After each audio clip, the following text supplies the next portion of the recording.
Hello everybody and welcome back to more Final Fantasy XIV ENDWALKER. So, as a quick catch-up on all the wacky shenanigans that happened last stream, so shortly after completing the Tower of Babel, we were jettisoned over to the moon because Fan Daniel and Xeno started blasting it with an ether gun, siphoned from all the energy of the other towers, which I was right, seemed to be what their main objective was, in order to free Zodiark and break the binds that conceal him in the moon. So we go to the moon, and lo and behold, the first trial that we experience in ENDWALKER as an expansion, to the surprise of, from what I understand, everybody, is none other than Zodiark himself. However, as it turns out, maybe beating Zodiark wasn't the solution, because Zodiark ended up being the band-aid that was keeping the final days at bay. And without Zodiark, well, we may as well have doomed the planet to a much worse fate. So in doing so, we've met with these little creatures, these Loporitts, who are the caretakers of the moon and are tasked with essentially making a habitat facility for all the people of Aetheris, also known as the planet we live on, in order to evacuate us and get us to safety away from the dying planet. However, I can't imagine that people are going to be so ready and willing to move to a different, station, just to, evacuate, especially not willingly, but we'll see. Anyways, already off to a great start. My PNGTuber has stopped, so give me a second. Already off to a fantastic start. Way to go.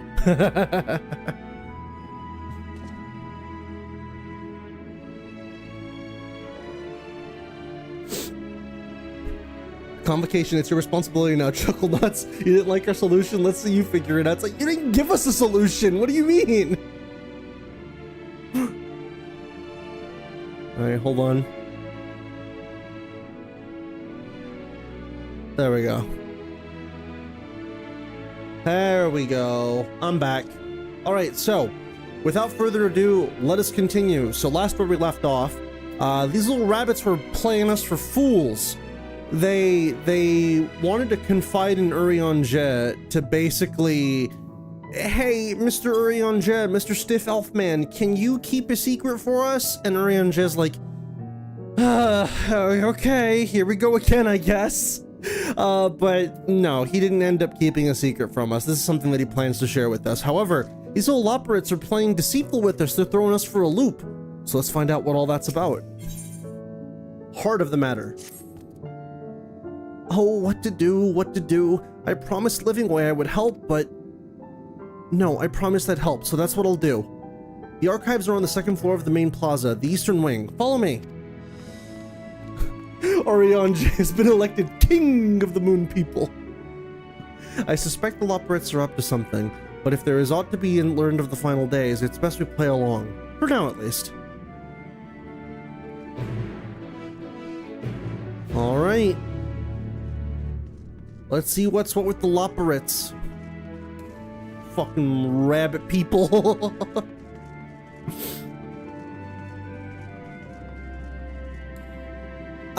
But no, yeah, as he really became that one in L image. Yeah, unironically, he became king of the moon people. But now, to sort of quickly talk about something not related to FF14, just because I have the time for it, I recently went to go watch the third Sonic movie, and I was kind of shocked by how good it was. No spoilers, obviously, for those that want to watch it, because it's still pretty fresh. I really enjoyed it. I thought that the movie, going in as someone that was very, admittedly a little pessimistic about the movie, I was legit surprised by how good it was. The only real complaint I have is one of the characters and the pacing of the first act, but that's pretty much about it as far as does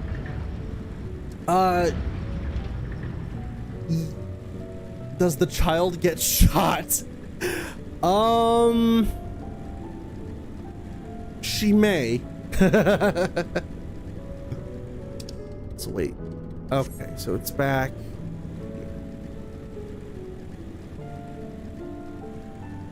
But yeah, no, I really enjoyed the movie, and as someone that was going in rather pessimistic towards it, I'm really happy that I ended up enjoying it. Oh, by the by, I did end up getting all the required aether currents for the moon. Which, honestly, it kind of has me shocked how little time... I say little time. These are the level 83 through 85 quests, I believe, which I think is fairly decent. You spend like a whole level quest here, level section here. But given how much of an emphasis the moon was given in the trailers and whatnot, you know, and the promo material, I would kind of expect for us to be on the moon a little bit longer, but I suppose not. All right, let's see what's this.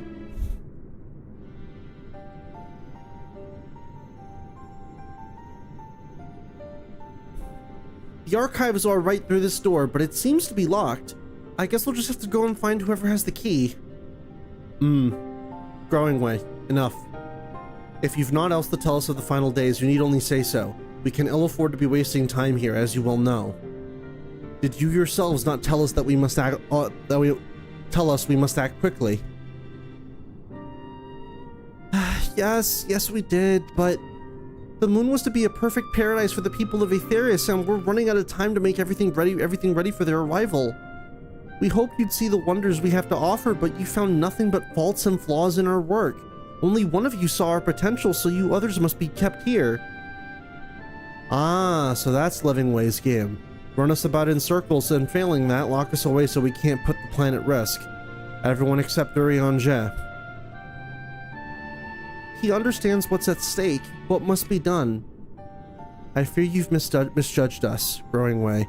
Never have we decried the notion of using the moon as a means of escape. That said, my heart breaks at the thought of abandoning Aetherius and her reflections to their doom. If there is a way to avert the final days, I wish to find it. We all do. We may fall, but our efforts would never be at the expense of our plans. But why would you take that risk? There's no room for ifs and maybes now. The people of Aetherius will escape here to the moon. They'll be safe, and we'll finally get to see all their happy, smiling faces. I'm sorry, but we can't let you leave. We just can't. Oh boy.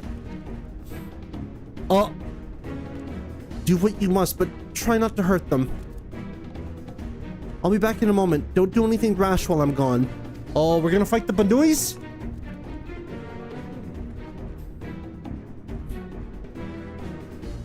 If we dally, they'll overwhelm us with sheer numbers. I say we knock these ones out, split up, and make our way to the exit.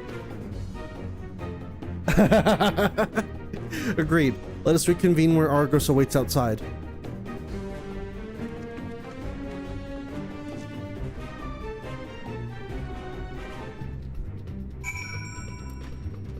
Alright, bunny people.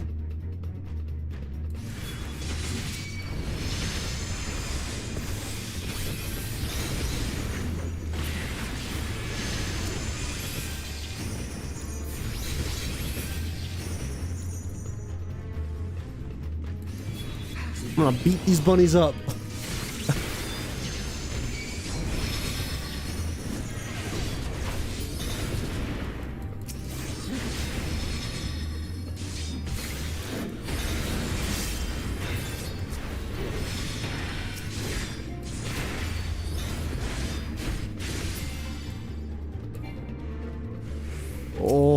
Oh no! Growing Way returns to stop you.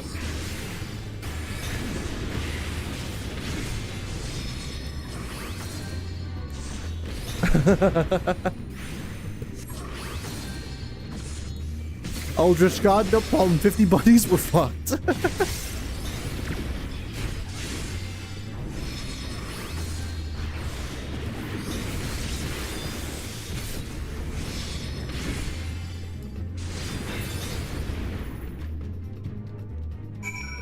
I do feel bad for them though. Like, I do feel bad that they're really just trying to protect us.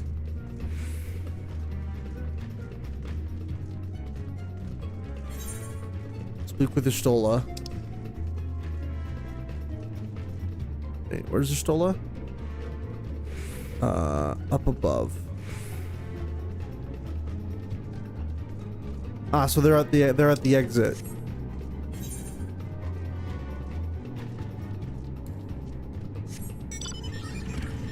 All right, let's go.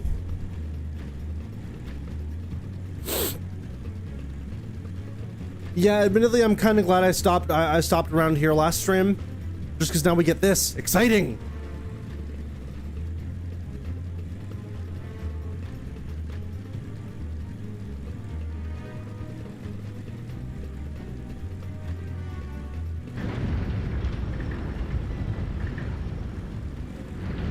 There we go.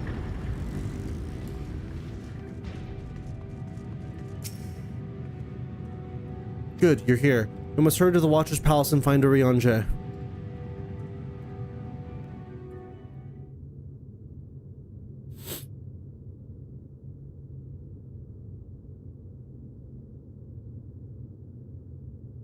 Also, let me turn on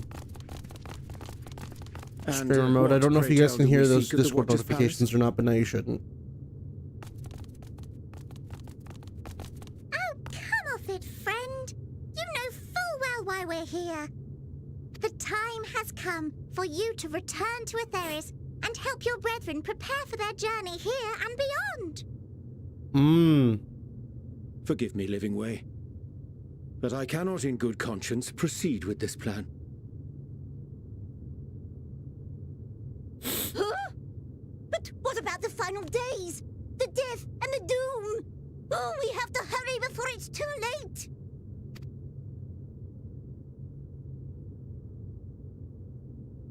Your unflagging commitment to your duty is endearing, to say the least.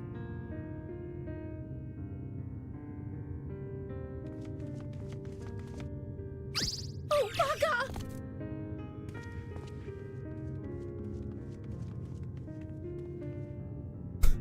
Unfortunately, we cannot remain in paradise indefinitely. Yep. Be at ease. They bear you no grudge, nor do I. I don't know if the Loporitts we beat up can attest to that. For millennia, you and yours worked tirelessly towards the singular purpose of this heavenly vessel's construction. An arduous feat by any measure. It is clear you have spared no effort. Why, your very names are a testament to your dedication. Yeah, that's true. Our names? I'm not sure I understand what you're getting at. Names are an expression of the self, a declaration of one's hopes and aspirations.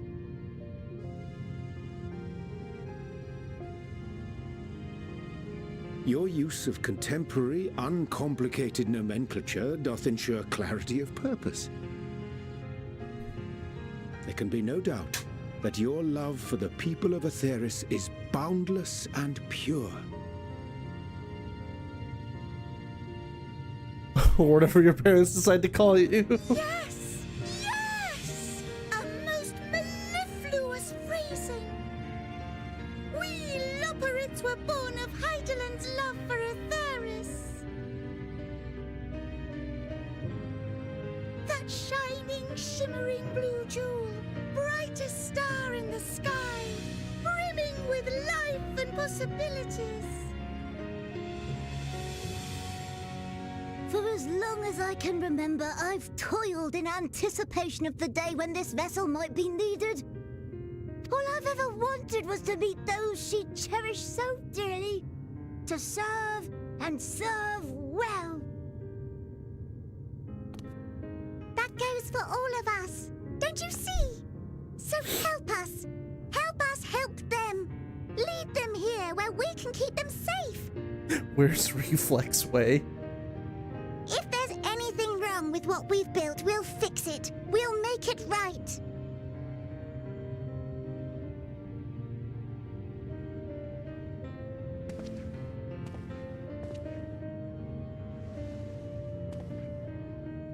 Your works want not for repair.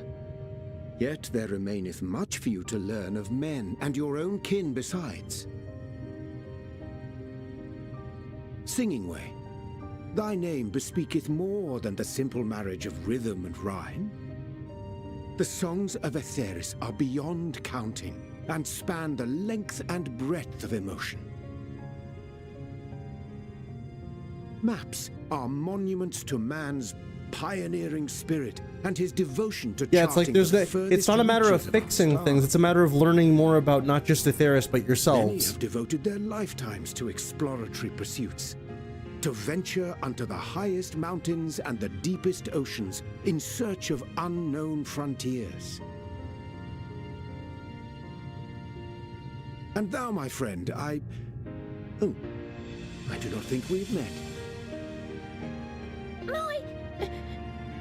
My name is Puddingway. Puddingway? Yes, indeed. A name of deep and abiding significance, I'm sure, but one perhaps better communicated through delicious deeds. They had to tasteless throw in words. an extra one. A judicious application of fey magics at a later juncture may be appropriate. They had to throw in a curveball in there. And living way.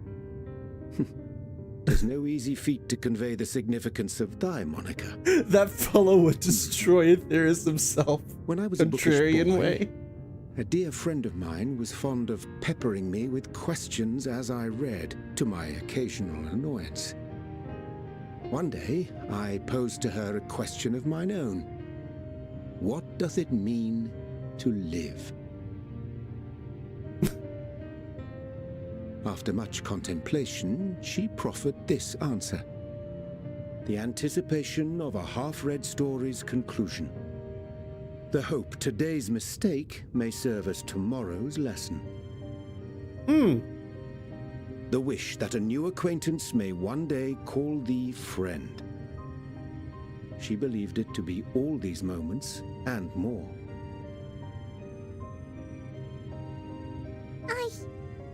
I want to understand, but I, too, still labor to find mine own answer. 'Twould be my pleasure to assist you and yours in embarking on a journey of self-discovery and enlightenment.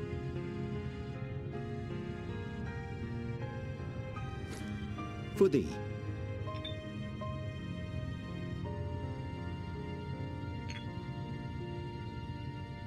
Ink as blue as the waters of Aetheris. Made in haste, though I assure thee, the quality has not suffered for it. The people need not be persuaded by honeyed words. Nay, I have faith they shall do what is right in due course. Until they do, I beg your patience, friends. And with that ink, let us fill the empty pages of Livingway's compendium. An open exchange of ideas will surely afford you all a better understanding of modern man, and with it, ideas for improvements and renovations. But more importantly, it shall empower us to together find a way forward.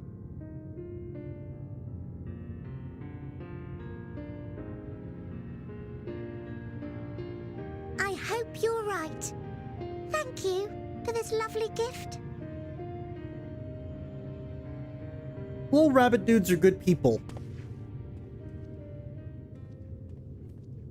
There you have it. I shall remain with the Loporitts to ensure that all is in order. Though we must needs prepare for every eventuality, you would all agree that the evacuation of our star is a last resort. Yes. To accept failure is to accept the demise not only of our star, but that of Reen's, of all reflections, and the souls that call them home. Greetings, enjoying the story so far? Yes, I am greatly enjoying the story so Which is far. why I have every faith that you shall fight to the last, that such drastic measures may prove unnecessary. Should the worst come to the worst, and I pray deeply that it won't, I'll take comfort in knowing preparations were made under your watchful eye. Aye, thou mayest be assured that if calamity cometh, not a soul will be left behind. If being the operative. Yeah. Huh?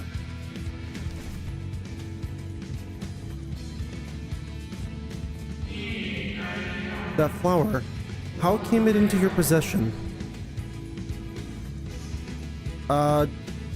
We found it. How very like her. Guided by its light, you may come to know her true intentions. Intentions which remain a mystery even to us. In our time, we called it Elpis. You would do well to remember the name.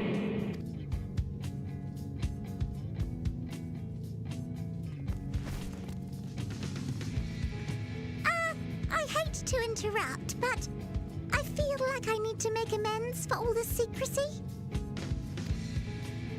Think nothing of it. We haven't been the most gracious of guests. Do convey our apologies to Growingway and the others. But of course! And when next we welcome more guests from Atheris, we'll have learned to be much more hospitable hosts. I hope so. Oh, and circling back to the matter of inappropriate secrecy, we ought to discuss our benefactors. Ooh, yes, tell us. Like I don't already know. The Charlian Forum, yes? Oh, well, we already knew. What? How did you know? It's kind of obvious. The more I heard, the more obvious it became. The Forum's aims align closely with those of your anonymous patrons. A telling coincidence would be an understatement. Thank you. They don't treat us like we're dumb. It's like, what? It's the Though had we forum. not taken it upon ourselves to peruse certain restricted tones in Labyrinthos, we might still be unaware of their plans. So now it's just a matter of But going let us back to continue Charlie this and then discussion finding upon out our what's what. return. I dare say we have kept Alphino and the others waiting long enough. God, though, imagine explaining this to Alphino and Alize. So anyways, Zodiark is dead, the final days are fast approaching, and we met space bunnies that are gonna ferry us across the planet.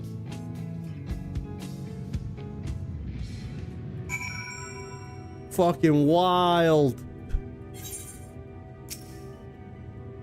It was a relief to see Livingway was pleased with my gift of ink. To serve and serve well, though their knowledge may be lacking, their boundless love is a blessing without peer. It will be no easy task to prepare them for what must needs be done, but gladly do I embrace this duty, even if it doth necessitate that we part ways for a time. Forgive me my absence, but I have the utmost faith in you, and all our fellow Scions. When next I return to Aetheris, I pray I find you all in good health and in good spirits. Did you make that last one up? It's like, I wish. Also, yeah, look at this. We did it.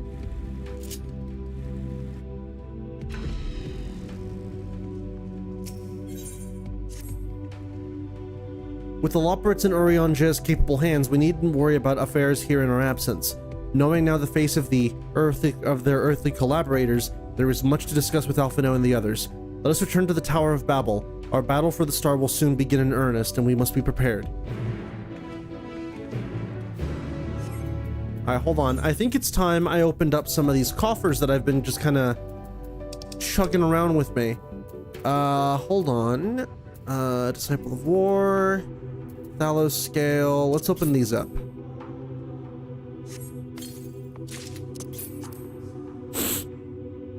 Hello.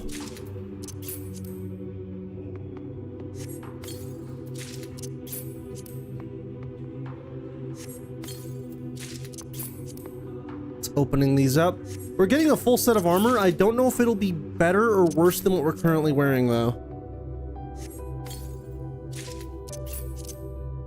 Oh, God's gentleman way. All right, so, ooh.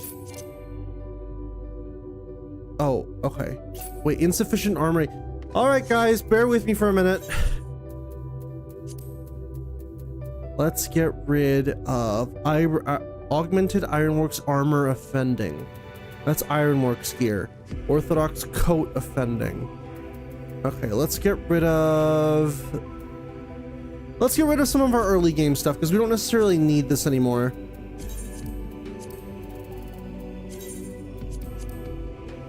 Just desynth them? Do I have the ability to desynth? I don't.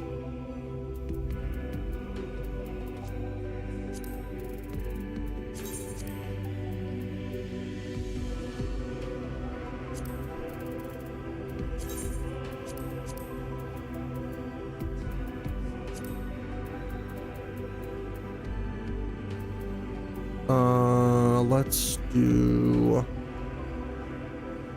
Exarch Sabaton's offending.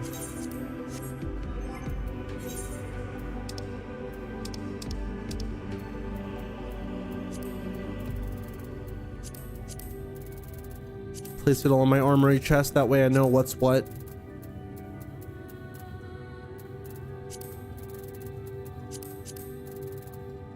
Go get all your crafters to 30 forehead.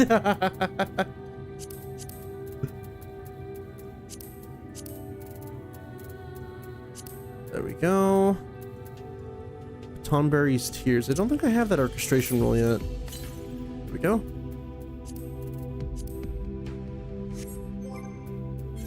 Character. Oh, that updates all of our gear. Ooh. I like the look of this. I might stick with this for a little bit, but obviously make one very necessary change. Hold on. Unable to apply glamour plates here. All right, it's no biggie. All right, so speak with Thancred at the Nethergate, and that would be over there.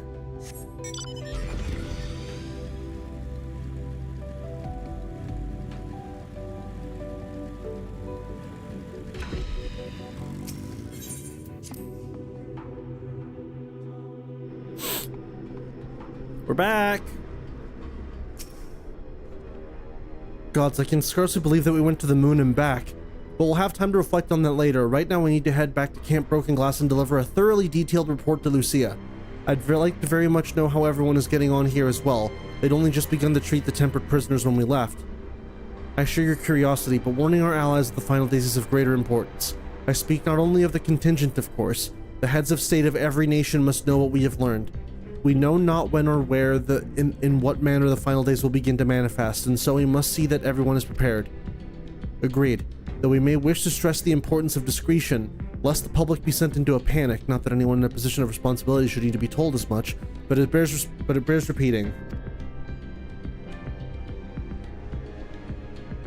This set is a recolor of the Skullet gear, 4.1 dungeon set with better dye channels. I like it too. Oh, okay. To Camp Broken Ass.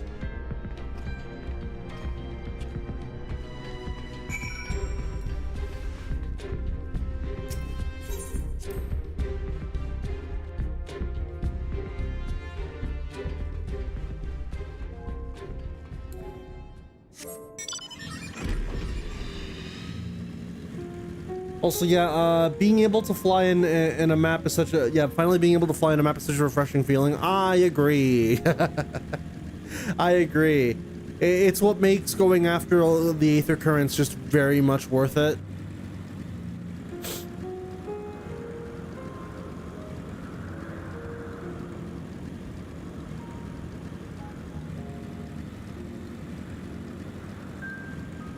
Oh wait, we could just do that. But yeah, get ready for things to start getting crazy. Ooh boy.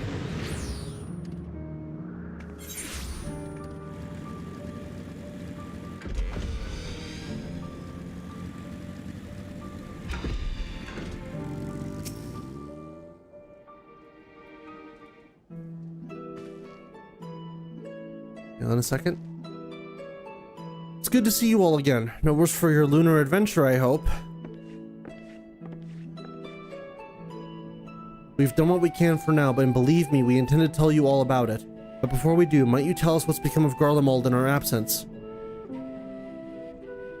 We have succeeded in subduing the tempered inside the Tower of Babel. We took many alive, but combined with those who were already in our custody, the number requiring care has grown exponentially. The inclement conditions here have made it difficult, if not impossible, to treat them all here, and so we have petitioned the aid of the allied nations. Some are, understandably, hesitant to proffer assistance, particularly those that were but recently subject to Imperial occupation. That said, several others have agreed to grant them refuge for treatment. With the assistance of your fellow scions, we endeavor to see them safely transported and subsequently cured of their tempering. Will all the tempered be relocated? No, not all, no. We have sufficient shelter to attend to those whose treatment has begun, and enough healers have volunteered to remain until their patients have recovered. Julius is one such patient, though he is not yet fit to receive visitors. Truth be told, it was a miracle he and those in his company were not harmed in the chaos. If not for Alphino and Alize's timely assistance, I dare say none of them would be with us today.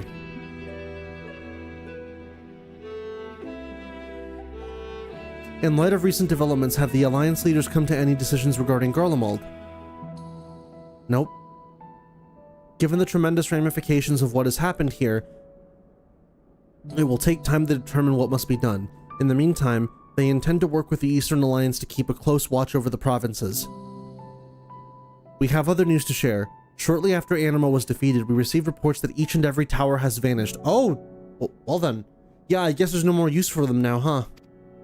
For a mercy, the process was apparently not quite as violent as that you experienced in Thavnir. Those who were trapped within them have been rescued and are receiving treatment to hasten this endeavor. The beast tribes have received instruction in the magics needed to cure the tempering. Master Matoya is no doubt thrilled the mother Porxia affords her so many visitors. Yes, we are grateful for her ongoing efforts, as well as those of our comrades near and far. As for the contingent, several of our members have been granted leave to return to their homelands after the transfer of the tempered has been completed. Lucia and I will remain along with a small force to continue offering aid to those here in Garlemald. The Empire may be no more, but there are yet those who call these lands home. I believe that accounts for recent events here. So what of the moon and the Telophoroi? Well, there's a lot. There's a lot. Hope you're sitting down.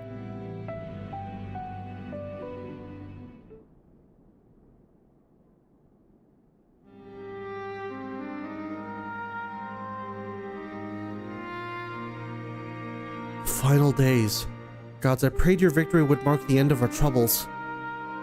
There is still much we do not know, but the Alliance leaders must be told. Would you be willing to contact them in our stead? Yes, of course. I will send word forthwith. We'll also release your fellow scions from their present duties, that they may return to Sharlayan. Your energies are better spent finding a means to avert the coming apocalypse.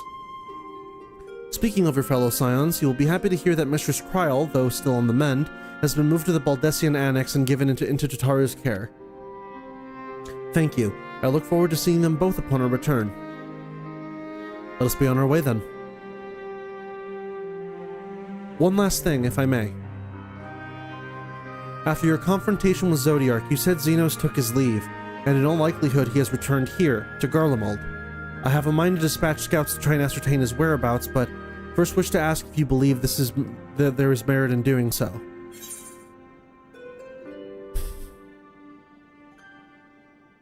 If you're expecting a trail of destruction to follow, you won't find one. Yeah, no.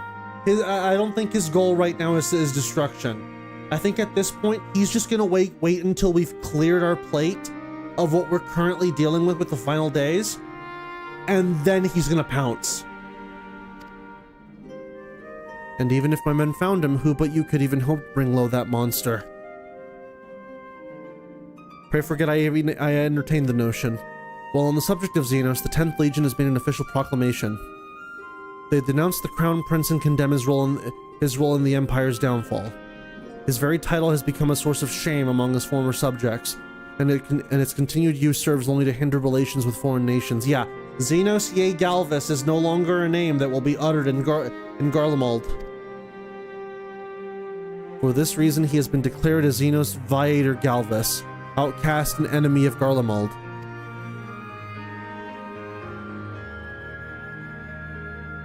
Fandaniel is no more, and now his own people turn against him. It seems he's not but his bloodlust. He's not but his bloodlust to keep him company. Better than an army to see it sated. At any rate, I will not keep you longer. I pray you safe passage back to Charlian. Alright, off we go. No, not the Avenir.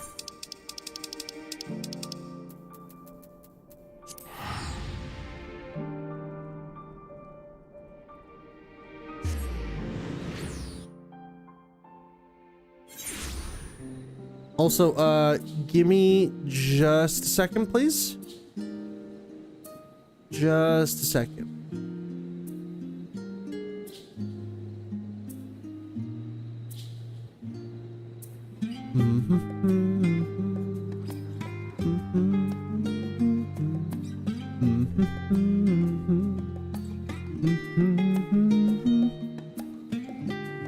Okie doke. We're all good to go. Xenos got banned, but unlucky for them, he had an alt account. Alright, let's go to the Baldessian Annex and see what's what. Also, actually,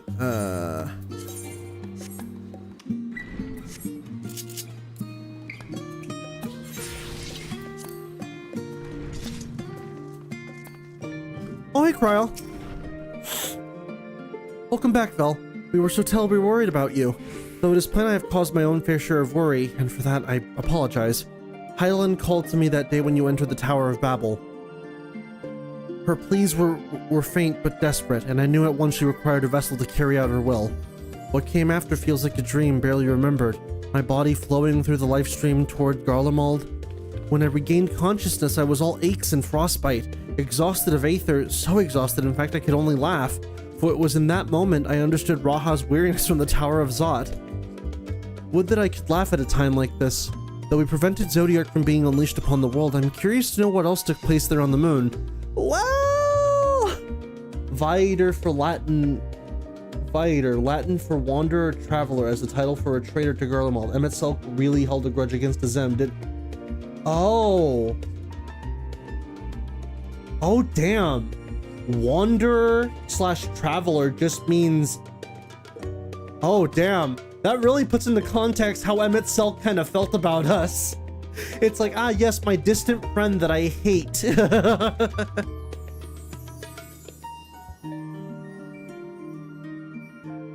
Bitch wandered off, did they?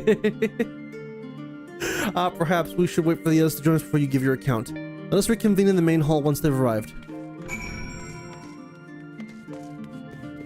Whoa.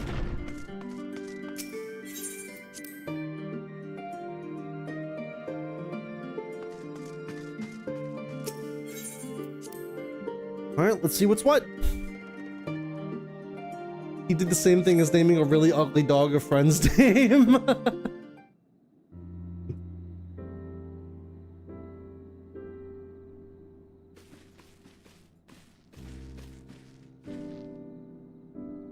Sorry to have kept you all waiting. Not at all. We understand you've been quite busy. Will Orianja be joining us? Duty keeps him away, I'm afraid. Though Vel can explain why better than I.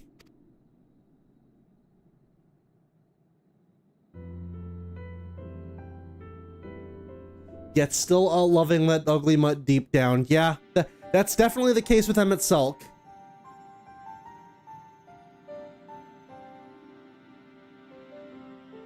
The final days, as befell Amarat. And we are to escape via the moon? What of the source and its reflections? I have no intention of standing by while the world falls to ruin. So, how do we stop this? Unfortunately, we have no answers at present. If the celestial currents have grown stagnant, as was the case in the time of Amarat, the solution would be to alter the flow of Aether throughout the entirety of the star.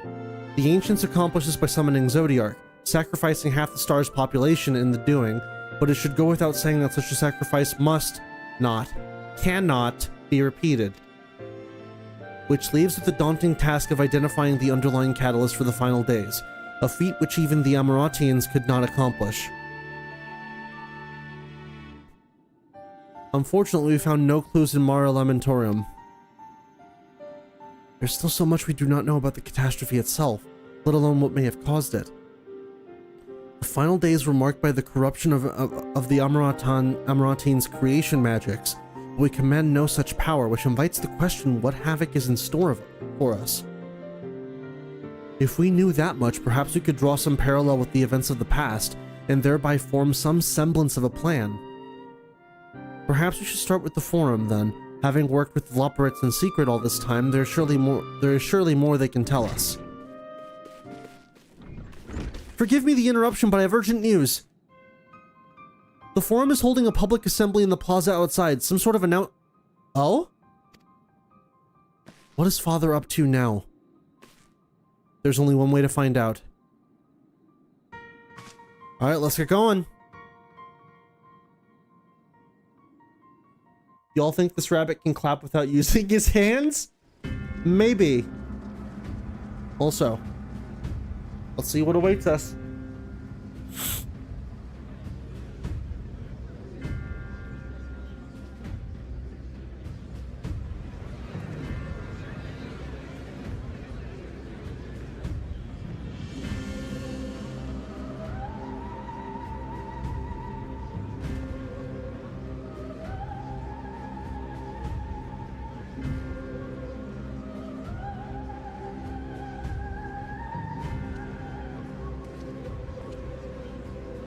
Order! Order, I say!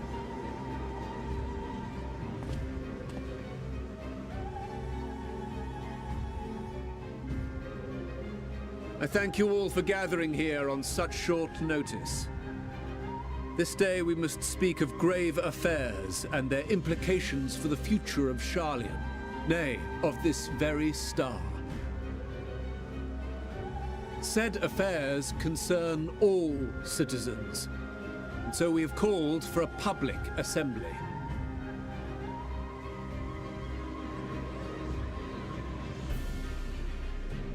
You may have heard rumors of the Loporitt and the havoc these madmen wreak abroad. Under normal circumstances, we would pay little heed to petty disturbances outside our borders. Petty disturbances, he says. Days, however, are another matter altogether. For we dare not ignore these prophetic words of Eld. The End-Bearers will come, ushering chaos and calamity. The final days descend and devour the very star.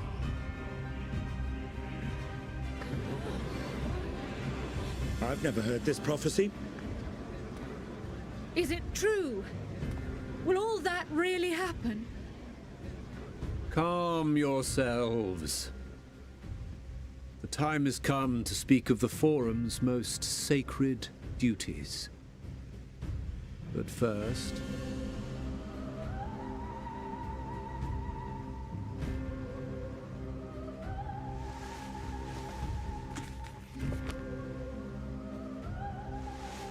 Give voice to the voiceless. Let bindings be unbound. Undoing the, By unanimous decree, I declare the enchantment broken. There you go.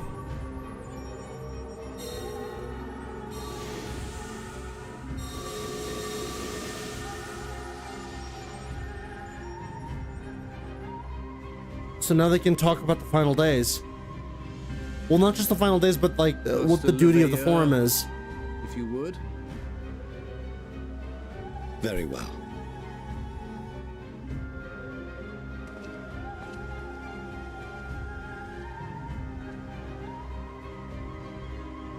"270 years ago, our forebears began an expedition in the Dravanian hinterlands, in search of a route to access the ethereal sea.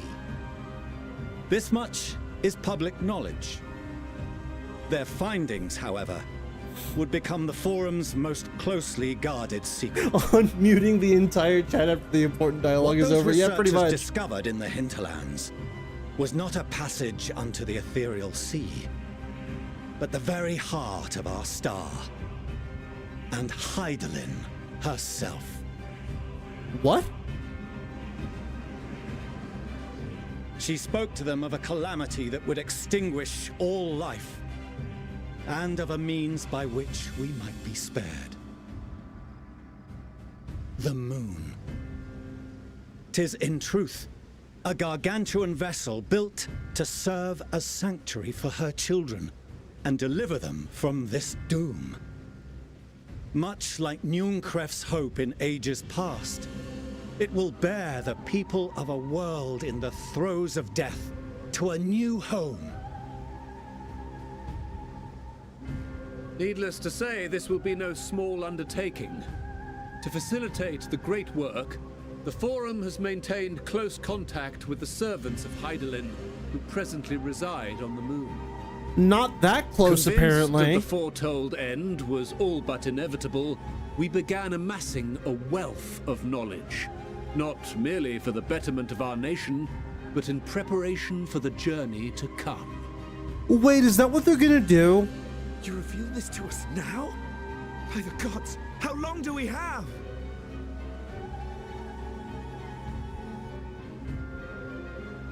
While we cannot say with certainty, we believe the hour to be nigh.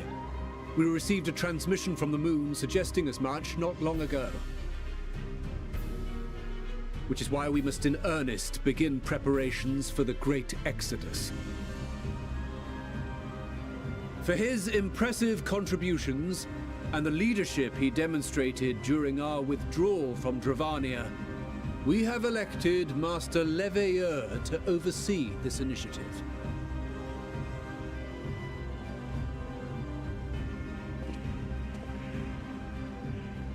Fellow scribes and scholars, my countrymen, we face a threat of unprecedented scale.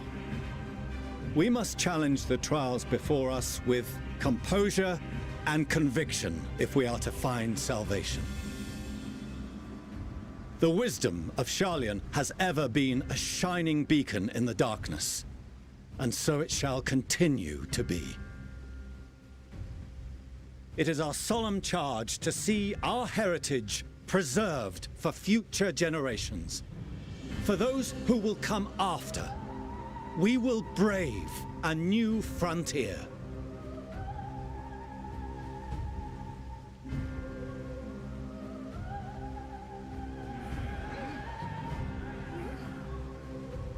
Administrative edicts will be relayed to all major institutions ere long. In the meantime, carry on with your duties. With that, I hereby call this assembly to a close. Yeah, that wasn't really a whole lot. Like, don't get me wrong, for the regular people, that's a huge announcement, but it's nothing that we ourselves don't already know.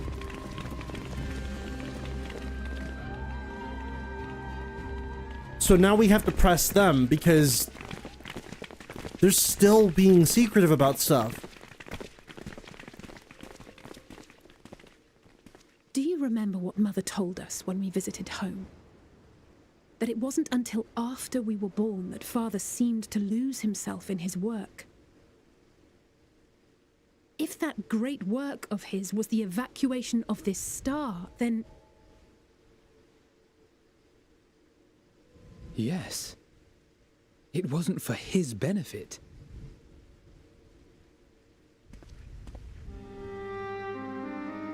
Would you mind waiting here a moment? I wish to speak with Father before we leave.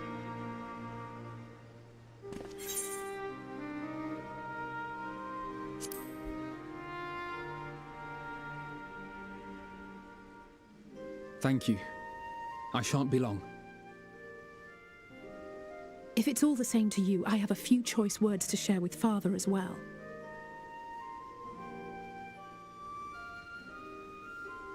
Yeah, exactly who's getting saved has not been established, nor the how.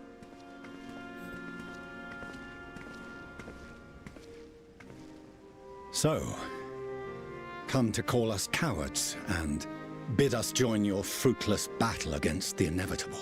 No, you fucking moron. Nay, we do not object to the Forum's proposal. On the contrary, those who wish to flee have every right to do so.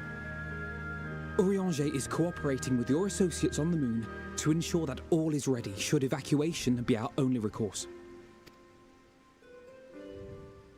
Then whatever your business, I suggest you be brief. Wait. No question in regards to that? The boundless wisdom of Charlian? We have first-hand knowledge of foreign cultures, and have conversed with no small number of peoples. These experiences have taught us fundamental truths that cannot be recorded in any tome, nor charted on any map.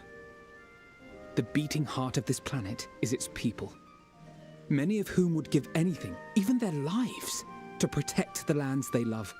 Yeah, you're not going to be able to convince everybody. Many may choose to join you in the end. But what of those unwilling or unable, for whom escape will never be an option? What would you have them do? To ignore the plight of those one might conceivably save is not wisdom, Father. It is indolence. Oh, bringing it right back around. This is why we choose to fight. We'll not ask for your understanding, Father. Only that you don't turn a blind eye to the good we have done. That we can still do. We're not children in need of protection. Hold fast to your principles and let the world burn if it please. But we believe there is still another way. And if there is, we will find it. You see if we don't.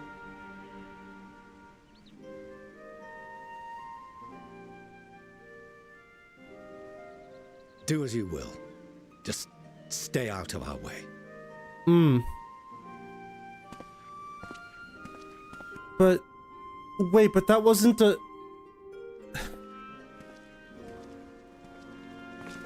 That wasn't an answer to what Alphino asked. What are you going to do for the people that don't want to leave? He not so consumed with self-righteousness. He might tell you how proud he is of you both. It didn't really answer the question. Bold action. And there'll be no turning to your father should plans go awry. As if I ever would. So long as there are those who wish to stay and fight for this star, we have to do what we can to help them.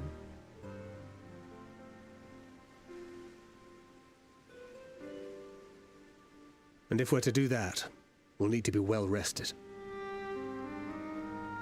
Wouldn't you agree? And having triumphed over what we once thought to be the source of all evil, I can think of no one in greater need of at least a dozen winks. Yeah, reminder, we casually killed Zodiark. I still can't get over that. Shall we then?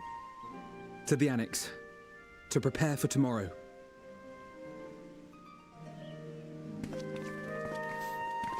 Damn, Alphino had the fucking sun right behind him for that one.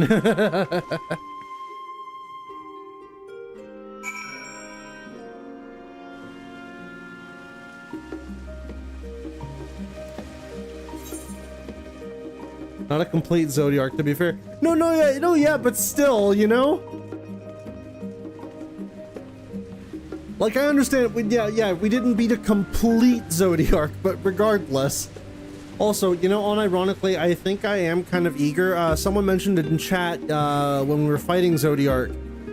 They need to make an ultimate raid that is just a completed version of Zodiark. Because I think that'd be really cool. Krell tells me the forum made a rather momentous announcement, so there's to be a great exodus, is there? I'm reminded of my narrow escape from the Isle of Val, the realization, the running, the mixture of relief and regret after.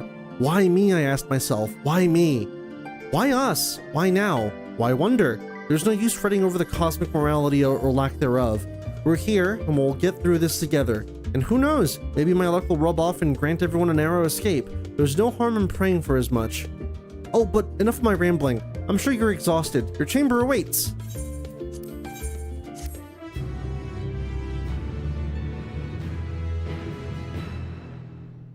This also brings in a question of if you can beat Zodiark, but Hydaelyn couldn't. Well, it's less that Hydaelyn couldn't, it's more that Hydaelyn didn't want to. Because killing Zodiark would basically, you know... Moon. Oh, it's back.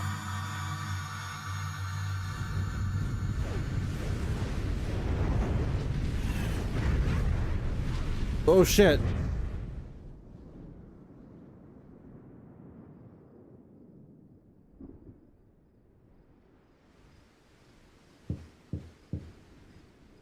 Knock, knock.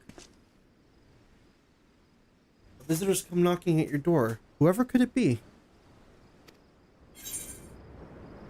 I'm gonna take a guess and say Raha?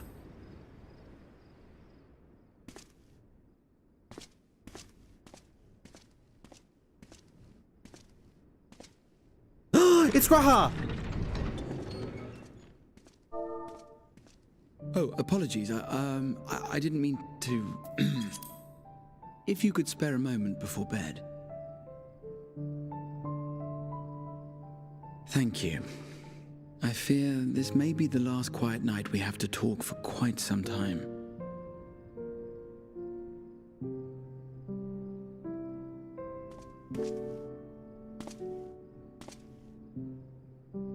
I am troubled of late. Unwarranted concerns, perhaps. I hope. Nevertheless, I feel compelled to share them with you. Sure.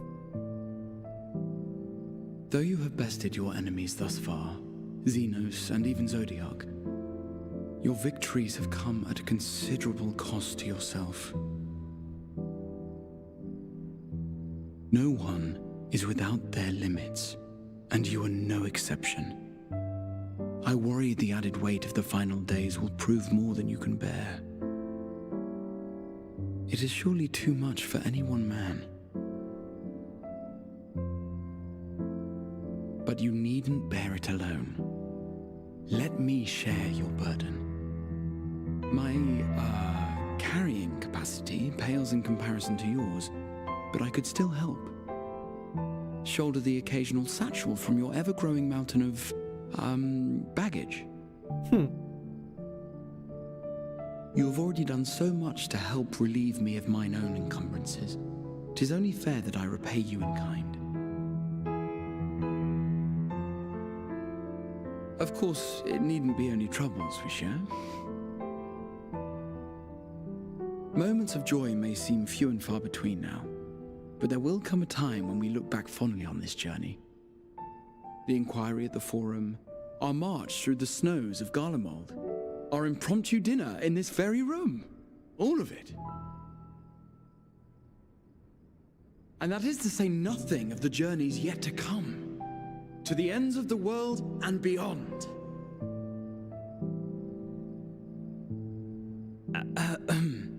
But tomorrow will be no less busy than today, and I've kept you from your rest long enough.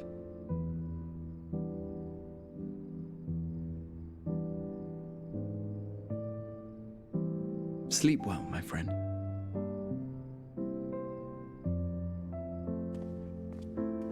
I love him. I love him so much.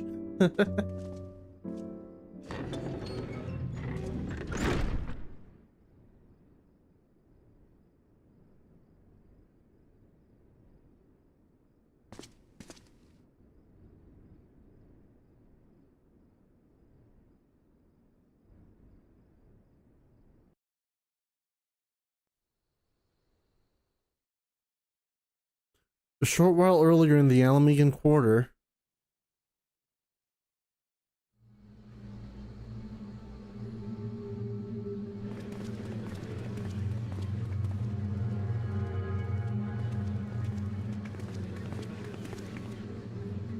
Thank the gods that tower is gone.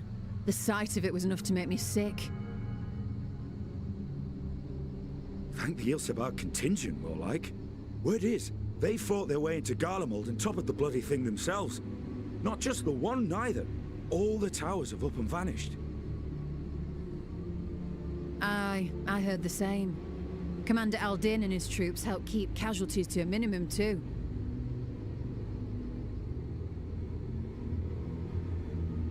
But is it true they brought back tempered Garlean soldiers?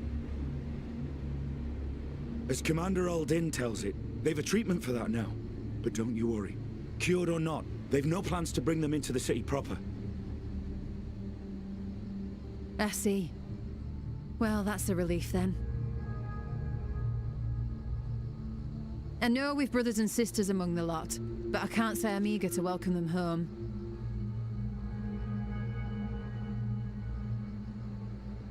Wanted to think about it for a while yet, but to be looked after in Alagana for the time being.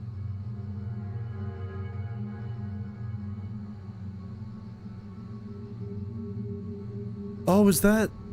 No, that nose is different. Who's this? What the... Meanwhile in Ishgard...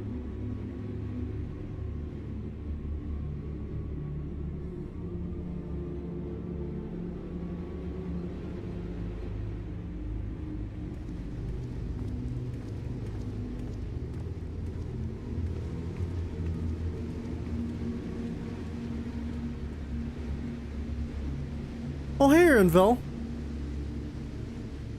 Oh, hey, it's Another Sid. day, another commission of paramount importance.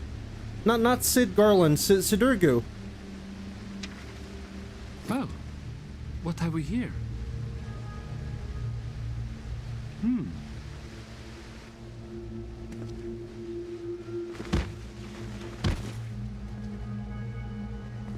Hey, are you all right? Yeah, the red mage. Yeah, I'm blanking on his name, but I know who you're talking about. The red mage guy. What the? Was that? No. The shadows play tricks, nothing more.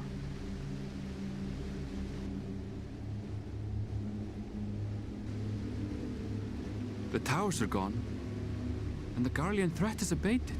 Yeah, Zuruntia, that's Why who. does it feel as though it's about to get much worse?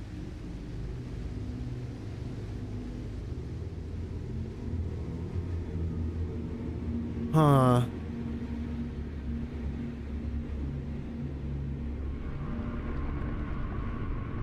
Oh, fuck.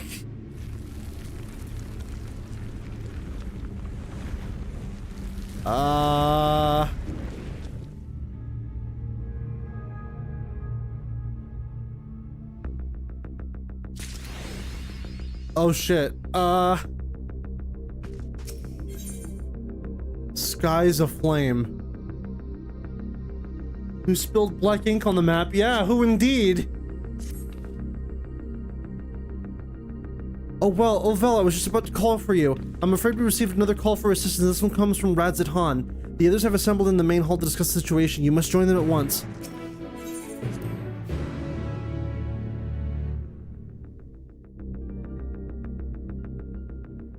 Not even a day, and already.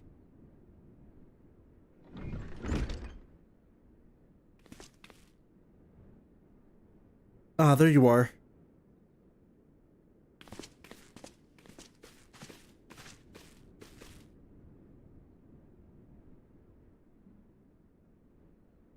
Our worst fears have come to pass, but moments ago we received grim tidings from our contact in Radzat Han. Vile beasts have appeared as if out of nowhere, claiming one victim after the next. What's more, they say the very sky burns above them. Shit. I went to the moon and broke something. Oh no. Good God, so the final day's already upon us. It would appear so. Sadly, that is all the information we have at present. No doubt the people of Radzit Han are busy fighting for their lives. Then we must go at once. They need our help. Agreed, Kryl. You'd best remain here with Taro and gather what knowledge you can. You are in no condition for a long journey, I imagine.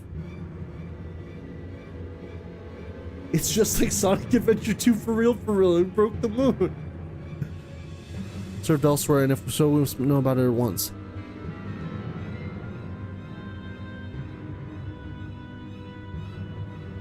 Be safe out there, yes? Let us make first for Yedamad. We must prepare ourselves for what may lie ahead. Just no aether sickness this time. Yeah, thankfully. Could the star not be in peril for 5 minutes? Alright, let's get going.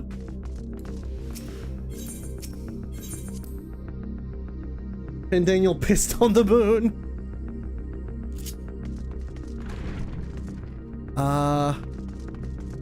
Journey to Thavnir. Alright.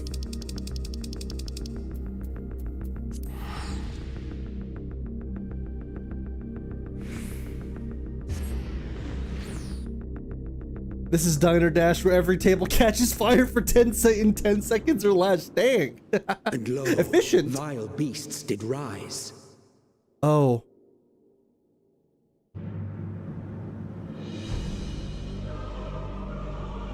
Oh, that's nice and scary. Yes, I do. I do remember that line.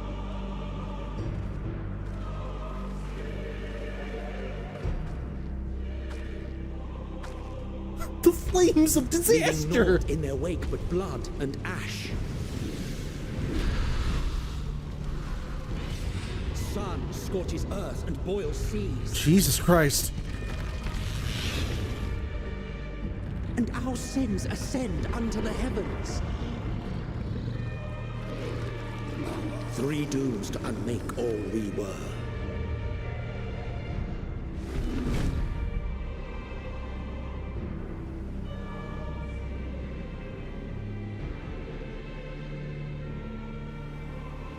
The sky burns.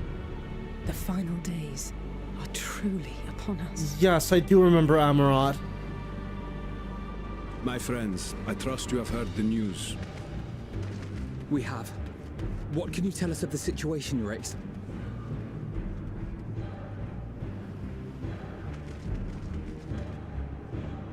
Last night, the isle was rocked by tremors, and the earth itself cried out.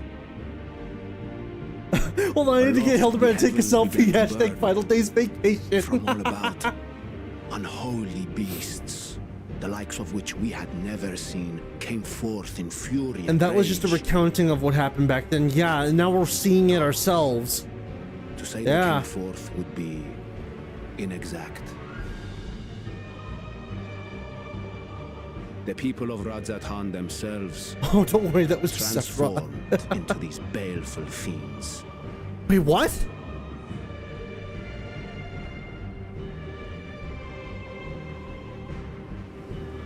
Though the phenomenon was observed throughout our lands, the first creature, the largest and most dreadful of the lot, people are turning into these things? City. Though they bear superficial resemblance to divinities of legend, they are ungodly abominations.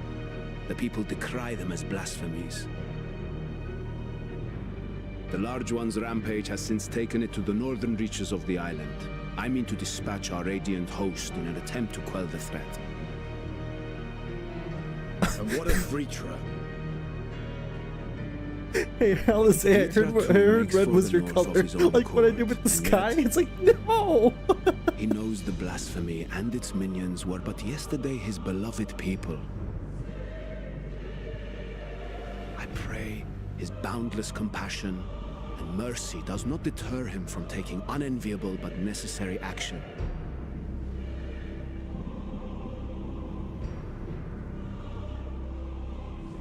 Understood. I ask that you allow us to aid you in quelling this threat. You would risk your lives to help us yet again? I have no words to express my gratitude. Our regiments approach the north from several directions, with a number of units set to depart from the docks of Yedlimat. They will make landfall in an area of dense jungle, where one can expect to encounter dangers even beyond the fell beasts we hunt. It's gonna be wild seeing the aftermath of this calamity and all calamities in Tyrol. You will find me at the docks when you are ready to depart. To add to this, let's boot up the hardest of Beak Ultima. I choose you! Another curse of Eidetic memory. Vitra will remember this day forever. Yeah. We're as prepared as we'll ever be. Let's go.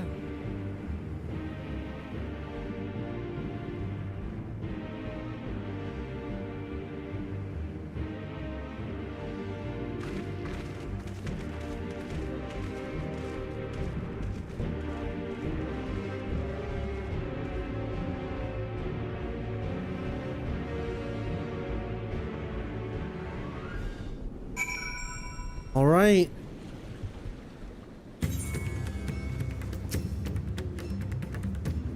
Oh, this music.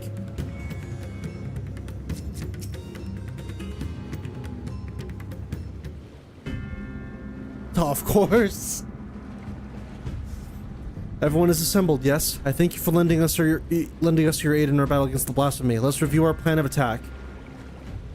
Would you like another body to join you? No, I typically run dungeons when doing story stuff with and with NPCs. Just faster that way. I would have you board this boat and, well, I say faster, but I may miss some stuff and I'd rather learn boss mechanics first before trying to do them with people.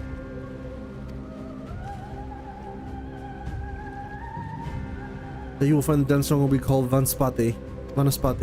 It's a sacred wood home to many temples and a number of villages.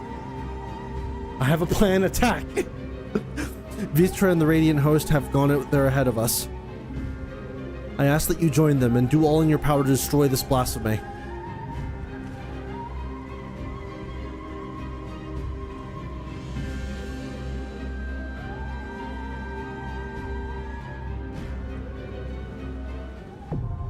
Vanaspati now available, now accessible. To steal a line from Destiny's collapse. The garden is on fire and it's a race to save anything you can. Yeah, pretty much. Alright, so this time around, not taking the twins with me, sorry. Best boy Graha's going with me. Right then. Victory will be ours. That seems about right. So Graha will be my healer with Ishtola and Estinian come with me.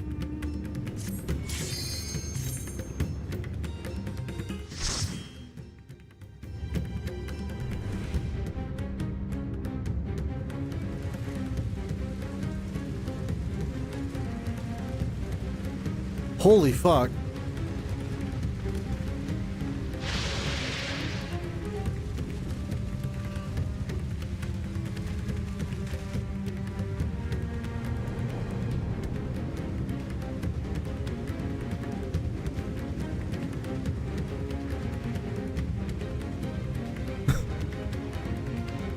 Danger, danger, high voltage. Trauma the dungeon. All right, let's see.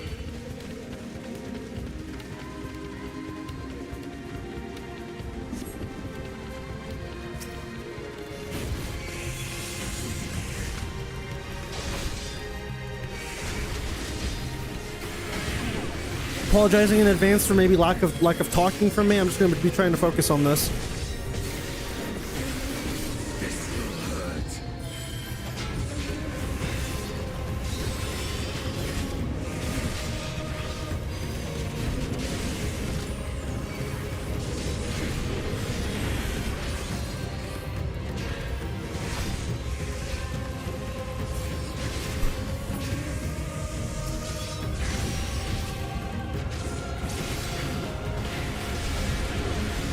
Busy not dying is a valid excuse.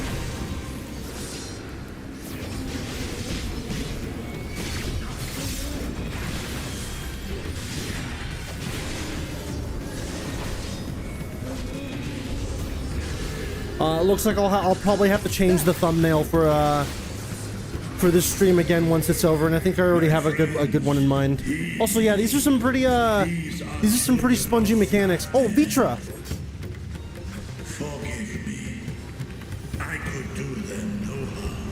Oh, doesn't want to hurt them, so they're just... Hold on. Yeah, he doesn't want to hurt them. He can't.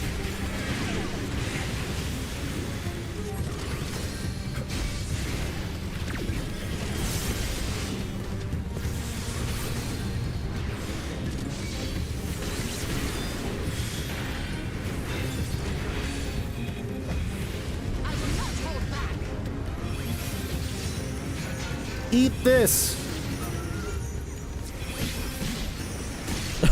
I'm hearing like the generic kind of like dog enemy noises, and I'm like, these beasts are not fucking dogs. These are gremlins. But yeah, what Emmett Selk didn't tell you before is that the beasts are the people. Yeah, no, I was under the impression that because of the way the Amaratians work, their creation magics went rampant and they were creating beasts. If this is the only way, I shall silence the beasts of the air. Pray continue on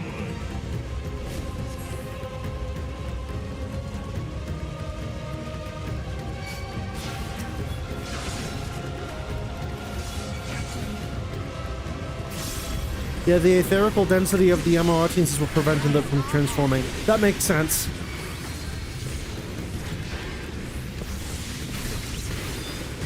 Oh shit, wait. Then this is no different than Sin Eaters, right? Or like Light Wardens, where, well, not necessarily Light Ones, but more Sin Eaters. Where you get poked by them, you become one of them. But this is more so like passive corruption.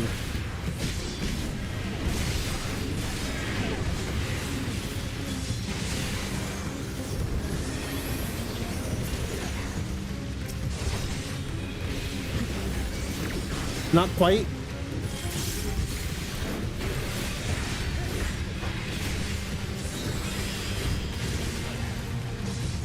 Sin Eaters are the corruption of Aether. You'll learn more about this creature's story unfolds. They're much worse than Sin Eaters. Okay.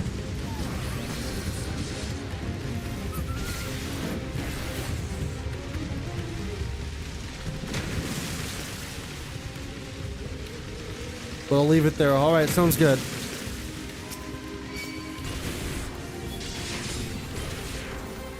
Oh, these are the fucking creatures that we see in the trailer. The Terminus Idolizers.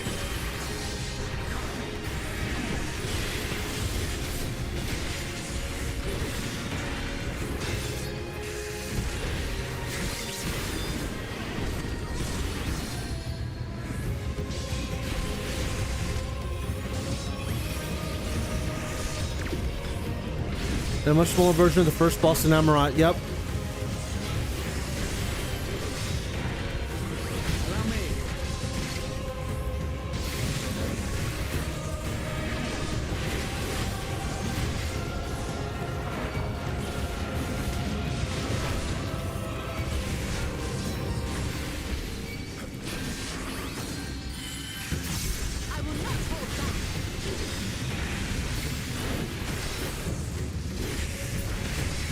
No.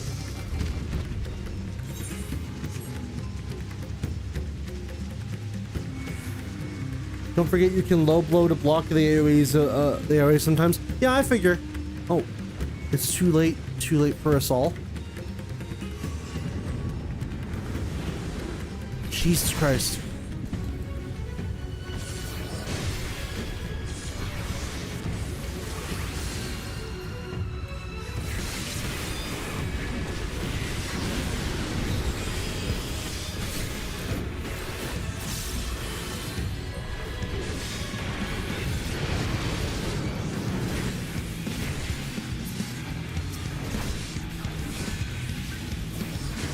Oh.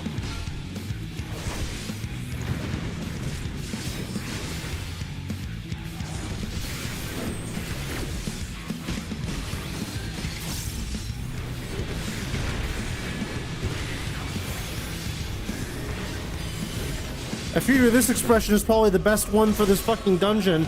All this is fucking horrifying.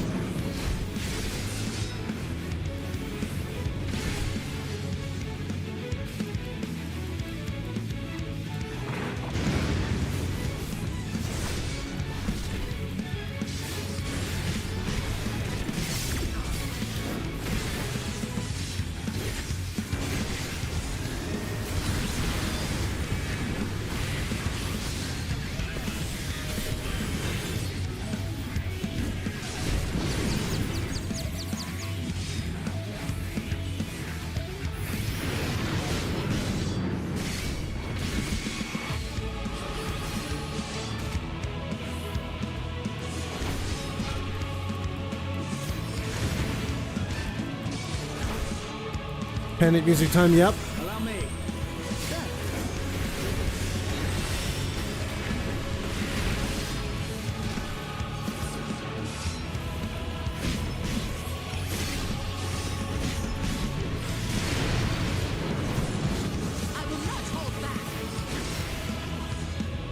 Yeah, these bosses. Oh shit.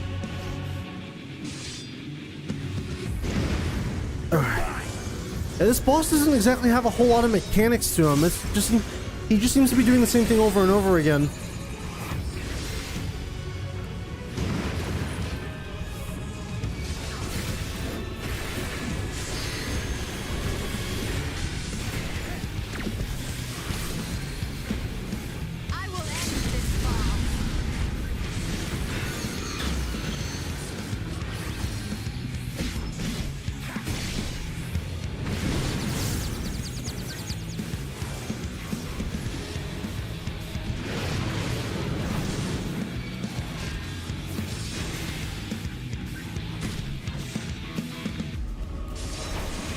shit.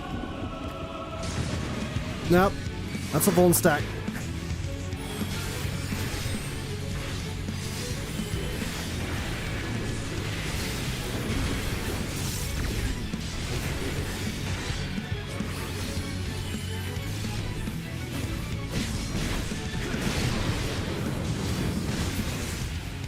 There we go. Palaka Turban of Striking. Alright, so that's a headpiece. What is this vile presence I sense? The horde draweth near. Be on your guard. Alright.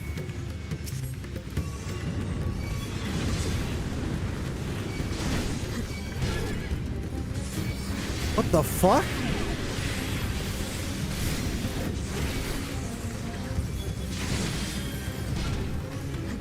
This will hurt.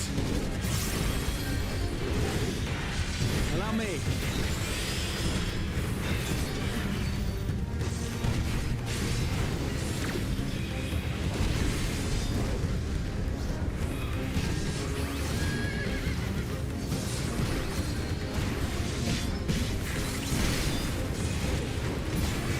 Oh yeah, Koji Fox is also the lead translator, right? At least like he was. This will hurt.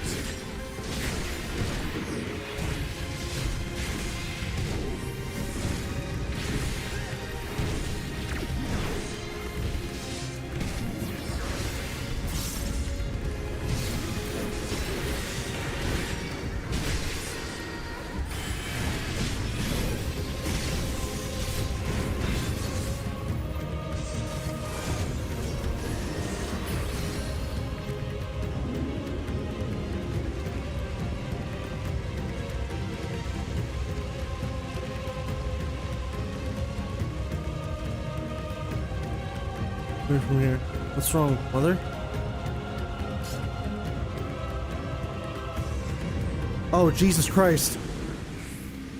Oh my God!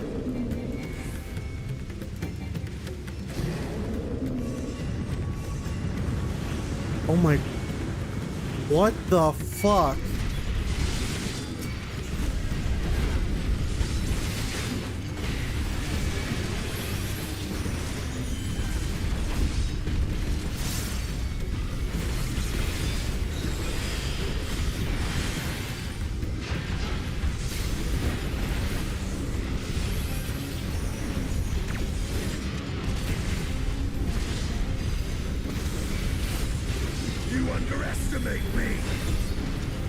Also, yeah, I recognize the enemy as Humbaba from Final Fantasy VI.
Let's see if I can pull a little bit more.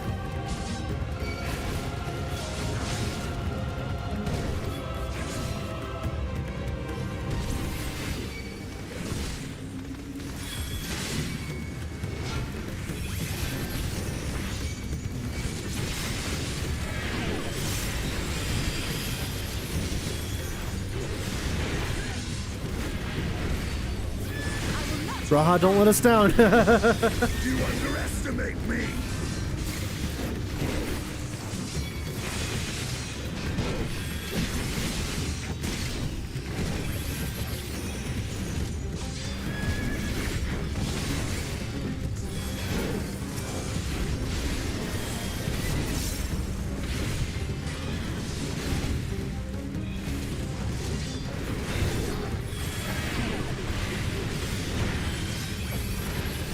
be fine.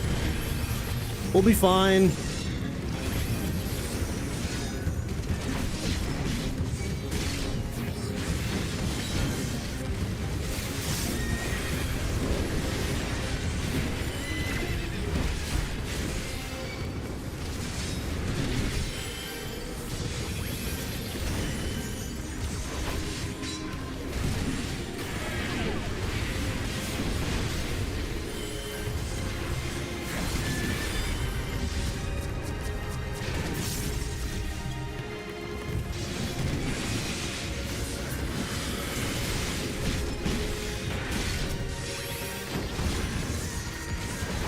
Yeah, I told you we'll be fine.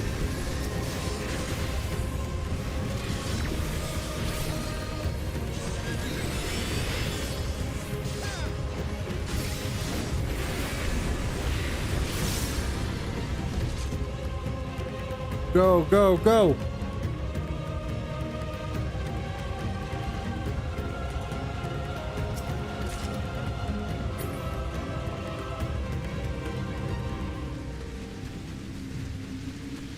What the fuck am I looking at?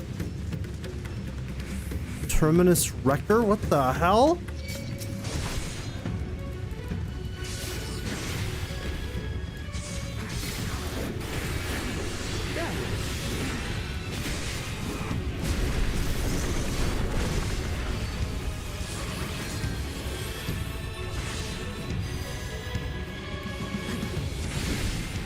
Mantis, Venus, Flytrap, Scorpion. Yeah?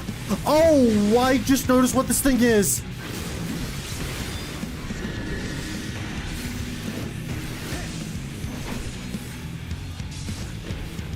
I just looked back at the screen and I see what this fucking thing is. Jesus Christ.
Shit, I didn't mean to do that.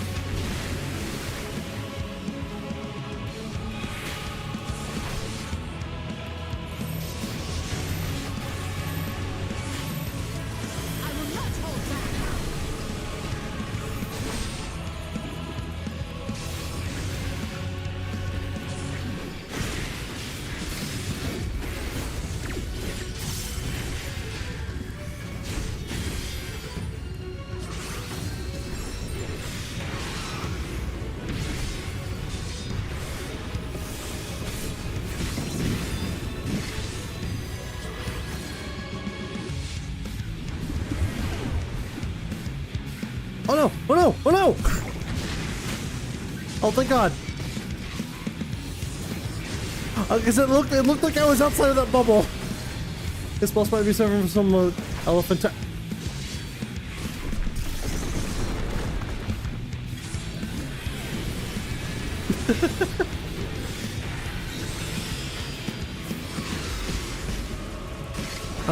I'm not mad, just disappointed.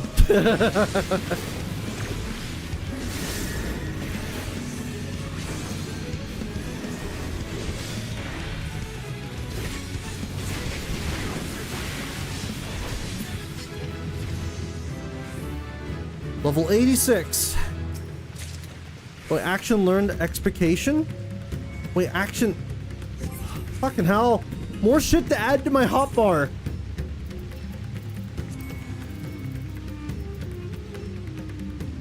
Delivers an attack to target and all enemies nearby with a potency of 450 for the first enemy. It's an AoE. Oh, it's a transformation of spirits within. Okay. Okay, I was about to say, oh no, oh hell no, more shit to add to my hotbar.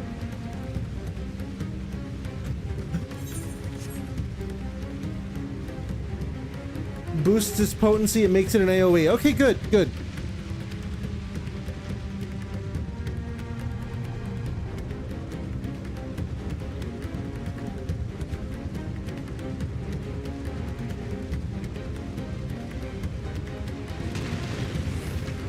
Holy fuck, though. Terminus Twitcher.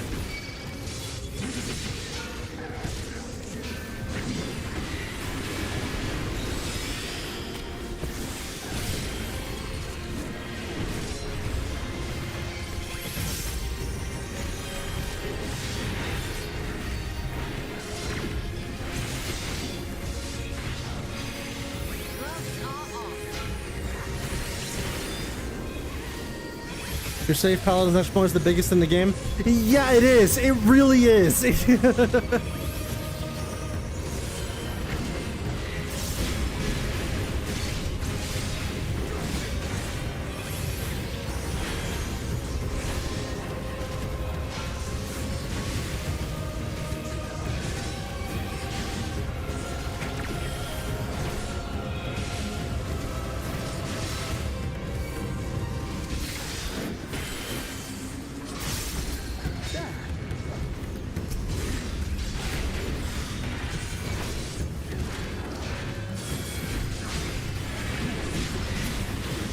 Remember how I felt like James was once said, imagine how much it'd suck if we had Sin Eaters in the source. Oh no!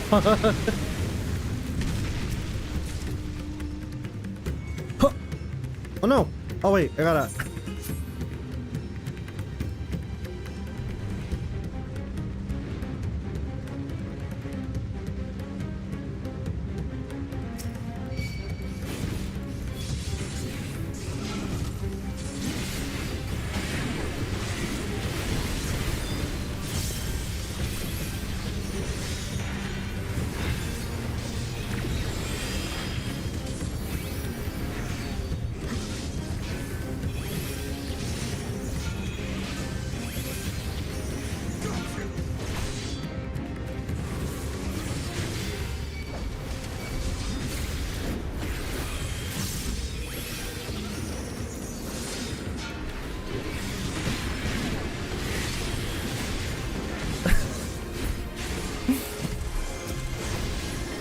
I feel like there's a limit. There's a limit, right?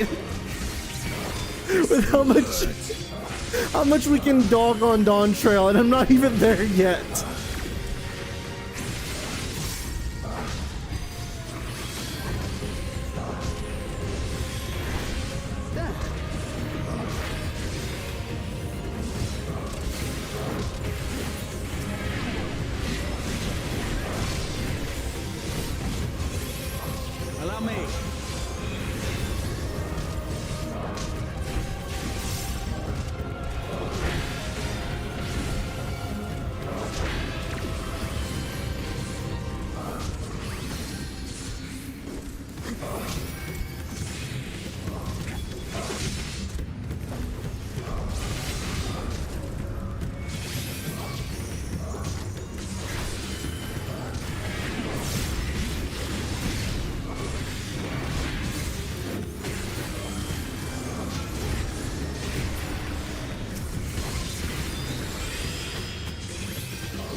There we go.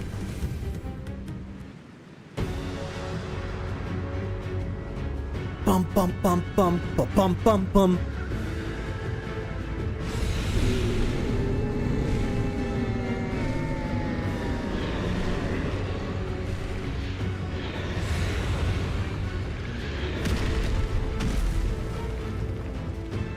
Oh well, thanks for the helping hand.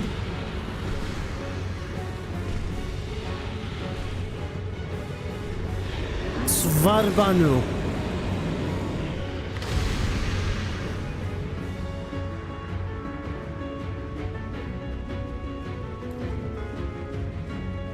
Nothing but mouth.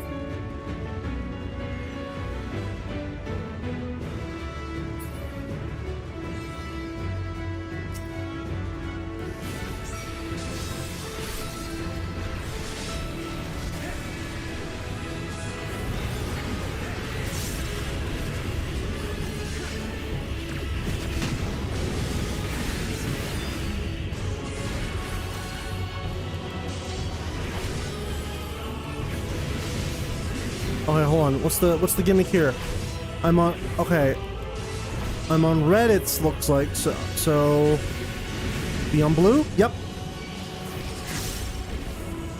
Oh no, that was my spidey sense tingling, I see.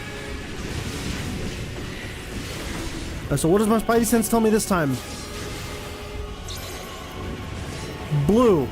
So stay on red.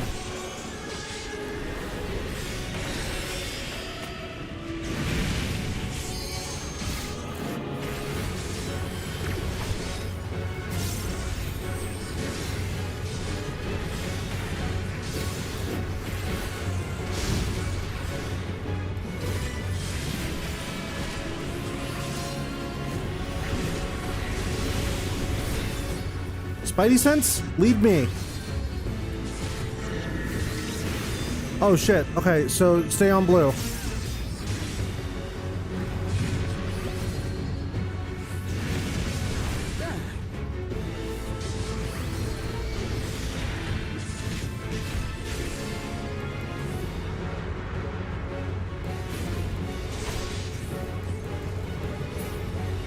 I see you made it to California.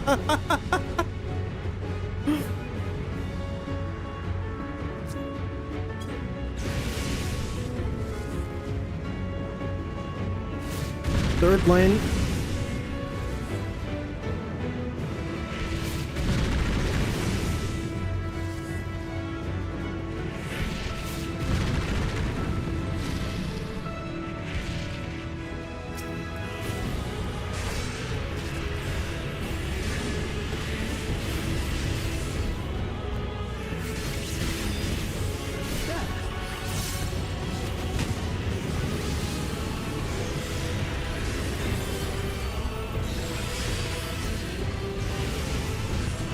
Spidey sense, what do you tell me? Red.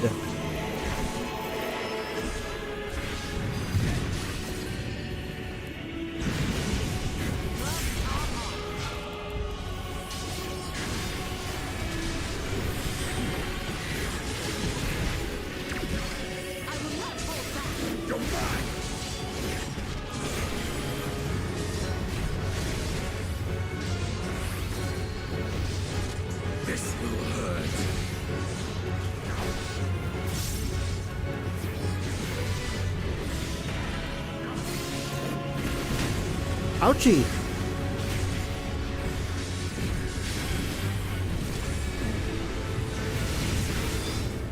So what's this time? Blue, so stay here.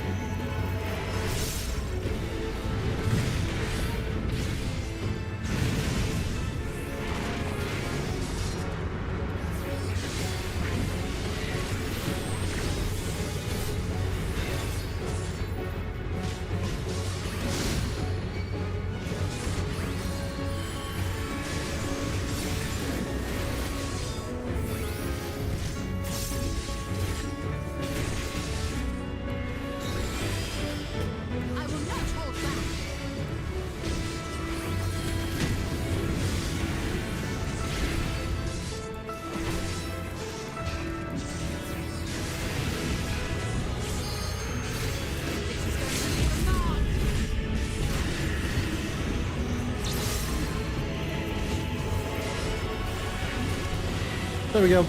Fun story, this boss killed my healer and another DPS, so me and Paladin kept the bard and me alive after 50%. Damn. So I'm gonna say this. That boss was visually neat. Very easy. Almost a little too easy. Like, I don't know, I kind of felt like after the first dungeon, the dungeons have been fairly easy mechanic-wise. Like, they haven't been very difficult.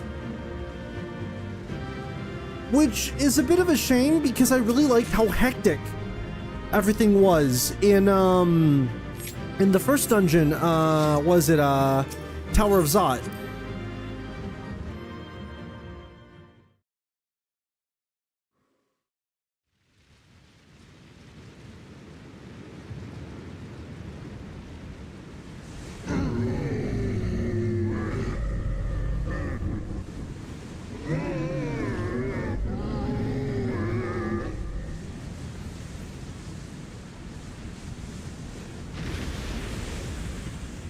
Oh. As I feared. What is it? The beast was there, and now it is no more. Yes? Indeed. We saw it plain. But you didn't, did you? I saw nothing. Not the blasphemy that perished here, nor the other men turned beasts. And because of this, I now see all too well. There is no ether. Where the creatures should be, I saw naught but emptiness. Oh. Emptiness? But that would mean... Recall the words of the Watcher. 'Twas a stagnancy of ether, a cessation of flow, leading to decay and absence, that led the ancients to conclude their star was dying. This is the same phenomenon. The instant these people are seized by the transformation, their ether begins to rot and crumble away like dried mud. Until, from their corporeal forms to their very souls, naught remains. Oh, that's fucked. But the beast spoke with its dying breath. Surely at least a sliver of the man it was endured. Mayhaps so. But even if the process was incomplete, it was little more than a faint residue. Gods be good. You're saying they cannot be saved? Not by any means known to me. Jesus. Or by any means at all, like as not. For there is naught left to save.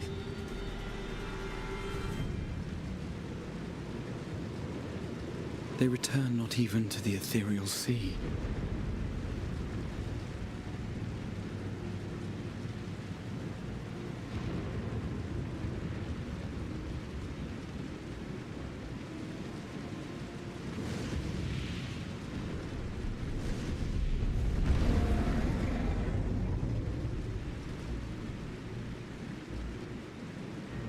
The beasts rage on, their hunger insatiable.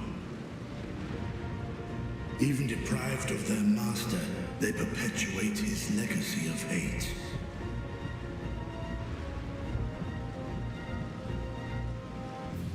Once proud sons and daughters of Thavnir, all of them, and now I spill their blood.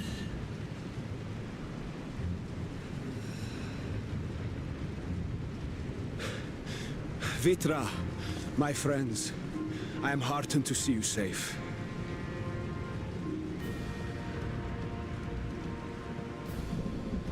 You put your secret at risk. Those closest to me already know the truth. A truth I must now share with one and all.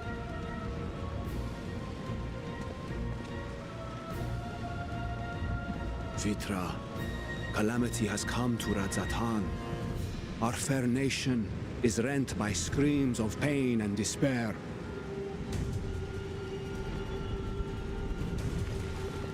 More than ever, we require a strong leader to shepherd us through the storm. Reveal your true self to our people, Vitra, and guide us to salvation.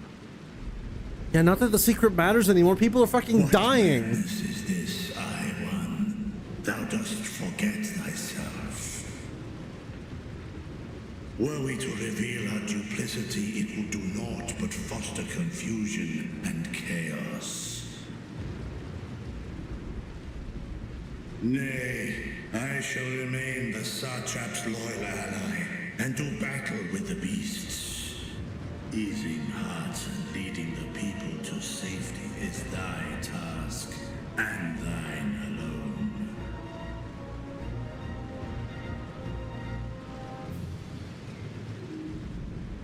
I ask that you remain at Ahewan's side, and render unto him what aid you may.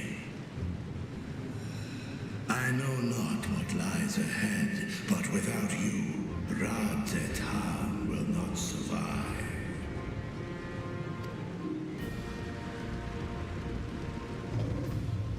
Take me with you. I am as at home fighting in the air as I am on land. Take me with you. Were my words unclear? I require no assistance. Thy place is at Arhewan's side. No, you can keep Estinian. I think you'd be better off with them. Estinian, here.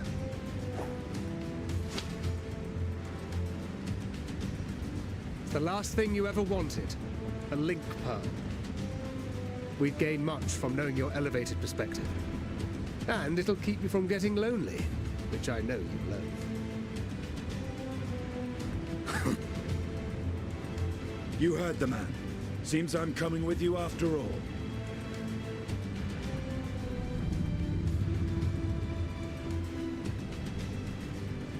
Then I pray thy grip is iron.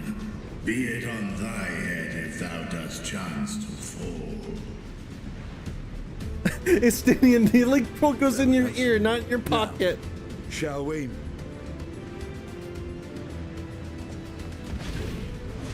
Also, yeah, downside our history is a lie. Update, upside, we have a motherfucking dragon on our side. Like, hell yeah!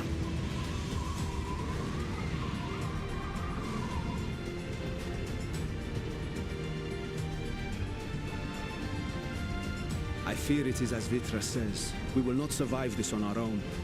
While I am loath to impose upon you again. I would insist if you did not. 'Tis the very reason we have come. Then once more I find myself without words to thank you properly. Estinian is making more a habit of riding dragons more than Azale could or wanted to. Well, while we're here. You know, though, I'm curious to know. Isn't the saying, what happens in the source also goes off to the reflections? I'm curious to know if Norvrant is being affected at all by this.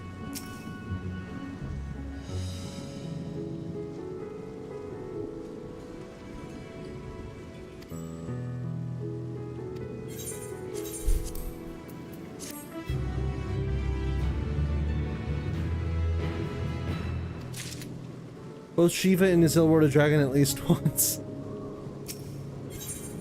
Shut up. Forgive me, my friends, but I must return to Megaduda for the time being. There I can better manage this crisis and dispatch my troops as the situation demands. If you're curious, Vel, check the weather. You know the forecast guys you always ignore. Wait, is that actually a legit way I can tell? Split into 3 groups and become more ground. Alza and I will see to pass Thinker and Show and make I will leave Arthur to Graha and Uvel. My information you can gather. Alright, so we gotta gather information. Gotcha. Good question. We should circle back to that when things settle down a smidge. Actually, I am curious. Is this at all affecting the... Yeah, Skywatcher, right over there.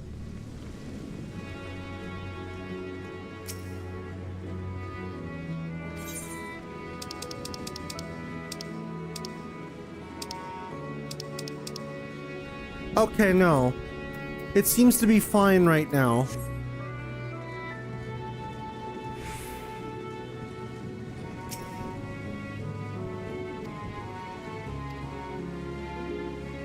Don't you think? I spoke with Nuadine, the chief alchemist there, on our last visit. He should be happy to answer our queries. Okay. How's it going?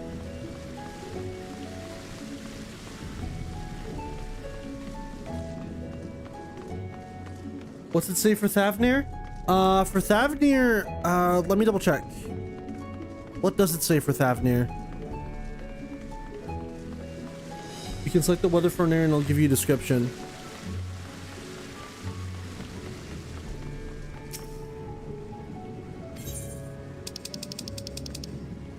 Apocalypse! Oh my god! And the weather in Thavnir right now is certainly apocalyptic. Jesus Christ.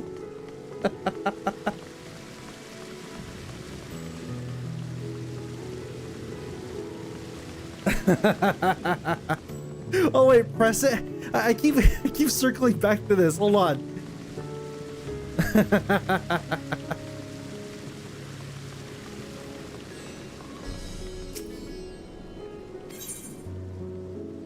Hold on. Can I press it? Yeah, hold on.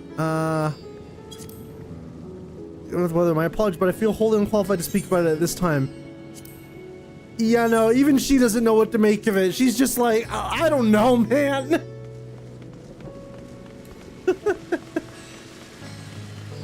That's funny as fuck, though.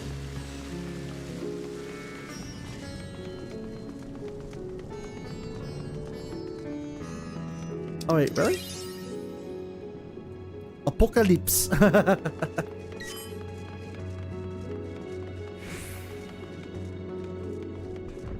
Terrified beyond the capacity for rational thought, yeah? Hey, Moogle, how's deliveries going?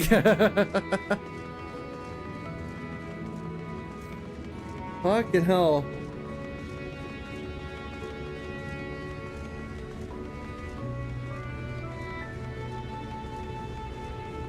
Understandable, have a nice day.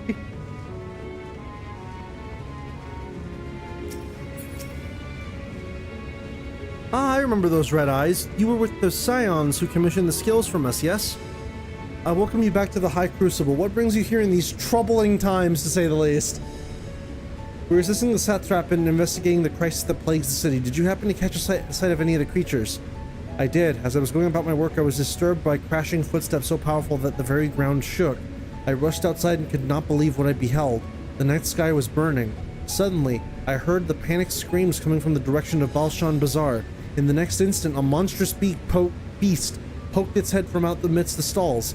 A handful of the Radiant rushed to the scene, only to be sent sprawling as the fiend and its minions propelled themselves skyward. So the blasphemy came from the vicinity of the markets. This knowledge may prove useful. I thank you for sharing your tale. Such a happy expansion so far, right, Phil? Yeah, sure.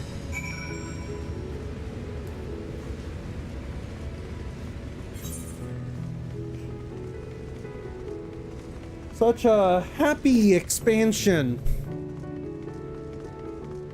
And definitely not horrifying.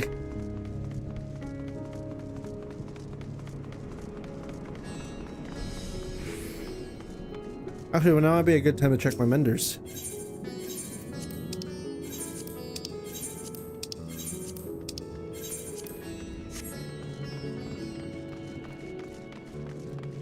Yeah. Trust me, you haven't even seen half the horror. Don't worry, fellas. I know how to fix this. All I need is half the world's population. Hang on, bros. I know a guy that knows a guy that knows how we can summon Zodiark. First I heard the screams, then a horde of ravening beasts came charging towards us. One of them was huge, bigger than a Marid, throwing people about like ragdolls, and it was eating them. I hid under the counter, saw others do the same, but the shrieking wailing kept getting louder, more voices in the throng, beasts or victims. I couldn't tell, I knew not what was happening. I still don't. That is enough, my good man. You were brave to share with us your tale. Many of your fellow merchants are safe. The High Crucible, too, has survived mostly unscathed. Try stay close to your friends and loved ones, and rest your body and mind while you are able. So, I will say this, by the way. I feel like if this were any other game, they would have a scene actually showing this happening. All these fucking horrific things happening. But, obviously, you know, budgetary constraints and whatnot. Dude, we need Emmett.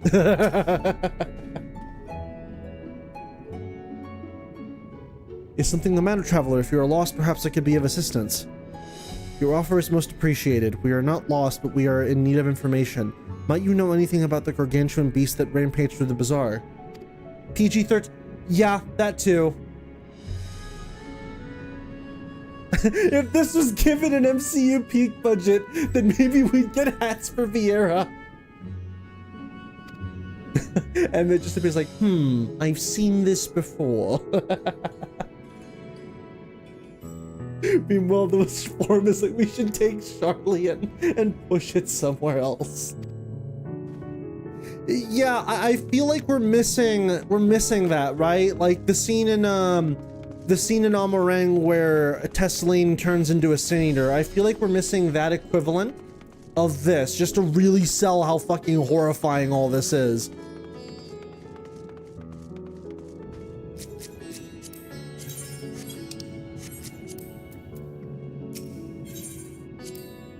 So this is the Fathnerian weave. I must say it bears resemblance to the traditional fabrics of Corvos. Small wonder, really, given that it's just across the water. Not that I'm much of an expert in Corvosi culture, of course. I've not had the occasion to visit my ancestral home since the coming to Charlian, and like as not, I will never reside there again. That said, in recent days, I've felt more acutely aware of my heritage, and grateful for it. It is thanks to my forebears that I inherited the royal eye, and with it the wisdom of ancient Allag. And so, well, I simply hope that my countrymen are safe. And one day, when this calamity is but a memory, I would like to see Corvos again, if only once. There's no one agreed upon welcome to Endwalker moment. Hold on, let me read this. Careful what you wish for. I think you got away with the sticks environment in your mouth scene because it was technically off screen. There's no one agreed upon welcome to Endwalker since they didn't show the actual shot. Yeah, that's fair enough. I think there not being a welcome to Endwalker scene is definitely a bit of a missed opportunity, given that everyone can agree what the, oh, by the way, welcome to Shadowbringers. Everyone agrees what that is. Half of this expansion, I believe, was worked on while the quarantines were starting. Yes, I am aware of that. Forgive me, but my shop's closed until further notice. Needless to say, we have more pressing concerns these days. Also, I am also very keenly aware that something to do with the ending of Endwalker was changed at the last moment and caused the expansion to be delayed by, was it 2 weeks? When I get to that point in the story, I would be more than eager to hear what that change was. And I'd love to give my two cents on it. Afraid not, my friend. I didn't know the ending was changed. No, yeah, that's why, to my knowledge, that's why the expansion got delayed. Hold on. This kind of stuff is like how Gravity Falls dodged Disney's no-kill rule by coming up with more horrific fates. Yeah, that's fair enough, right? It's like, oh no, they're not dead, don't worry. They've just been co-signed to a fate worse than death. I mean, I personally think the level 83 trial is the welcome to Endwalker moment. The sheer shock of where do we go from here? Yeah, fair enough. And with that, I believe we've learned all we can. Yep.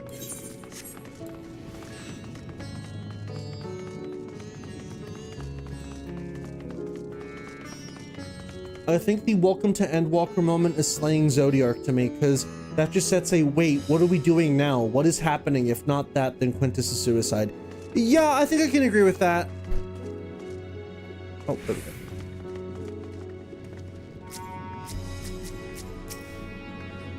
Judging by their accounts, the transformation had already occurred by the time the beast reached the bazaar. It tore through the west side of the bazaar and headed towards the Aetheryte Plaza. In other words, the blasphemy may have first appeared in the vicinity. That being the case, the people in the Mayhain can surely tell us more.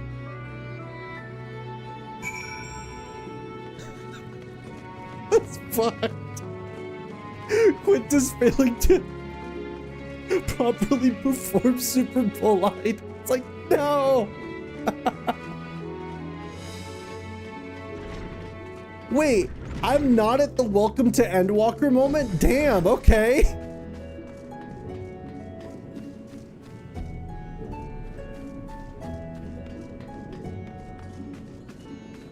No, he did it right.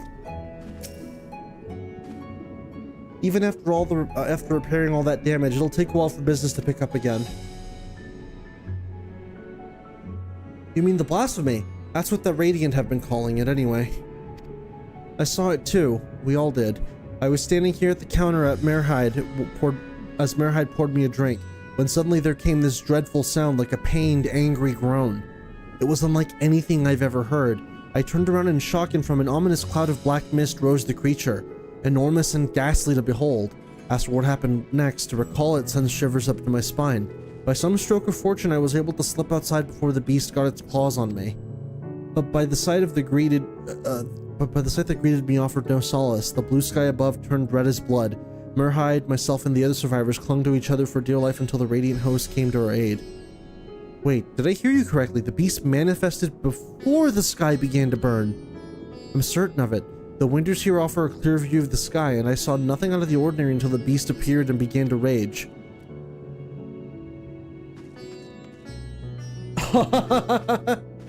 To be fair, some people consider the 6.0 end credits to be the... Damn. I will say though, I would have liked an alternate version of this map that looks a lot more damaged. Because considering that this giant beast just rampaged through here, I don't know, it's looking awfully clean, don't you think?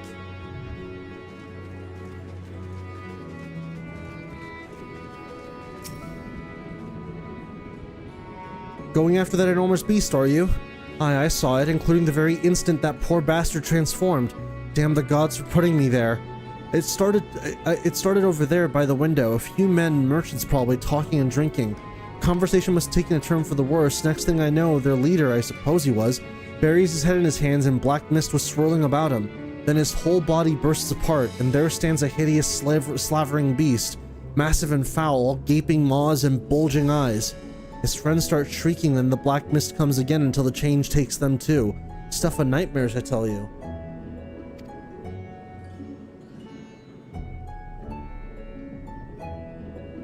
Wait, put a pin in this for later. Doors off hinges, scratches and smudges, I getcha. The veneering cloth is quite strong, wet shirt, don't break Shanghai noon moment. No, I'm a decorator by trade, not much to cause to mingle with their sort. Saw Millhill the barmaid chatting with them, though. She might know something.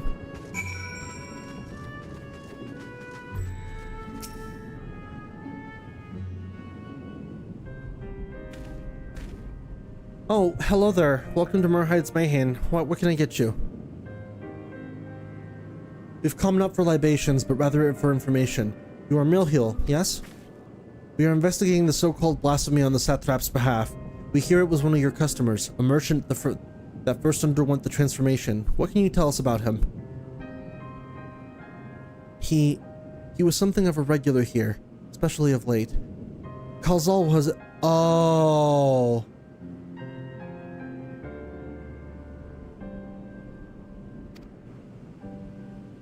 Yeah.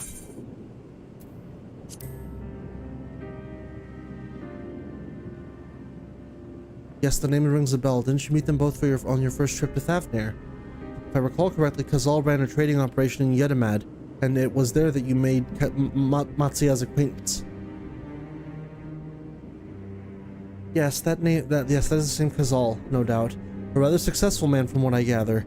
That said, it was clear that he had fallen under hard times as of late. Those ghastly towers popping up everywhere could not have been good for business. Even now with the towers gone, the collapse of the Empire has led to all sorts of problems everywhere elsewhere. The market for luxuries is surely not what it once was. Trying times for the head of the trading consortium, indeed. Kazal was a compassionate man. Even as his own business suffered, he did what he could to provide for the artisans, fishermen, and many others who counted on him to sell their wares. Indeed, that was the very topic of yesterday's meeting. As far as I could hear, yet as they discussed matters further, Kazal's tone grew grave and grim. It was then that... Forgive me, I would not have you recall the memory if it brings you pain. If I could, I would ask just one more thing. Did you notice anything unusual at Kazal in particular? Please, anything at all. Sorry, nothing springs to mind. Perhaps someone else can help you. Kazal lived off for his work, and he had no family that I know of. His employees and associates knew him best, but they too are lost to us. Still, perhaps his neighbors know something I do not. I can direct you to them if you believe it would help. What do you say? He said I'm ruined.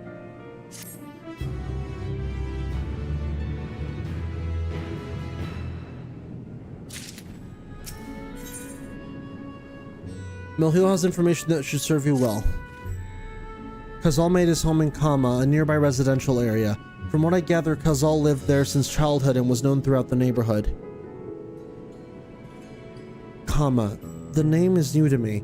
How do we get there? I'll write down some directions. Vol, do you understand how the transformation happens yet or no? Gathering what Y'shtola said, it's basically the opposite of stagnating ether. It's straight up deterioration of ether, like it just crumbles away and erodes. But I don't know what's causing it per se, at least not yet. But I have some guesses given what I saw with the with that elephant family that we ran into during the dungeon. So I don't know. Yeah.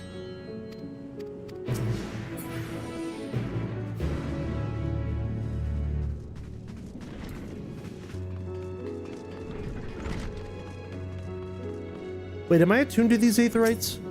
I'm not.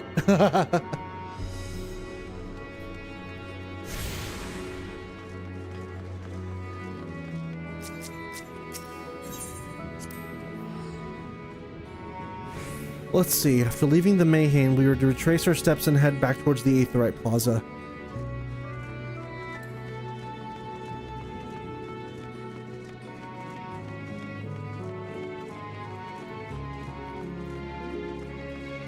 To the Aetherite Plaza, huh? Oh, I'm not actually not attuned.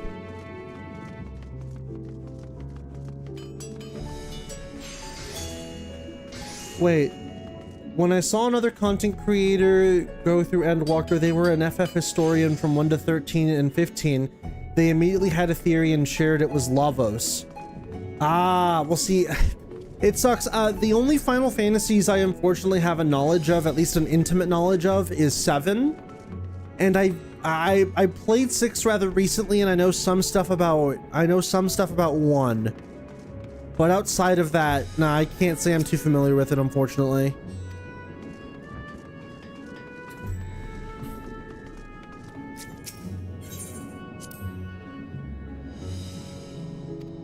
From here we ascend the stairs.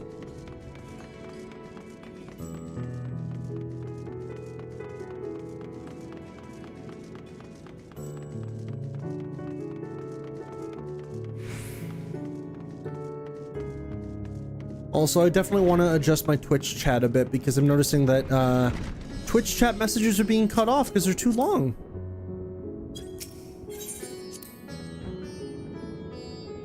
This must be huge. In which case we should take the path leading southeast.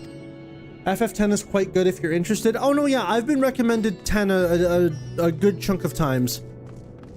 I definitely do want to play 10 at some point. Though there's a decent couple other FF games that I'd like to play that I'd like to play first.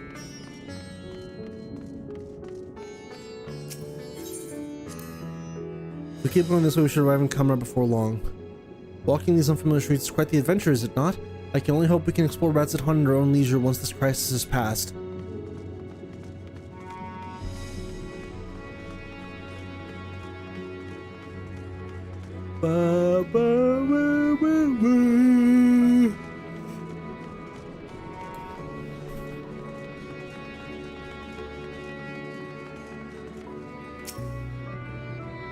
And this must be Karma. We've arrived at last. Let us begin questioning the residents without delay. No doubt someone here can tell us more about Khazal. Given recent events, I imagine many are taking shelter indoors.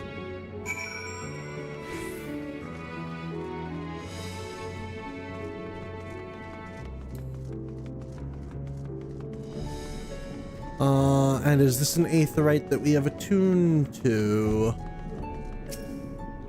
Oh, it's not.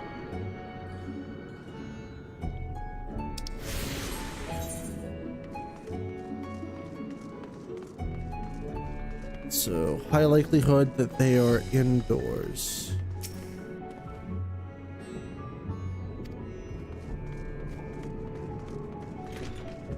Oh, there we go. Khazal, you say? Yes, I've known him since he was a boy. If there was ever a man who was born to be a merchant, it was him. Always early to depart and late to return, he'd spend his days procuring the finest wares and seeking out willing customers. You could say it came to him as easily as breathing. Sadly, business was flagging of late. No surprise really, what with how dangerous travel has become. He was cooped up in his house from dawn till dusk the other day, no doubt racking his brain for a way to turn his fortunes around. Then at night I heard the door open. I looked out to see Kazal sitting on the bench. His head hung low, a man with the weight of the world on his shoulders. See, the situation must have been quite dire indeed. Did you notice anything else out of the ordinary? Nothing to speak of, other than the troubles with his consortium. He was the same old Kazal, cordial and honest like always. These questions you're asking, has something happened to him? He wasn't caught up in that terrible incident at the bazaar, was he? I don't travel much these days, but my daughters told me not to venture outside. Stuck in here as I am, I've heard little about these bizarre goings-on. But the situation may change without warning. I urge you to stay close to your daughter and be prepared to take refuge should the satrap order it. Okay, so... Okay. So I think... Despair. Despair and anxiousness seems to be what's causing a lot of this, it seems.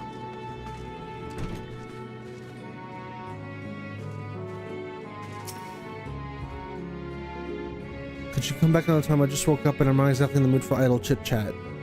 Well, that's one way to avoid the panic, I suppose. Pardon our intrusion. You may not have noticed, but a great danger has come to Thavnir. I encourage you to stay alert and prepare to flee the city should the situation turn dire. But before we leave you in peace, pray allow us to ask a question or two. Did you know a local merchant named Kazal? If so, did you notice anything unusual about him recently? Kazal? I know him. In fact, we spoke just the other day. Like many others, his business was doing poorly. Still, it seemed as though he'd managed to turn things around thanks to a generous order from Ruveda Fibers. Why, he was practically dancing in the streets. I haven't spoken with him since, but I assume it all went well. Jambaha might be able to tell you more though, as I recall he was the one who brokered the arrangement. Huh. Well, any emotion related to hopelessness, even if something like the fear of not paying rent on time is enough to turn you into one of those things. Yeah, seemingly, just like even the slightest amount of like hopelessness, right? Like it's no use kind of thing, right?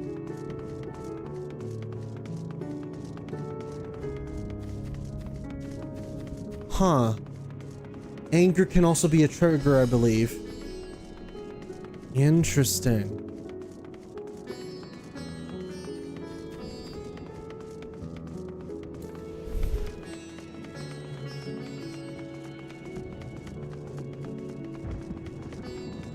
So like intense emotion causes your ether to just corrode. How weird. Just like negative emotions that drive you over the edge, yeah.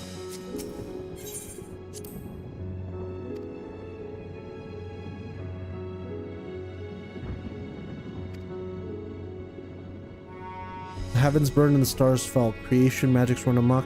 That was my assumption when I saw Amarat. Perhaps the ancients believed the same, that the terror of a single powerful individual was the cause of their calamity. And yet those selfsame horrors now manifest themselves before our eyes. What could it be that sets the heavens aflame and turns ordinary men into beasts? Blasphemies, all they have to do is scare you. Yeah? Sin Eaters, all they have to do is scratch you. With blasphemies, all they have to do is scare you. Just instill that sense of fear and hopelessness, and that's it. You're one of them.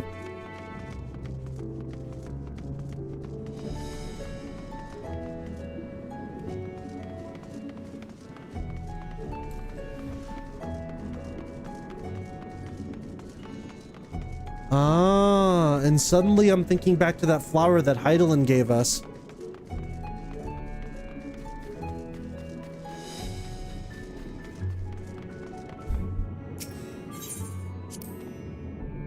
They're forming silkworms. This must be Ruveda fibers, where we should find Jinabaha.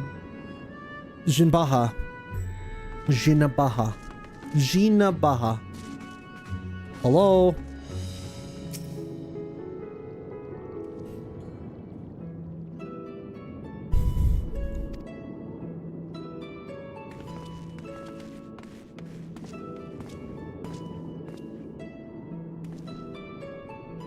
Pardon me, but you are in charge of buying and selling here, yes? We have a few questions that we'd like to... I'm sorry, but I simply don't have time to chat. If you haven't noticed, we have our hands full at the moment. We must carry all our wares and equipment to safety before those accursed beasts return. Missing your favorite TV show and suddenly you just become a nightmare fuel. Now put that on a planetary scale. Yeah, it's a scary thought. In that case, might we be of assistance? Perhaps we could speak when the job is done. Very well. Oh boy, do this odd job for me. Alright, Graha, let's do it. Yeah, remember when I said contrarian way would end to theorists?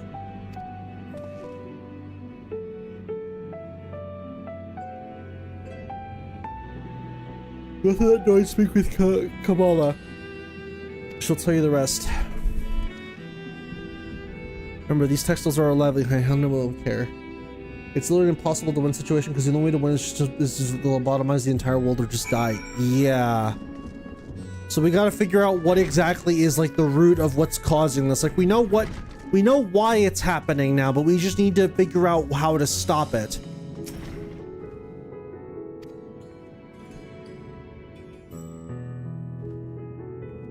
What's that? You've come to help? Oh, praise be the Minduruva.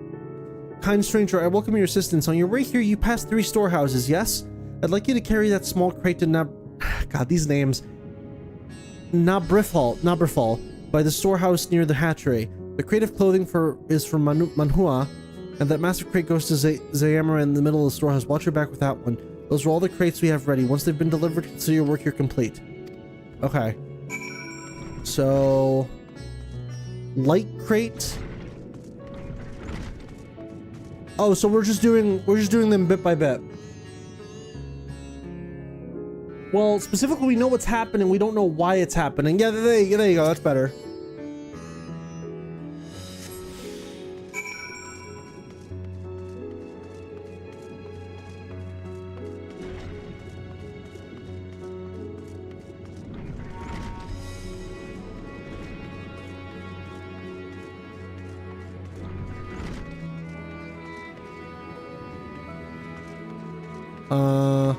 Oh. There you go.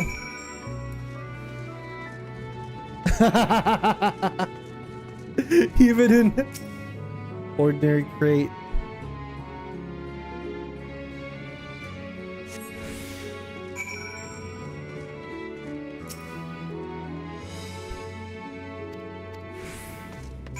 And then the large crate.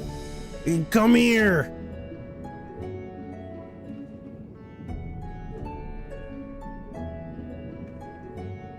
My corporate overlords demanded it.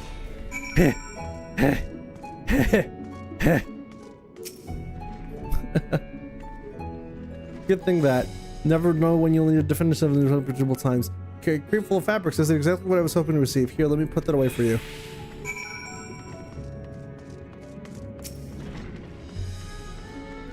I've never seen them so strong. I'm so sure we'll see the rest. So please return to Jabba and steer me the work pursuing a pace. Trust me, we'll go for this distraction. Too many terrible happenings of late. But generous souls like yourself give me hope that we may emerge from this trial even stronger. I pray we meet again in more peaceful times.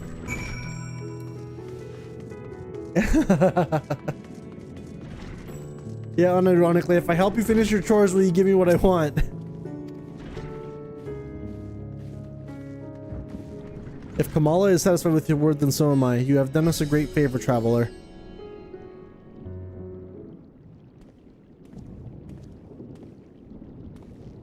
I too have delivered the instruments and apparatuses entrusted to me. You both have my thanks. With our wares safely stored away, we'll not lose any more to those fiends.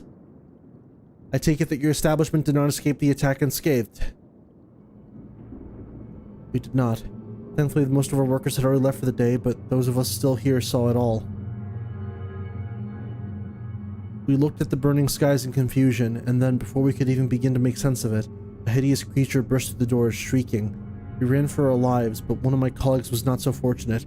He cried out, a scream of such agony, such terror, and in the next instant, he too sprouted fearsome claws. Sight of it caused another fellow to panic, and then he too transformed.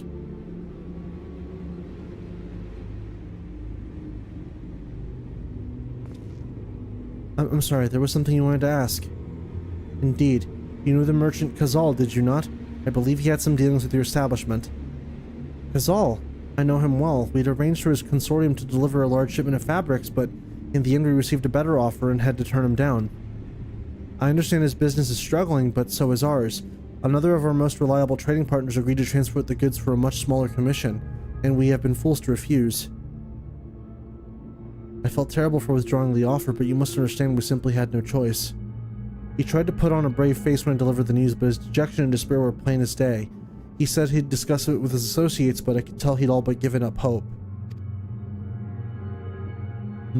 Dejection and despair.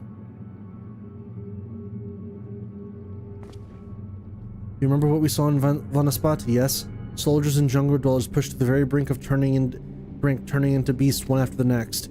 It would seem the same phenomenon occurred here, the poor craftsmen attacked by the fiends, as well as those that witnessed it, all undergoing the same change. I suspect that everything began with Kazal. By all accounts, it was he who suffered from the most profound and piercing despair. Wait, could that be it? That such intense emotions were what triggered this transformation? Much remains unclear, but I believe we're drawing closer to an answer. At any rate, we must discuss our findings with the others.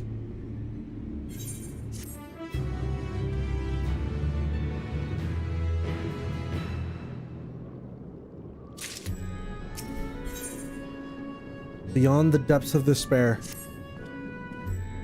We were to reconvene with the others in front of Megaduda, were we not? That should be just outside. With any luck, they'll have already returned from their own investigations. My friend, we must take our leave. I pray that your establishment is spared further tragedy. But remember, your lives are far more precious than any wares. If you are ordered to flee, do so without hesitation. Indeed. I thank you for your concern, and I pray you two take care as well. Don't cry, Elise. No matter what happens. Or else you'll bring on the flames of disaster.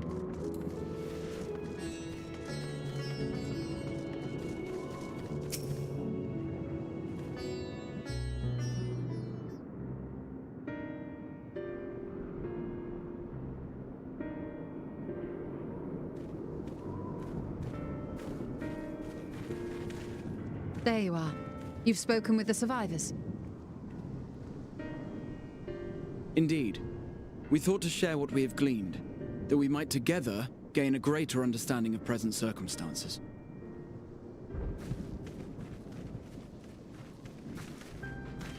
Fortuitous timing. Alize and I completed our own investigations not long ago. Then we should take a moment to compare notes. Shall we begin with the two of you?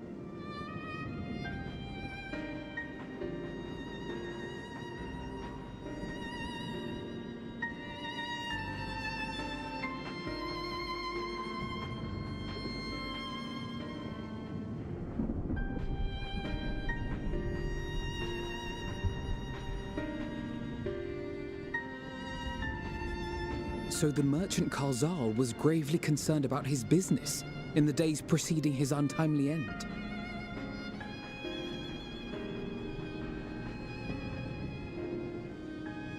The tales we heard were much the same.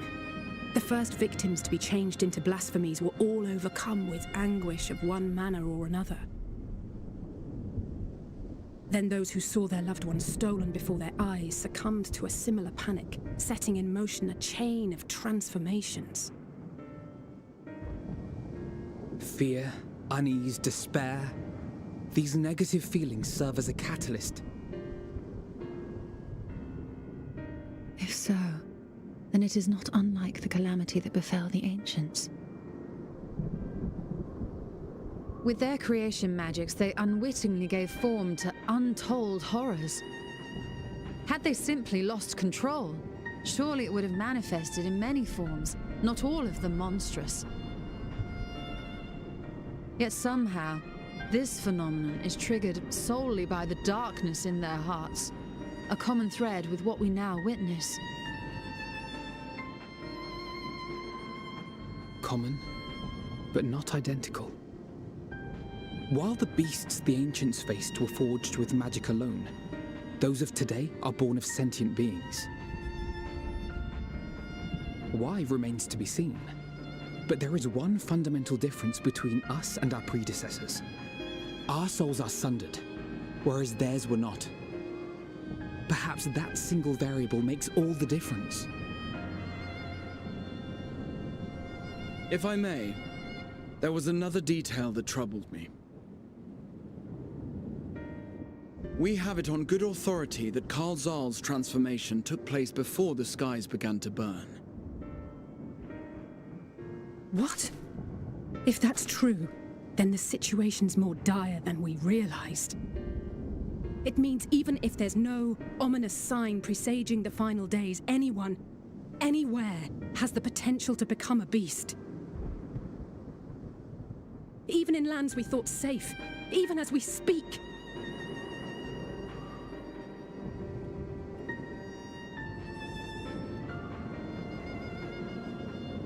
Look! It's the satrap! The satrap! Thank the heavens!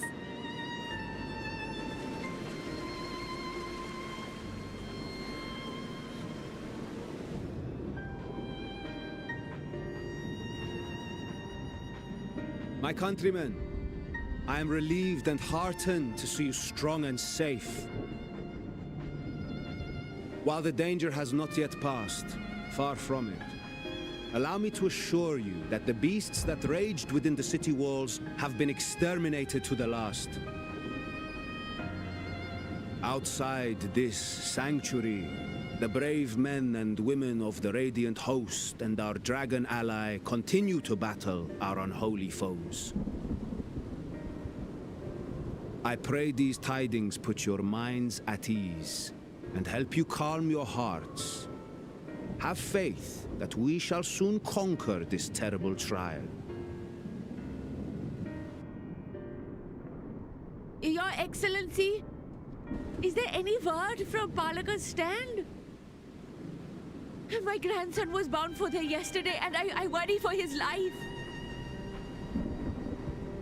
We are still awaiting a report, but I promise you, as soon as I have aught to share,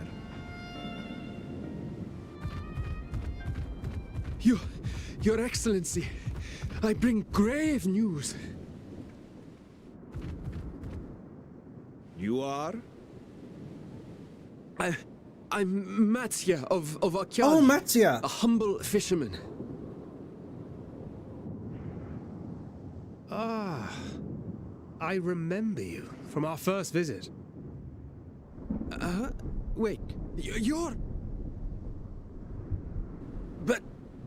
But no, that can wait. When the skies turned red, I set off for Palaka's stand, fearing for the safety of a friend. But as I drew near the village, I saw dreadful beasts all about. No! Gods have mercy! Your Excellency! Save my grandson, I beg of you! We will spare no effort to save all we can, but you must remain calm. Calm? You tell me to be calm? You saw those beasts? They tore our bravest warriors limb from limb! What if we are too late, huh? They catch him, sink their fangs into him? The fangs! The screams!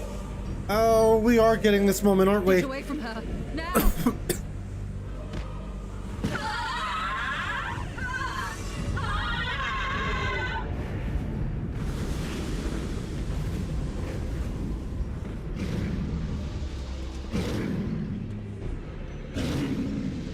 Yeah.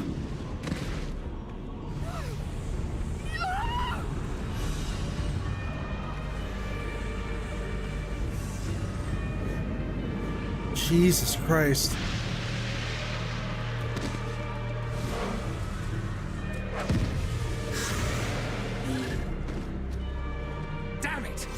We've got to kill them before it spreads.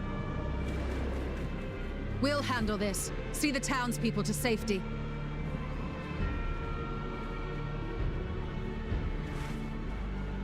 Run as fast as you can!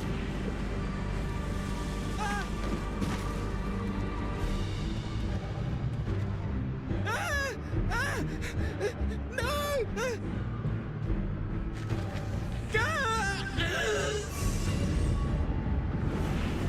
Fuck me, man.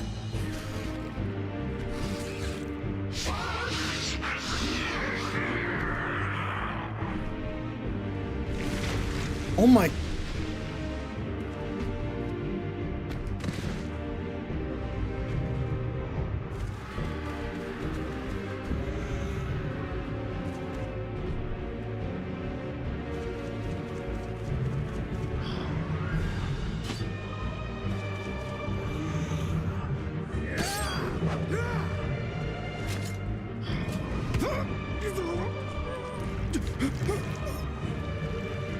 Vitra, our people, you must save them.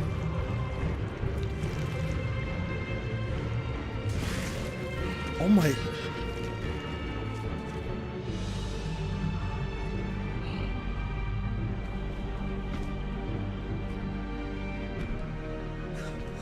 My son.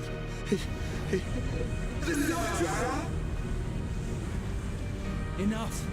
You must run. For their sake and your own.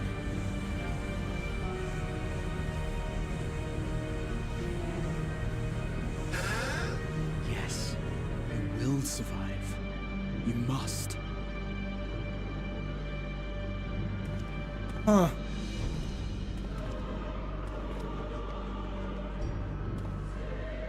Interesting.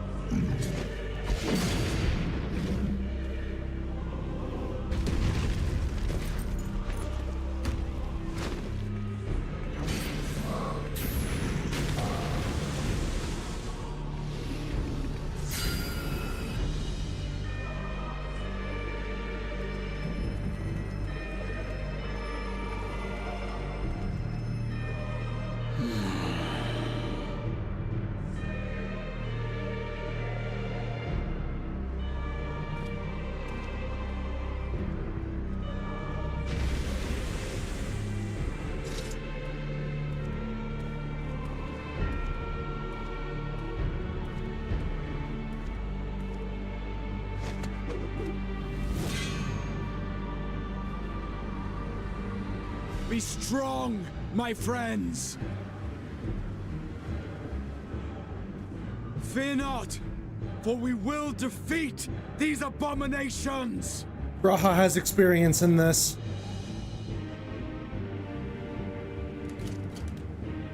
Brave men and women of the Radiant Host, lend your Stola and Thancred your aid. Let not a single beast escape. The rest of you, flee this place. Carry the wounded if you must. I like that even his voice deepens a little bit. Above all, stay calm. No beast will follow you. We will see to that.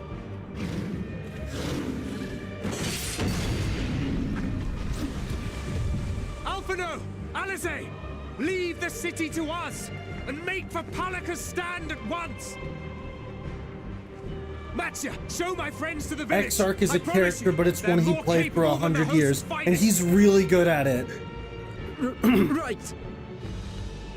Go with them, will you? We will save this is the moment as many as we can. becomes Exarchenberg. But in all seriousness, Graha has had nothing but good moments this game. That was his single-handedly his best moment.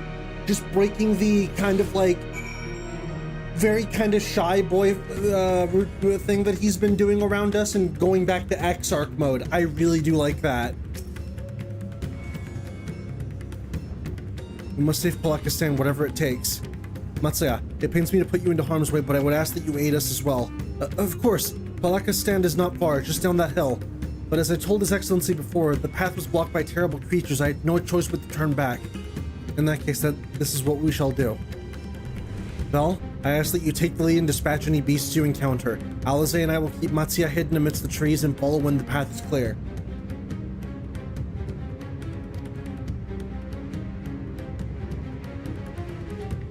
There's no telling what dangers await us. Keep your eyes peeled. 99.1% pure tower.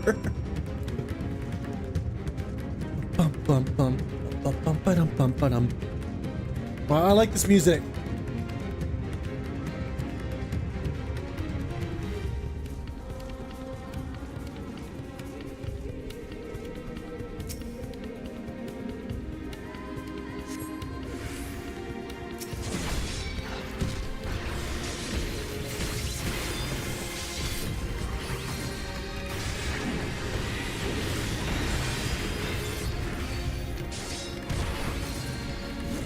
You know, Graha's good at crisis management, and I really do appreciate that. If this were any other game, I feel like Graha would have taken a back seat at some points, and they would have forgotten that part of his personality. I'm really glad they didn't. I'm really glad that Graha just didn't lose a lot of his older quote-unquote personality when he came to the source with us. I'm glad that they kept it.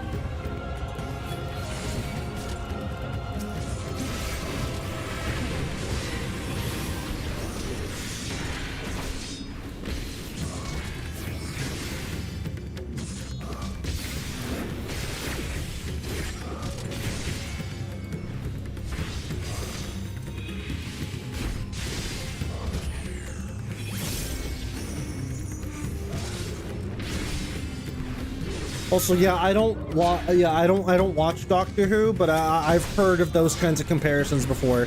Well, you'll have an actor that plays the role in a very silly way, but when things get serious, they just snap into character, right? Like I know what you're talking about.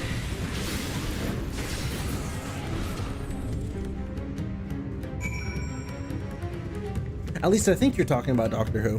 I can only assume.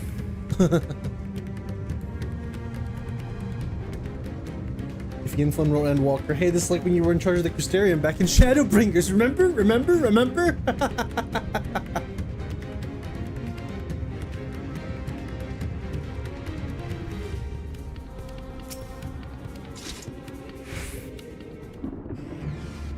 The only other doctors on the USS Voyager state of the nature of fair enough.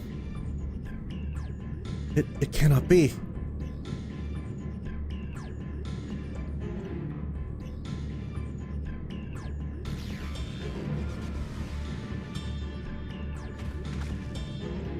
We must heal those we can quickly. I see no beast, but stay on your guard. I am 100% convinced Radzidhan would have fallen had he not taken command right then. I know, right? Graha's a good boy. The best boy.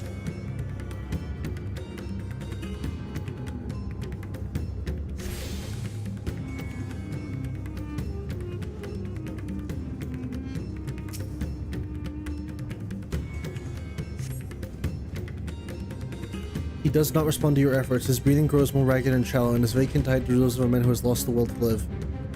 Even if I wake, the nightmare goes on. No, leave me to sleep. You call out, but the man does not respond. Jeez.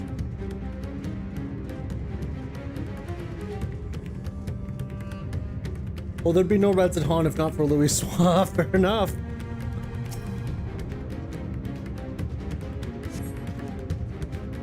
You appear to be breathing.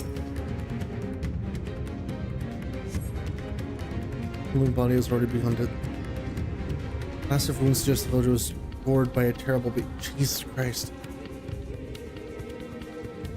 Yeah, admittedly, right, when it comes to games like this, I imagine that when it comes to the rating systems, there is only so much you can show. So what they can't show, they have no choice but to tell you, right? Am I right in thinking that? Because it definitely feels like... Oh, hold on.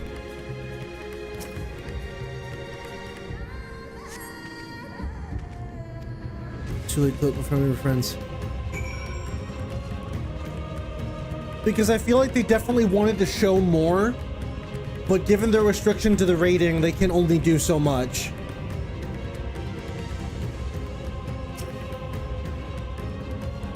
Are these the only villagers who survived? I can only hope others managed to flee, but if the rest have been turned to beasts by the 12. Let us do what we can to see that the damage spreads no further, and no matter what comes, we must keep our spirits high, lest we ourselves suffer a similar fate.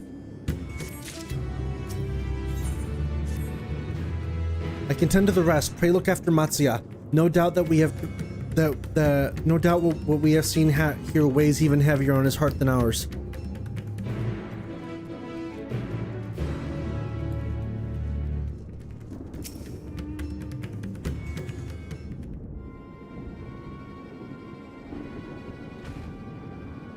Oh, Vel.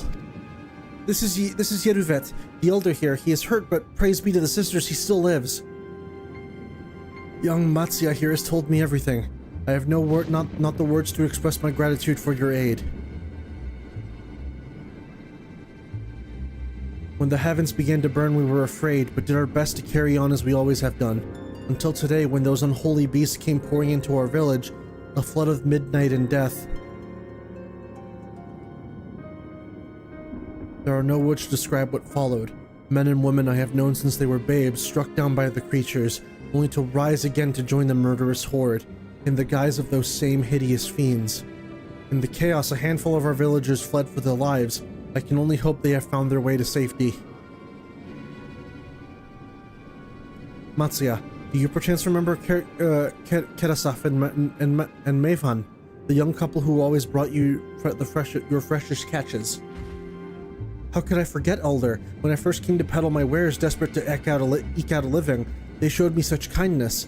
Others shunned me as an outsider, as is their way, but Kerasaf and Mevan bought my fish, and sung its praises. They turned my fortunes around. Alas, I fear they are in terrible danger. I saw them running towards Agama Temple, one of those beasts in close pursuit. They had their child, still but a tiny babe, to elude these fiends while caring for one so young is an impossible task. Surely, I beg of you, go to their aid.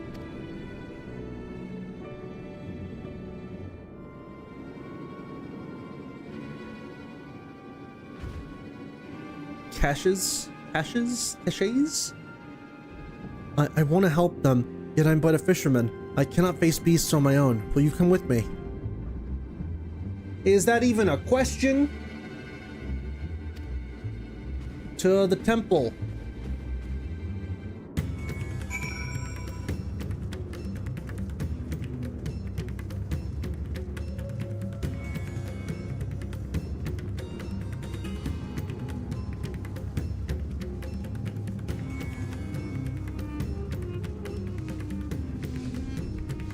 You're here. Uh-oh.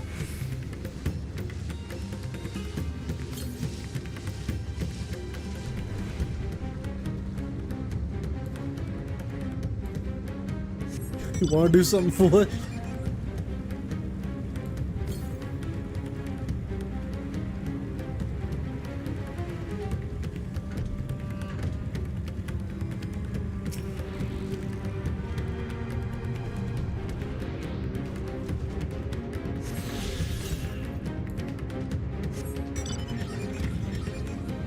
Southeast.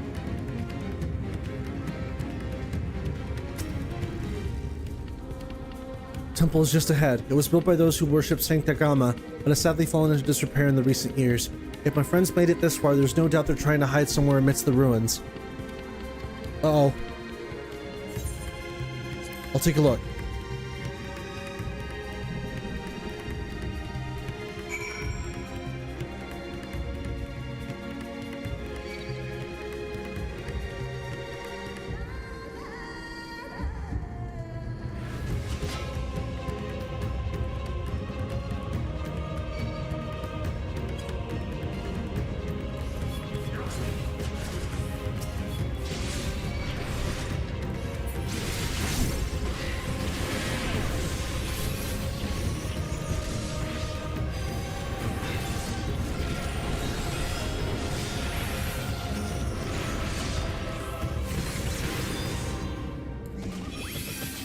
No.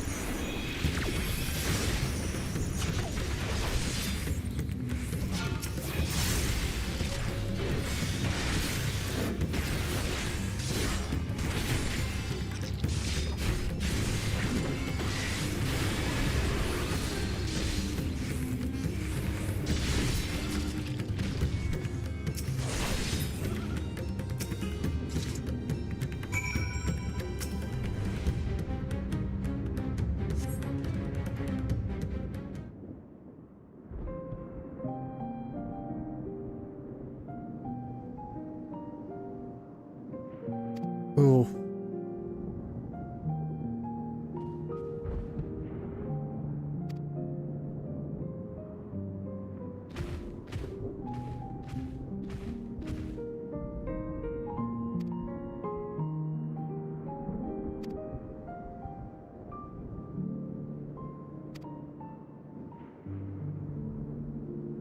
Daughter. And be with them.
I'm gonna search the jungle between here and Palakistan.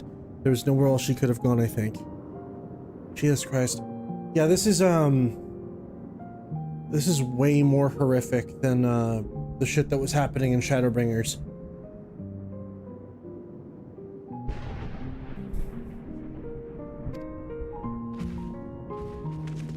Like in Shadowbringers it was very depressing, but this is just horrifying.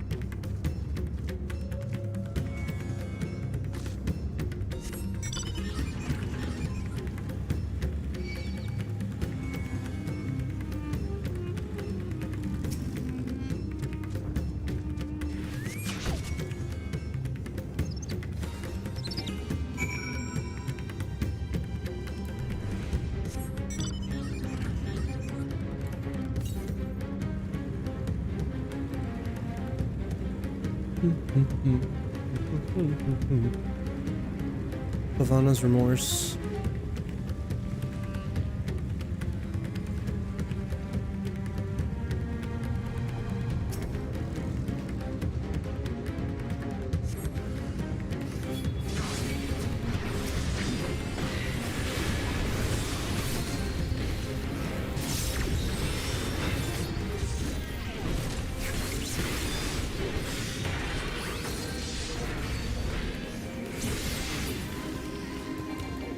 No.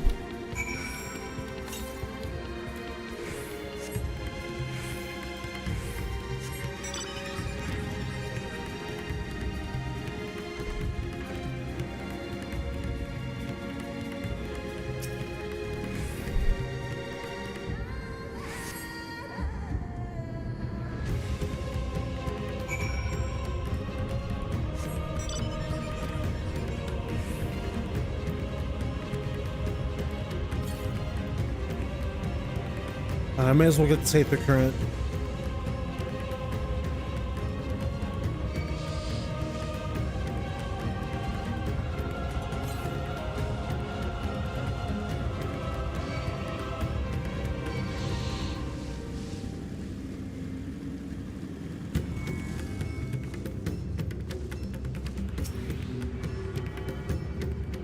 Sections where the overworld enemy music became an issue for me. Such a serious moment, and they put a whimsical fairy beat in my track.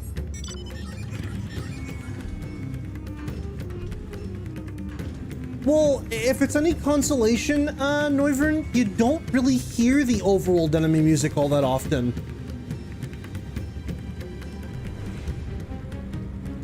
So far, the last place I recall hearing it, I think, is while we were on the moon.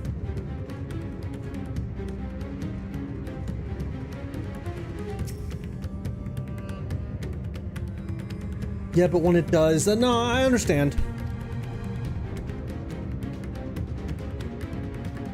Hold on.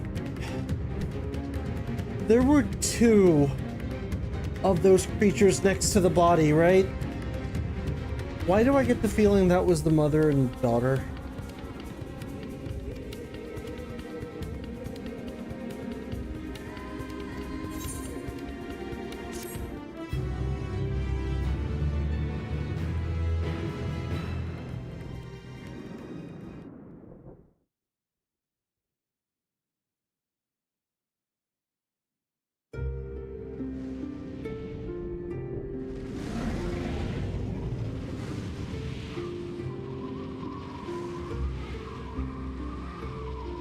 No more enemies to trouble us here.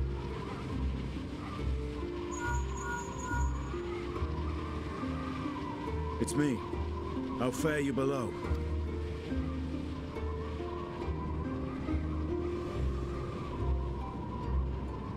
Understood.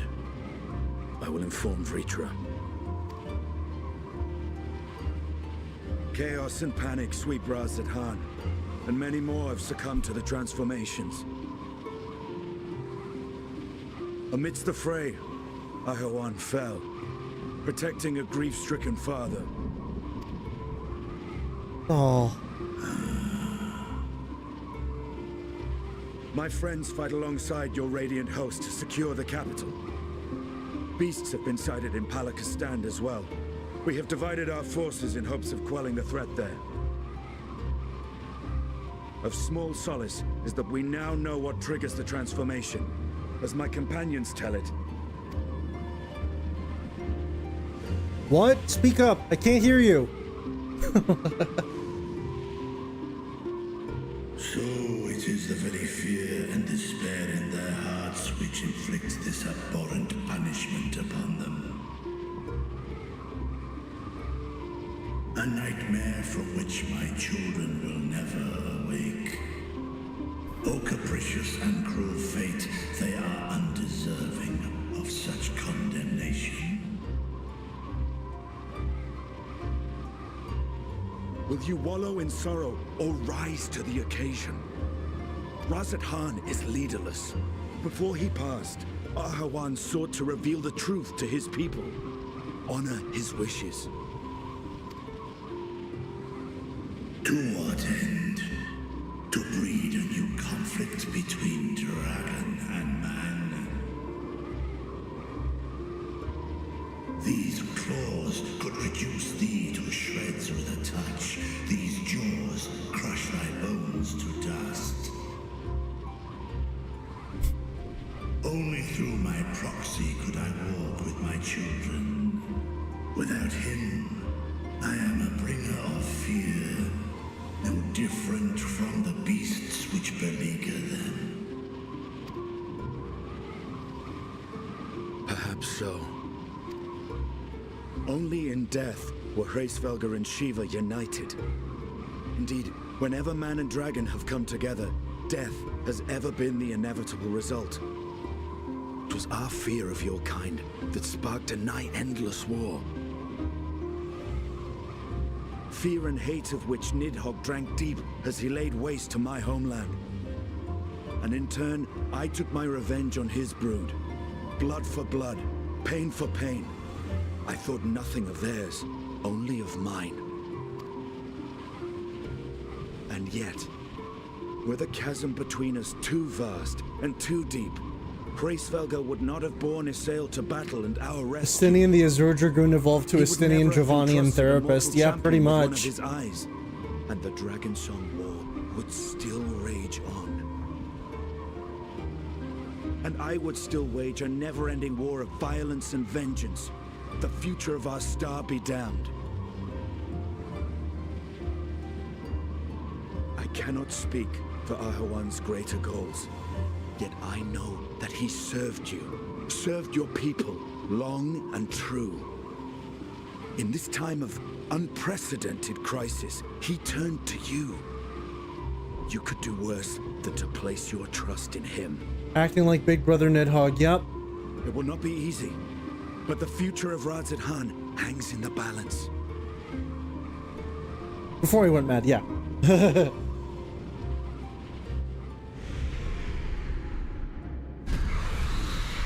We have company.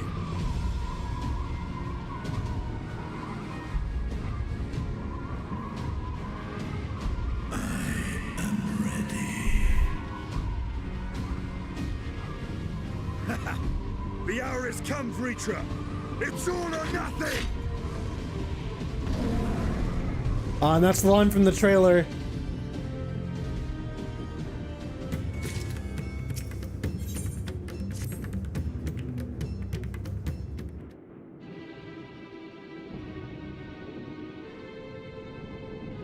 If Mevon fled deeper into the jungle, she and her child are in grave danger. Whatever we do, gods have mercy. Hey, hold on. We must try to stay calm.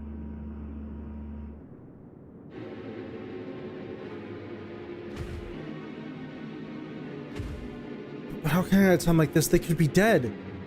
Chill, man. So if I allow myself to be overcome by this fear, I too might become a beast? I'm not sure I understand, but I will do my best.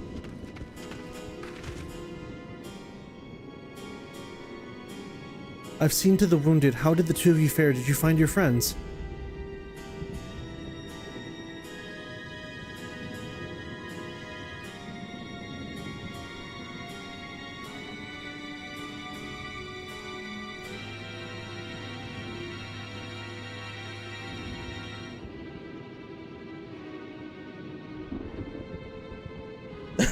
Wrangles a Namasu. He can be be endlessly frustrated. You can't be despairing now.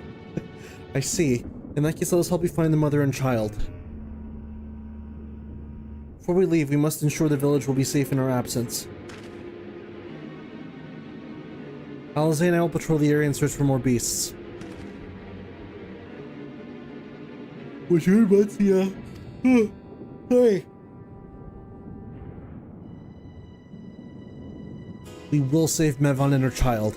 We can do that much for Kedasaf.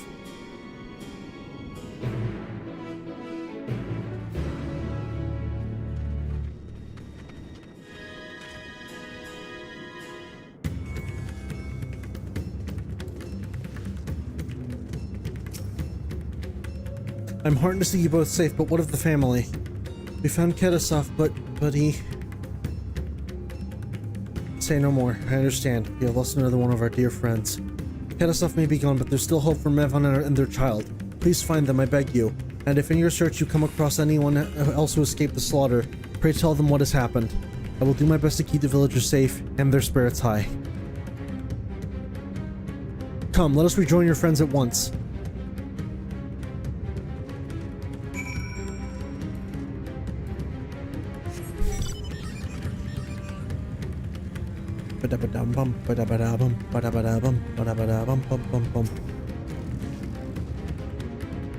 Police report the vicinity appears to be beast-free, no doubt thanks to your earlier efforts. And with that, let us resume our search for your friend and her child. Where should we begin, Matsuya? If we follow Xiroda south, we will arrive at Purusa, a temple. It is a sacred place where people go to commune with the divinities. It is possible that Mevon sought shelter there, and perhaps other villagers as well. Then it's settled. Matsuya, stay close to me, alright? You two, take the lead. Keep an eye out for the beasts and anyone in need of help. Very well. We make for Purusa as quickly as we're able, with me. You know who would actually deal with this well with this scenario? Vincent. His secret? He's always despairing. Yeah, pretty much.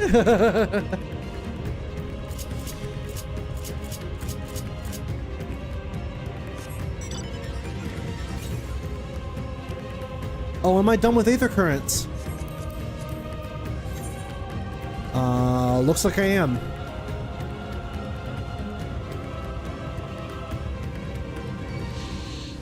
Cloud will transform in a heartbeat. Cloud.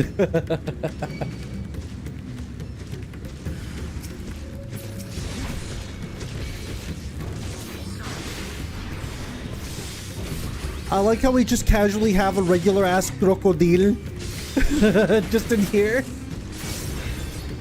It's like, oh, it's okay. You want to be included too, buddy.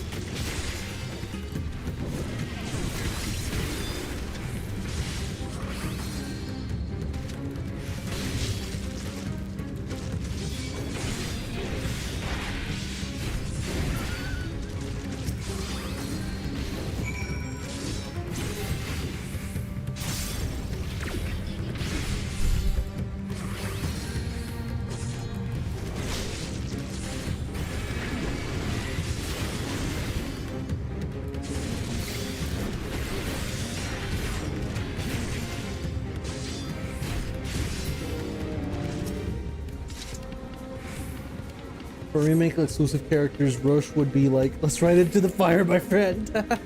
By the way, that doesn't lead me to question. I do want to, I don't know if it'd be some with chocolates, but enough for me. I can make my own favorite.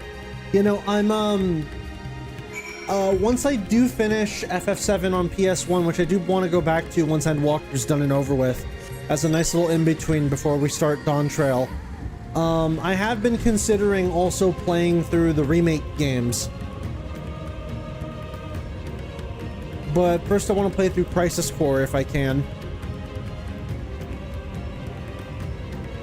Though for those games, I'd probably just go back to like my normal Saturday-Sunday schedule, if anything. No, wait. Producer Lies just up ahead, but something terrible has just happened. The beasts have come and many have already been killed. Alpha and Alze have gone to do what they can, but there are so many more than I could count. You must be ready. Oh, I'll play 9 as well. Don't worry. It'll all be in time. Because I have 9 on PS1. Mainline Saturday, 14 Sunday.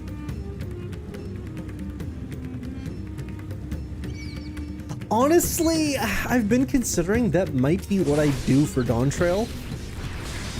Because, I know the kind of pace that Dawn Trail goes at. And what better way than to drag it out even longer?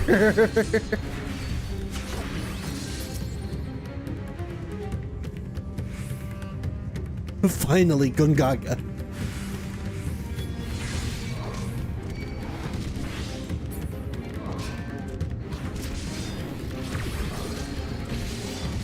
There are a lot of references to 9 and Dawn Trail.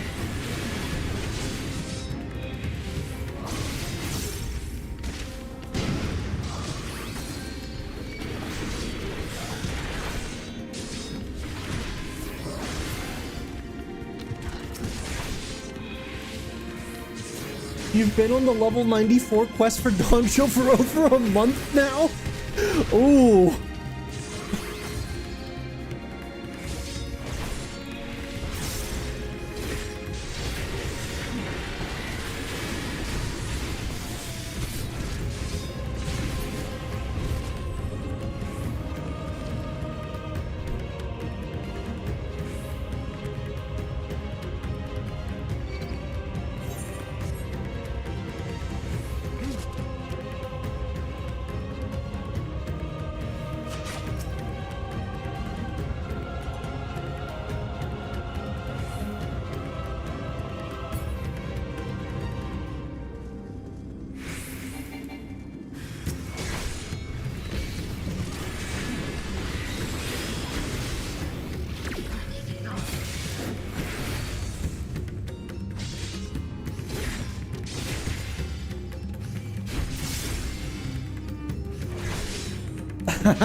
I understand that feeling.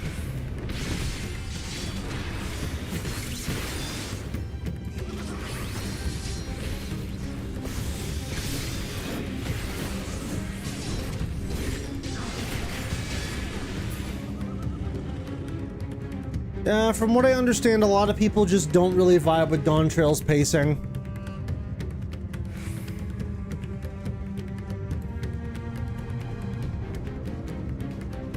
We'll see, because for me it's not the pacing, it's the framing. Ooh, okay.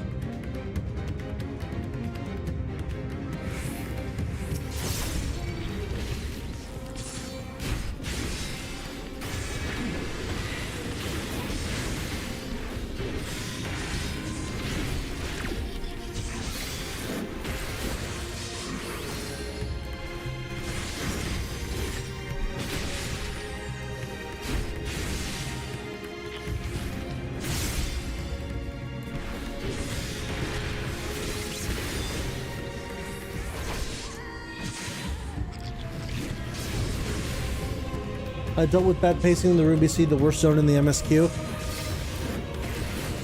Once I understood what story they were trying to tell. Well, we'll see. It'll be interesting once I get to it, but it's something I'm probably not going to get to for a bit, just because I feel like Endwalker, and once we finish Endwalker MSQ, I'll definitely ease up on the FF14 streams for a while.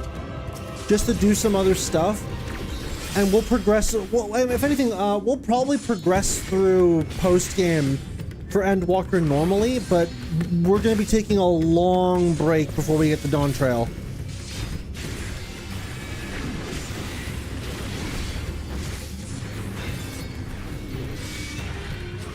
So it'll be a good opportunity to kind of just take a break from the game for a while so I don't like burn myself out by going from what we're currently dealing with to save some money and then sub for a couple months. Maybe. I don't know, it depends. I've still got content to run with friends, and I've got friends that are still making their way through current content, so I could always just hop in and play with them and whatnot.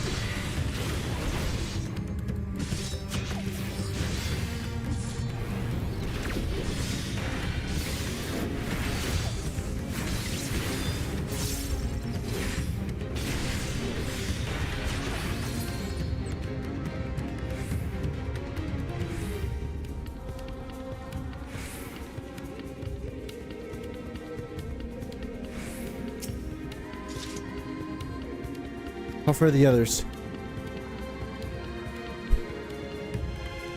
Oh, you would want to know a bit more. Would you want to know a bit more on Paladin for rotation's sake? Sure.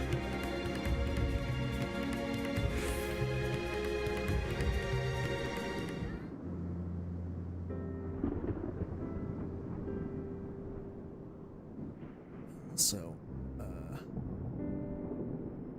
let me see if I can do something. Courage, friend.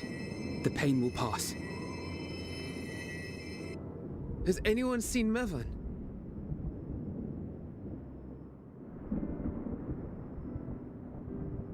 Where could she be?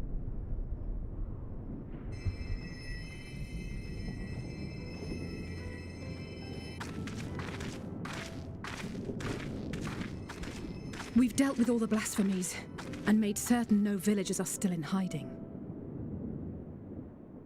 Good work. We've otherwise tended to the wounded as best we can. What will become of us? Help is on the way, surely. We may have to abandon our homes now, but we will return someday. But where can we go? Is anywhere even safe? That I cannot say. Well, I can. Nowhere's safe. Run all you like, but there's no escaping these things. And even if I could, it's too late for my family.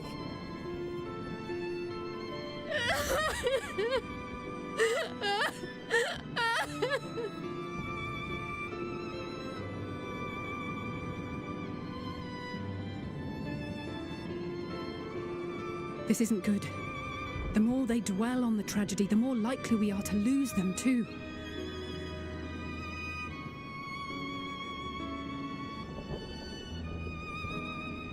My friends, this is a place of worship. Should your heart quake with sadness, cast your mind to the heavens and remember. Oh no, bitch, don't you start. Remember the teachings of the old gods. Did they not implore us to stand fast when waves of sorrow break against our shores?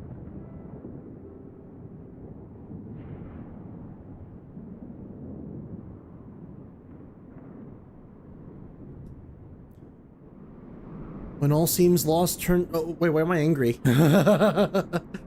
When all seems lost, turn to faith. My children. There is more ugliness than beauty in this world.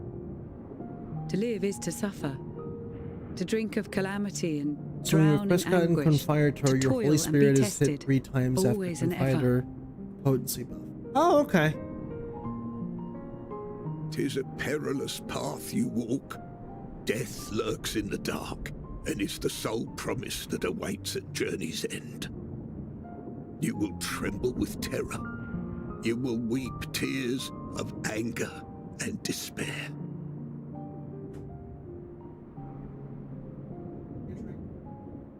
I'm grabbing a drink, sorry. But Do not avert your eyes. See your life for what it is. Sorry. Then will you see how the hardships make you strong.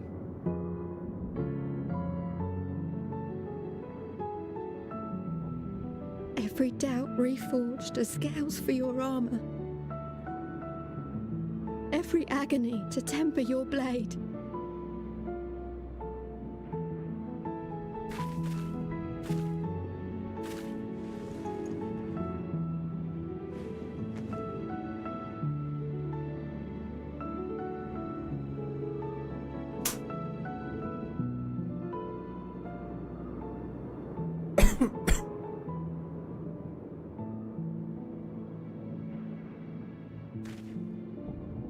Thank you, lad.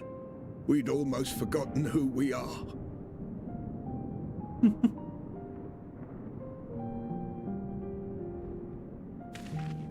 My undying gratitude to you as well, my friends.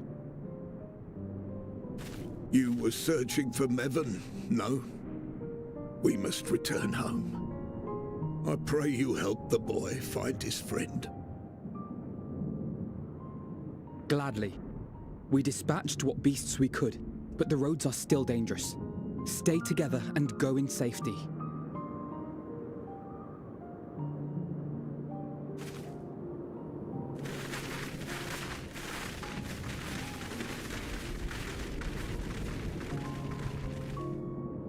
That was very impressive, what you did back there. Those words seem to resonate with your people. They should.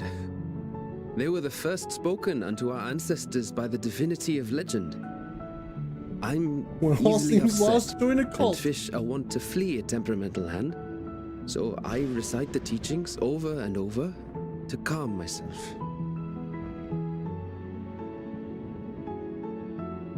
They're lovely and inspiring to hear, though I imagine they were born of great misfortune. They are born of life. There's as much bad as good in it. More, many would attest. All the more reason to appreciate the good when you can. I won't argue with that.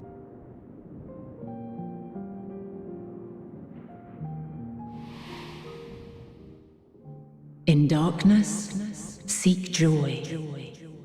Surrender not to sadness, and see beyond despair. Walk free, and bear the light for others to follow.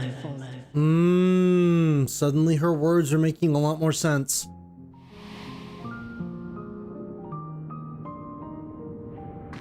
And with that, let us see if we can't find Mervyn.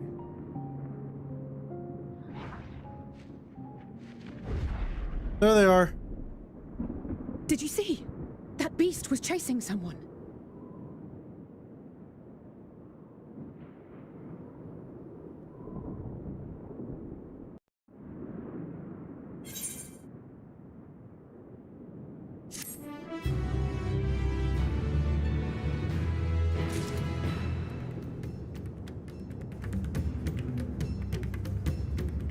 Because they should give you the answers. Yeah. Warm hearts rekindled hopes. Over there, my view is blocked by the trees, but I'm sure I saw someone being chased by a beast. So I'll go with Matsuya and search along the river. Often when I will circle around the south.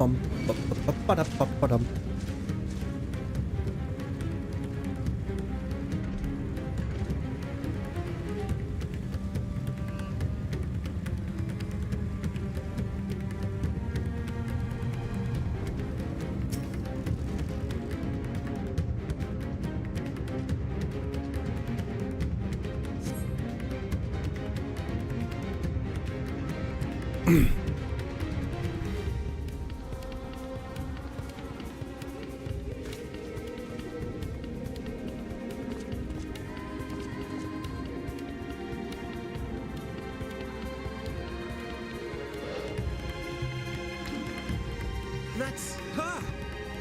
No, I'm sure of it! Bevan!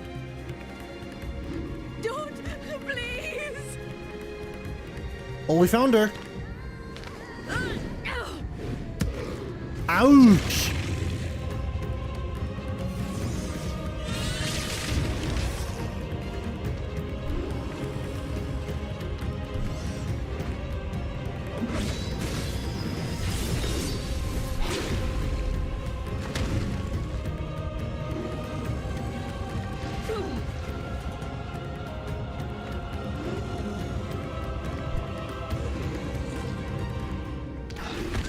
Oh my god!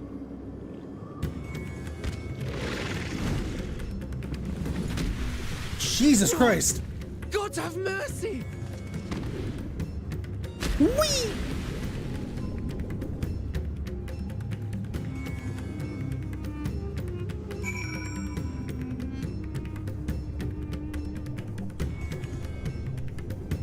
Wait! Oh, where's the babu?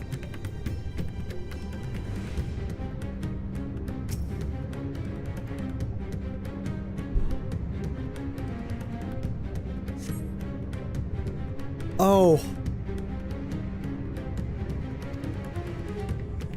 Nowhere to be seen. What? No, no, no, no, no. There it is.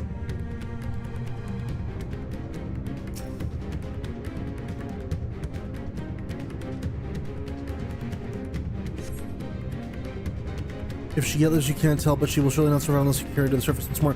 Come on!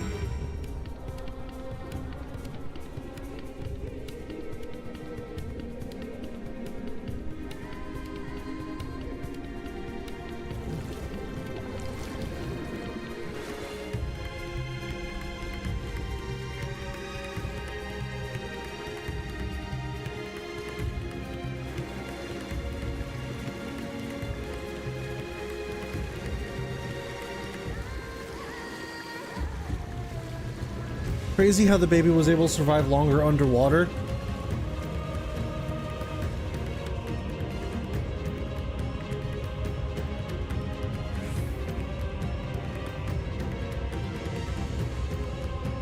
Yeah, no, I don't think it's a matter of survival underwater. I think it's just that the mom got thrown in such a way that likely just... I mean, you've heard of whiplash.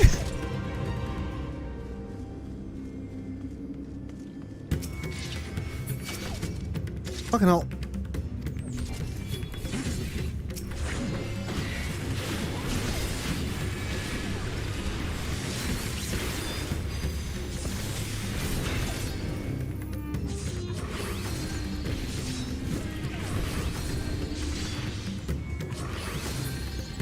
Yeah, snapped her neck pretty much.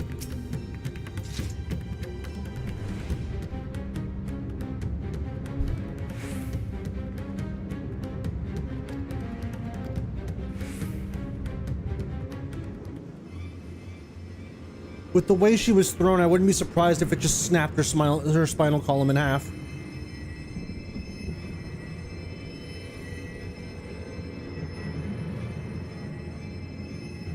She's so cold, Elfino.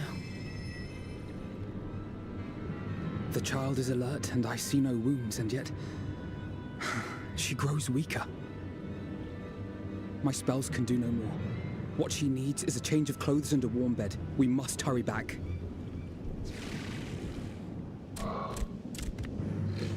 Alright, well, you guys go. I have a job to do here. Matsuya, take the child.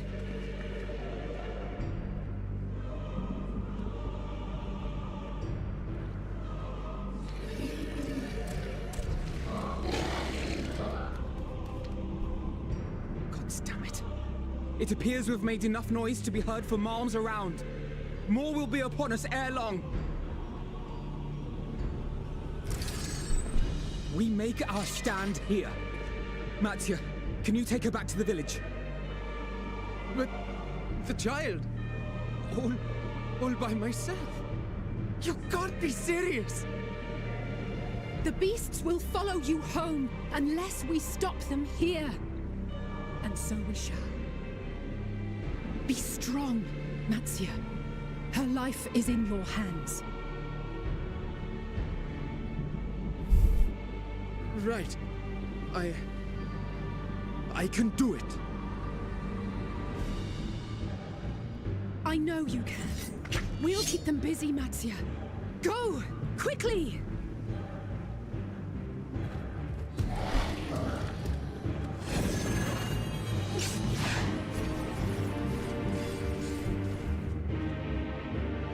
Time to fight.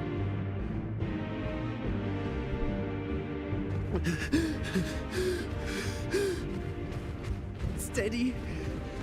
You know the way. What? No. No. Not you too. Oh no.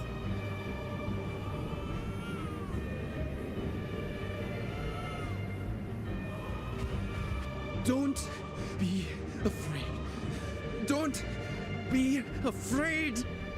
To live is to suffer, to drink of calamity. It is a perilous path. Death lurks in the dark.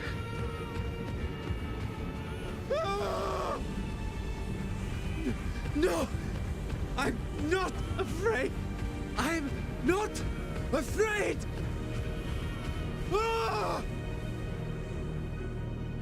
Do not avert your eyes. See your life for what it is.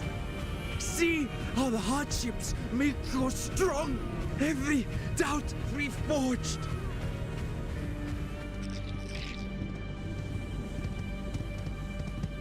Oh.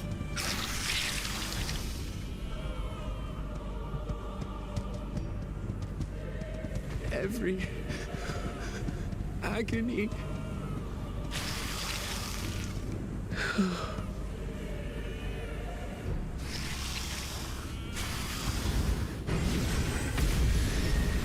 Hell yeah.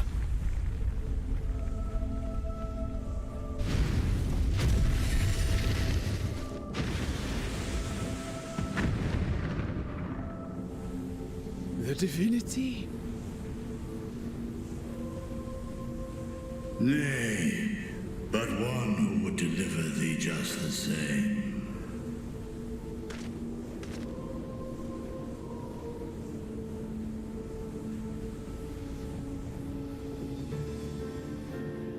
Please. You must save the child. She is all that remains of Mevan and Grasef. Please.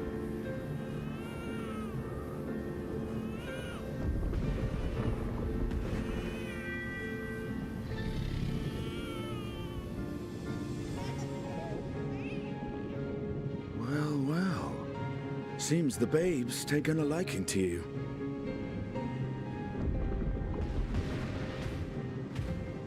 Thou art strong, little one. Let us convey thee to thy home.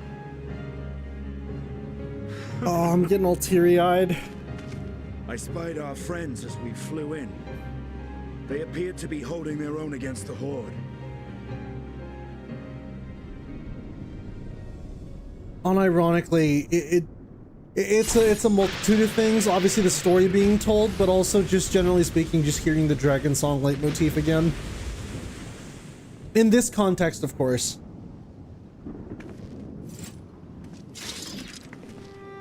Right. That's the last of them. We should hurry and find Matsia. I have a feeling that he'll be fine.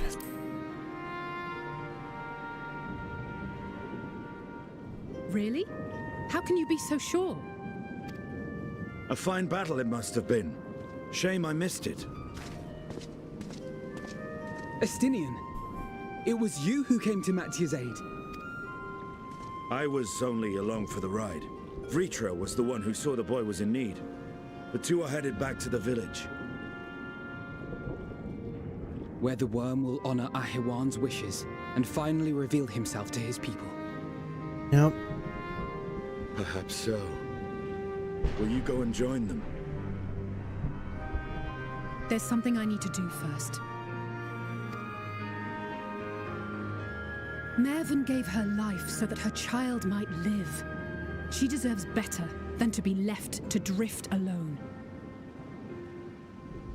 She deserves to be laid to rest beside her husband, at least. Will you help me?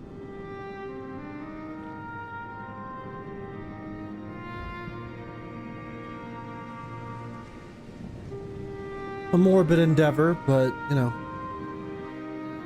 Can't say I haven't done stuff like this before.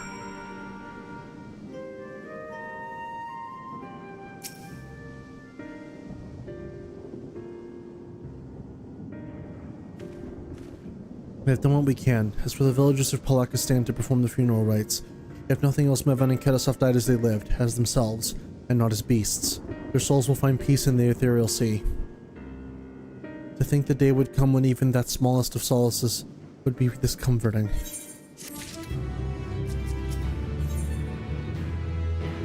Simple pleasures, and it looks like we're about to be done with this. Just don't ask me to fetch cheese at the long stop again, please, I beg you. Awful things happened while I went away for that.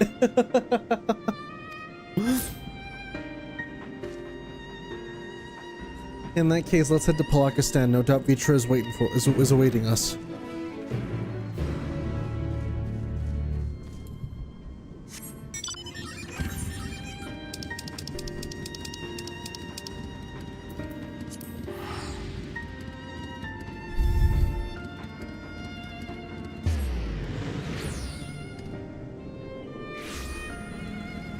Alrighty.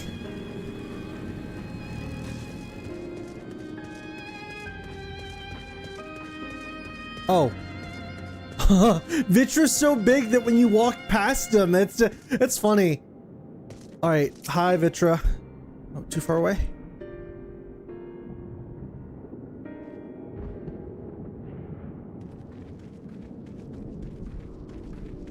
That's how you make a good impression, come swooping in to save a man and a child, yep. Rest easy, for all is well here. Young Matsuya returned with the babe safe in his arms. Owing to a warm bed, the girl hath already begun to regain her strength. Less joyously received was word of the monster and mother and father's fate, as well as that of their transformed neighbors. How many children of Thavnir must we lose to this calamity? Mothers and fathers, brothers and sisters, sons and daughters, every death another void that can never be filled. We who survive them must carry the weight of their memory as we strive to regain a semblance of what we have lost. Karasaf and Mevan's babe is a child of Thavnir as well. I thank you for returning to her to us safe.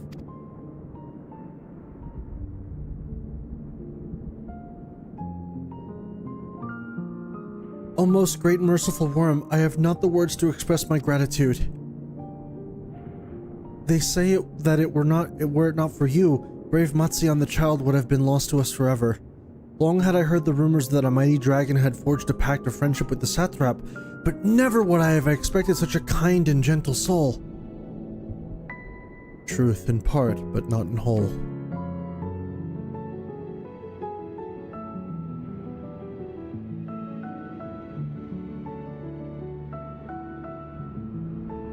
I am Vitra, and for years uncounted hath this isle served as mine abode. An isle I have ruled over as satrap, while with Iawan as my loyal servant. Are my ears to be believed? You were the satrap all along.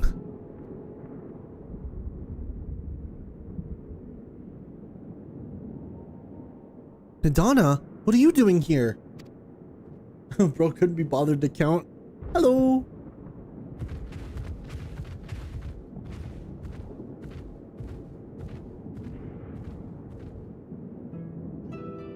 I heard from the Radiant that you had gone to help the people of Palakistan in their time of need, and so I and several of my colleagues from the Great Work came to offer our services.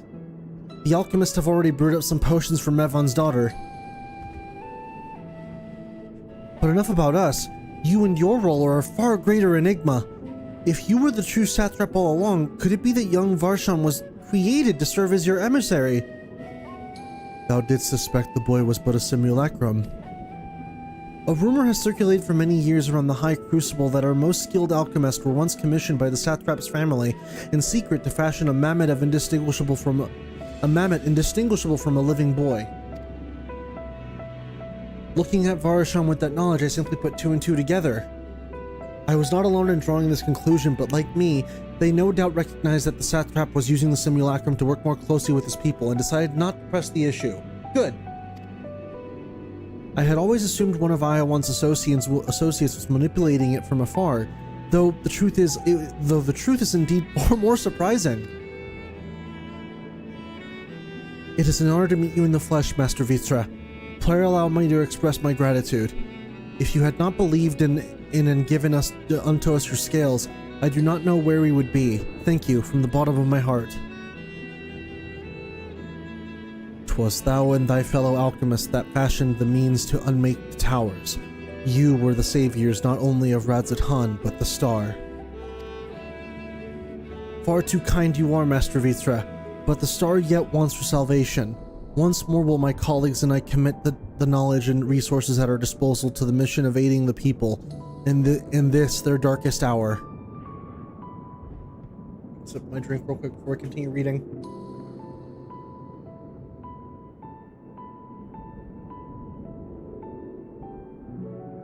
It would seem that this place is in good hands.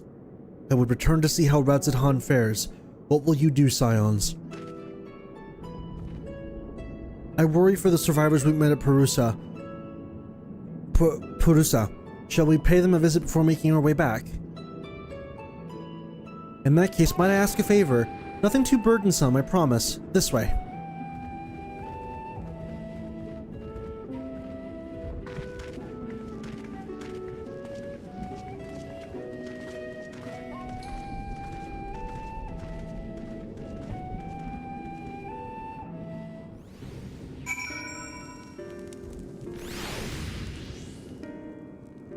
Alright. Needs to simmer just a bit longer, I'd say. In the meantime, I was hoping I might ask you a few questions. The red sky, these terrible beasts. What in the name of the sisters is happening here in Thavnair?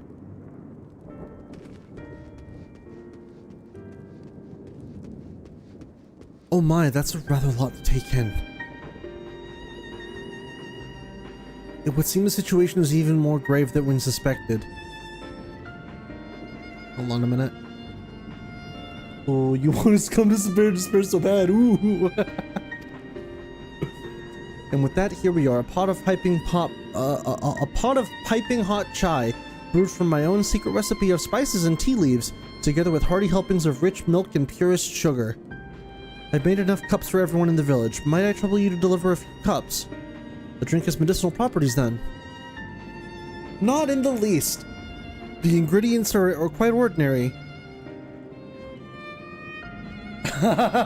What happened? Several cutscenes will play in sequence. That's a lot to take in.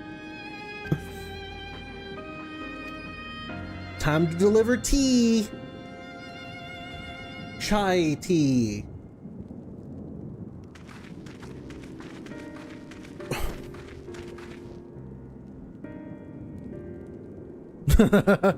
While you lot distribute hot beverages, I'll do a sweep for errant beasts to slay. A far less arduous task, no doubt. Okay, Astidian.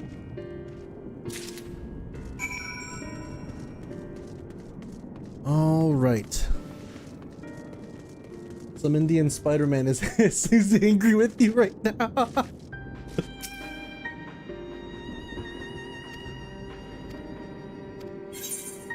Here, shut up and have this chai. Alright, now to have something extra bad happen. Everything goes worse when refreshments are had and handed out.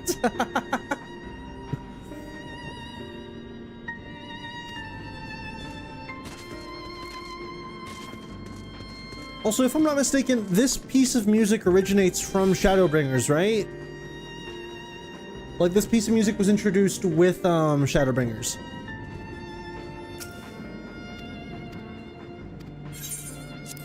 Chill out, have some tea. Cup of chai, can't you see I have more important things to worry about? No, you're right. In precise terms, we must strive to remain calm and steady. I do believe I'll visit the Elder and see what needs to be done. If there's any way I can aid my village and friends, I will do it. So it has medicinal properties? We use coffee and olive oil together. Wait, why? Oh, coconut oil superior.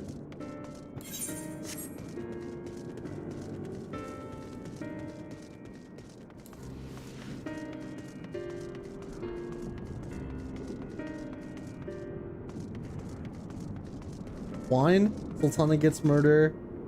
Fresh drinks, Warlord gets put to sleep. Pretzels, Sultana's missing. Fresh meal, become a stain eater. Wait, what? Oh, wine, Sultana gets murdered. Fresh drinks, Warlord gets put to sleep. Pretzels, Sultana is missing. Fresh meal, become a sin eater. Having a tea fight while the world comes to an end. I mean, hey, the whole thing with this calamity that we're dealing with is to stay calm, right? That's the whole thing. You gotta stay calm. And what better way to stay calm than having a hot cup of chai?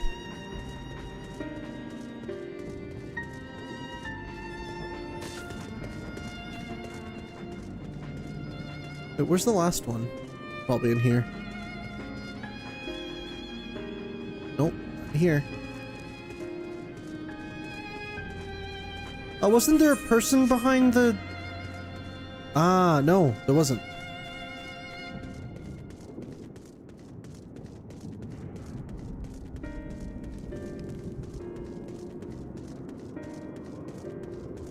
Honestly, tea is the best move. I've never personally really had much tea, believe it or not. Just as long as it's not Sid's tea. Now shut your mouth and drink your goddamn tea. Yeah, deliver hot chai to the villagers. Where's the last villager?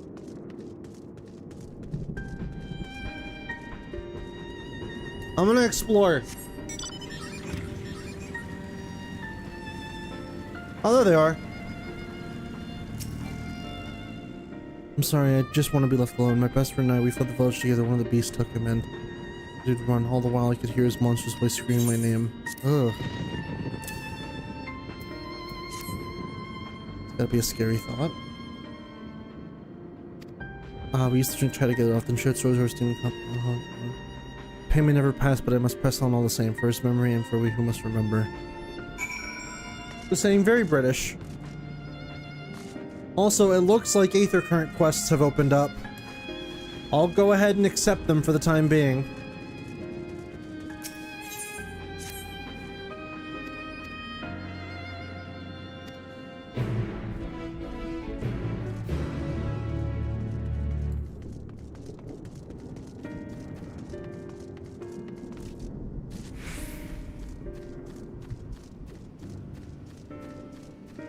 How many more hours of stream?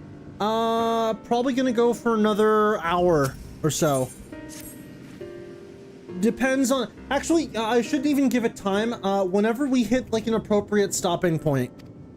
Which I feel may be soon.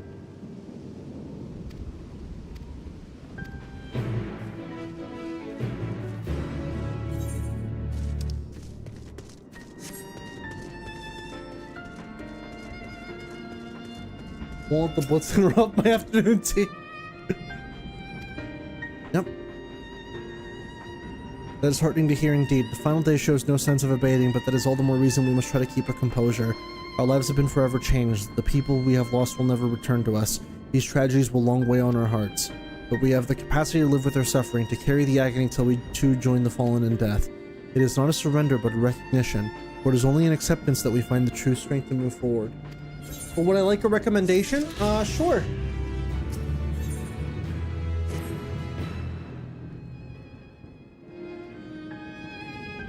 Have you sufficiently noticed my time for a moment? I was curious to know what has become of Mevan Kesar's remains. Well, funny about that. Oh, thank you, friend. Surely we'll be able to rest peacefully by each other's side. I and the people of Pakistan will perform the rites as soon as we are able. As for the child, it will not be easy for her growing up without her parents, but I promise to do what I can. Once she's able to eat solid food, the fish I catch will help nourish her.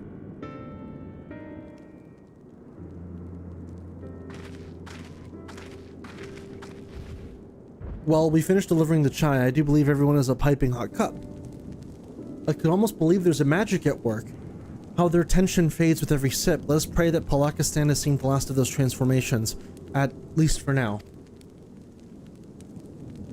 They are still at risk, as every village in Thavnir, like is not. Still, I trust we can leave this place in the care of our friends from the Radiant and the High Crucible. Shall we return to Radz-at-Han? By all means, do not let us keep you further. There are still many who have need of your wisdom and strength to deliver them from this terrible calamity. And I will do what I can as well. I will bring rations and supplies from the Akyali. We have plenty to spare. Then let us find Justinian and be on our way. Where did he wander off to again? Probably stop now and switch to something else. I won't say what's coming next. However, it will make you wish to continue playing beyond your expected stream time. It'll be better as the start of a stream. Okay. Well, I'll take that into consideration. I'm probably not going to stop right now. Actually, it is 3 p.m. Yeah, it is 3 p.m. Okay, we'll be going for a tiny bit longer. Just a smidge.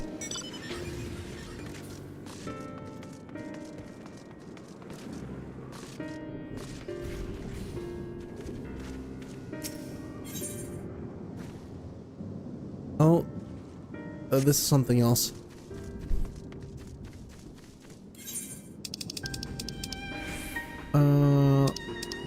Let's go to Idamad.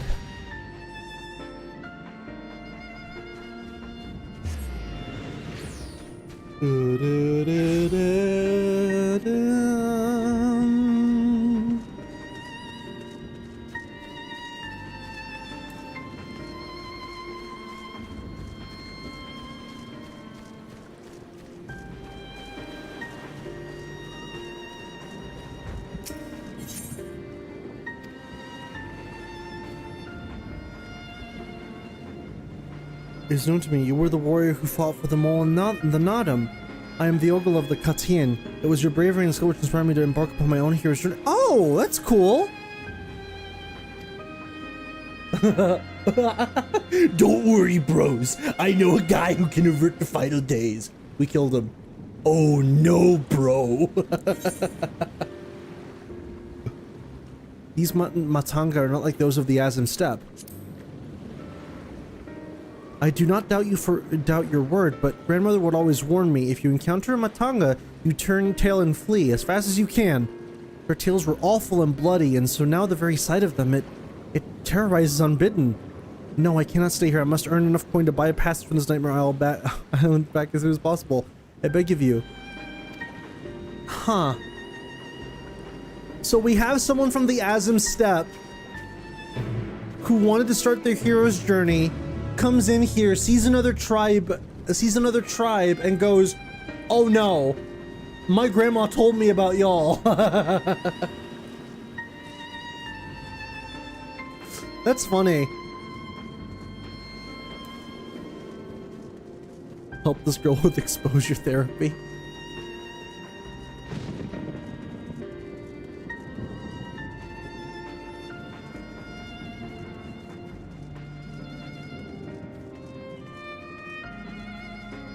Alright, so it looks like this is the...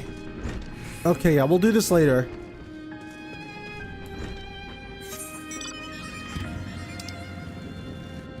Yeah, it looks like the way is...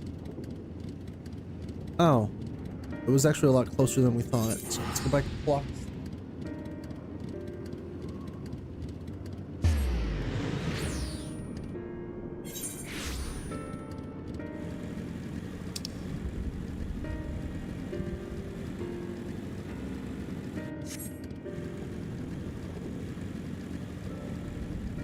I'll probably do the Aether Current quests off stream.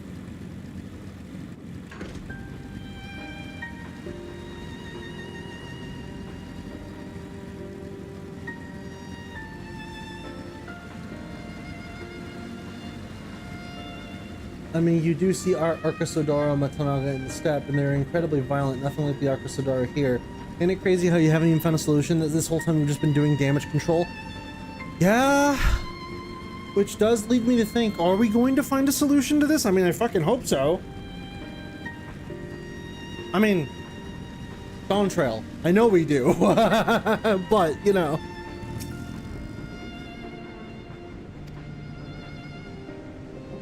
He's in the jungle and ruins, so it seems you finished off the last of them. Trying times yet lie ahead for the people of Thavnir. Fortunately, they have a wise and benevolent satrap to shepherd them through. Speaking of which, I received word from Thancred not a short while ago. He awaits our return to the city of Azadal's path. Come. Dawntrail, you just ignored Thavnir!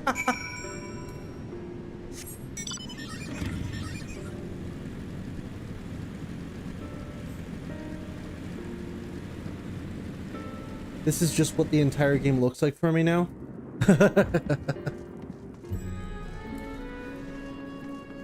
You check the weather? Hey, what's the weather looking like today, Charles? Apocalyptic!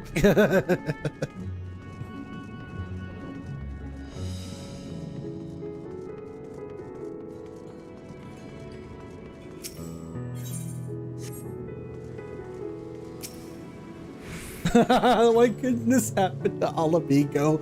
Literally nobody would be. IMO, I'd say keep going till you leave Thavnir, enter the 87 quests.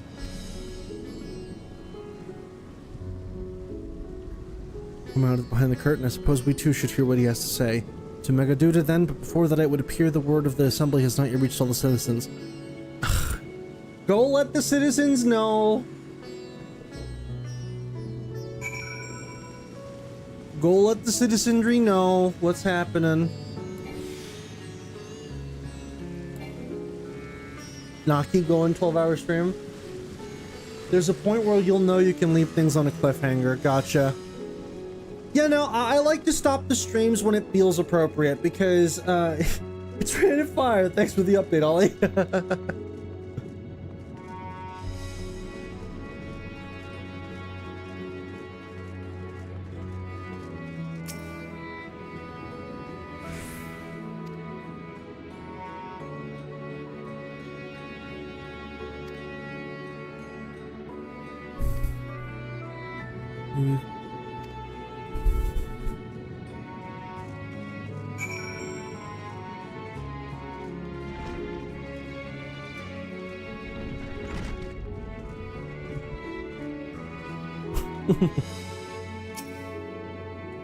Leaving please, I swear to you, my flesh tastes absolutely terrible. Wait, why would you? What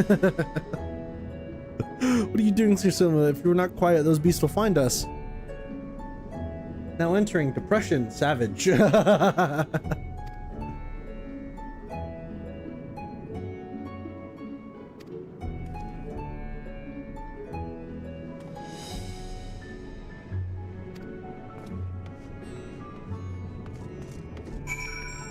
All right. What does this do?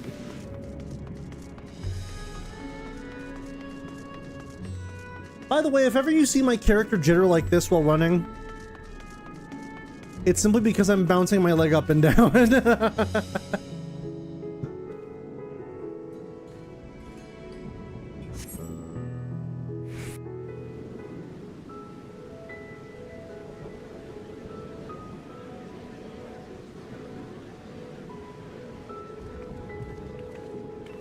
Why do you run like you're chasing Flintlock Wood?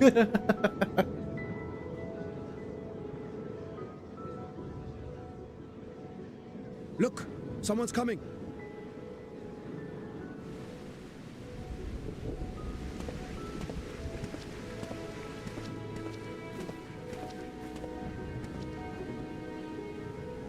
People of Razathan, it warms my heart to see so many brave, resilient souls before me. Today, I would share with you a great revelation. But before I do, I must make a humble request. Do not Please do not panic. Avert your eyes. See the one I unveil for who he is, and know that he means you no harm.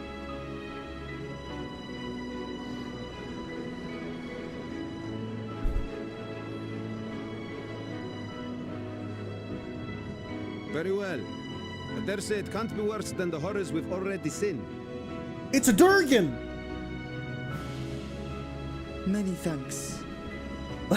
Do not panic or we will kill you before you turn.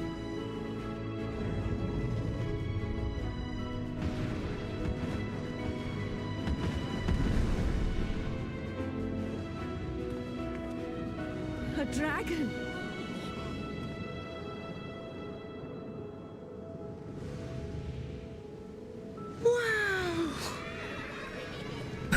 The kids are more excited than anything. It's like, oh my god, cool, a dragon! People of Radzathan, I am Vritra, and for years uncounted. I would. Hell yeah, dragon!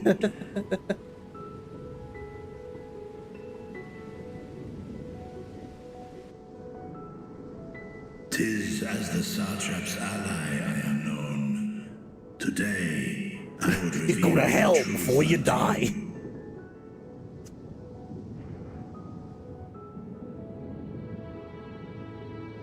Let us hope they accept him.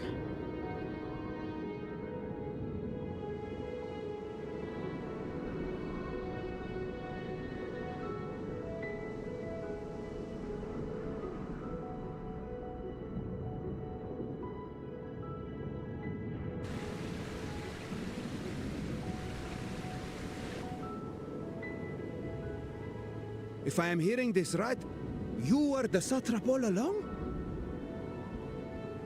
Vashan, I mean, Master Vitra, does your divine eye really see all?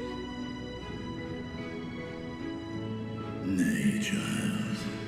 While mine eye hath borne witness to the whole. Sam, if T-Rexes existed today, we'd have people that go, I want to ride that, and then we'd have people that go, I want to ride that. Countrymen, calamity the likes of which we have never known is come to Fafnir. Or eat it. That's me. Friends and loved ones have been taken from us. I, too, have lost my closest confidant. Ahawan loved this land and served it with dignity till his dying breath. A nobler satrap there will never be. Prontus or shish kebab. For so long, I lacked the courage to face you. I will not easily earn your trust. This I know. And yet, I cannot sit idly by and abandon Radzathan to her fate. A font of boundless vibrancy, this jewel of the ocean. Since time immemorial, hath she glittered with every color imaginable. To this dragon, slumbering in his dark lair, 'twas a mesmerizing sight, and one that brought no end of joy to my heart. This calamity hath stolen too much from you already, yet so long as you live, the light of Radzathan Vitra is the average suspiciously wealthy commissioner. I pray you let me watch over it. Over you. And lend me your strength, that we might face this trial and those to come as one.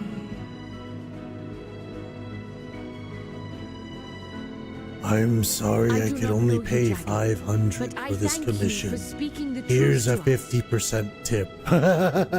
As divinities, Wow. both Manusha and Riga once joined together.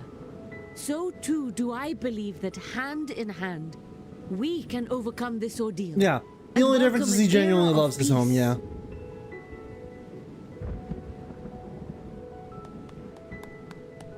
Yeah! A sight that would have surely brought a smile to Izael's face. Oh, man. Indeed.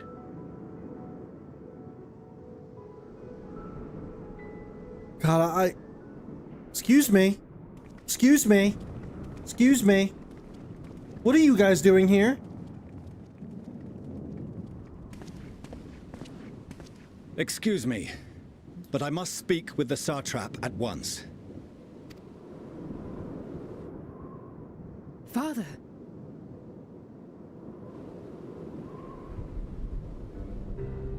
You have suffered dearly of late, yet you must endeavor to look beyond these losses to the future you yet have. On behalf of the Forum of Sharlayan, I come with a proposal by which you, the people of Radzat-Han, might be saved. So anyways, y'all want to come to the moon with us? Again, I must speak with your satrap. I beseech you, take me to him with all possible haste. Well? I am satrap here. Speak thy proposal. All present shall hear and judge.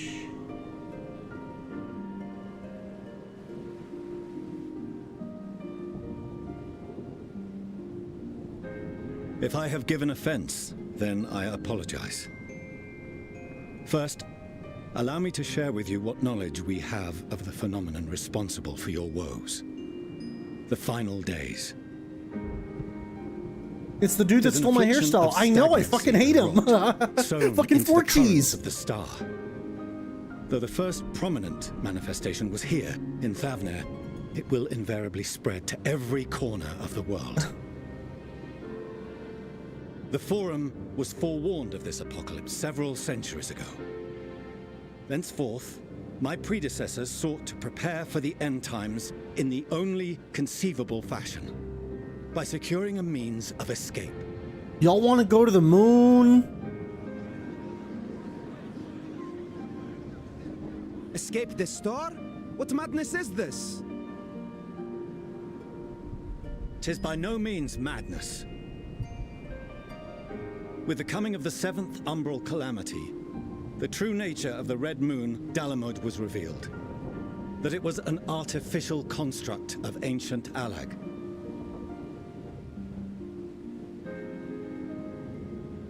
But what of the Silver Moon?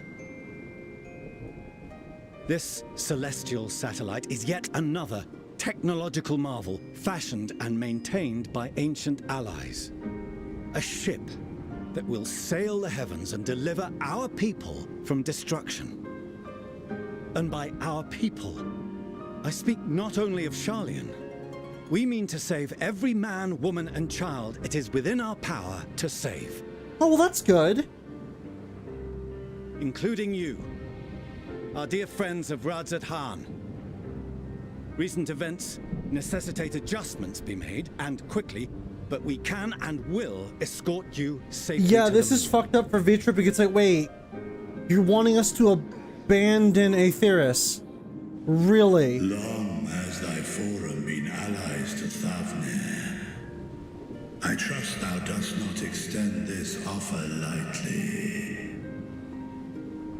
Yet I wonder, is this truly the way? Is there a future to be built for us beyond this star, our father deemed the last bastion? Last bastion of hope. Yep, there it is. It is for that very reason I come before you and your people. To answer any and all of your questions. To offer my assurances and allay your fears. Though, if you wish the best for your people, I advise you to render your decision swiftly.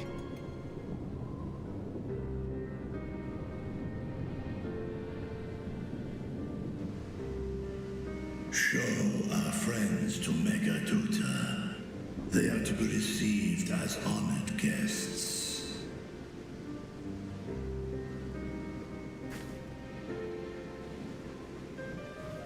Worry not.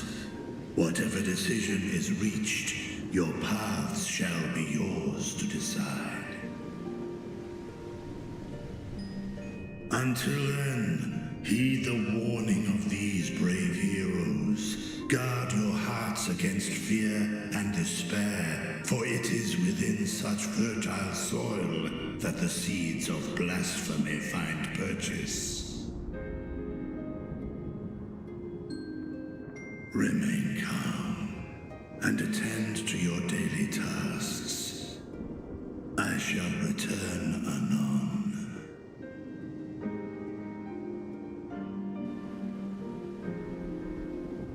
We'll do as you say, Master Vitra. We believe in you.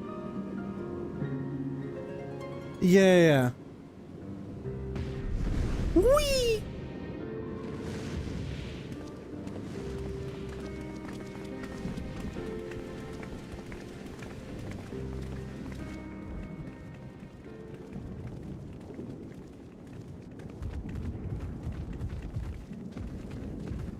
Oh, you're still here. What a relief. Nidana, what's the matter? Has something happened at Palika's stand? Oh, no, not that I know of. I just hope to hear your thoughts on a theory of mine. Okay. All who undergo the transformation are drained of their ether, yes? What is it then that gives these beasts the strength to carry on as they do? Logically, they must be drawing upon an alternate form of vital energy. That put me in mind of our earlier conversation, when I tried to explain the essence which many confuse with ether. Akasha. Yes, I remember. The unseen gift bestowed from on high. An energy influenced solely by emotion. Uh-huh. Yes, yes. In this instance, negative ones set Akasha into motion, thereby infusing the beasts with vitality. I posit this as the mechanism by which the beasts are born and sustained. Ah, do you still have that flower? In fact, I do. Oh. Well, I had the flower. If we accept that it once shone bright by drawing upon Akasha, influenced by the thoughts of those nearby, then fear, terror, despair, negative emotions so powerful as to suffocate it, permeated the air in this place.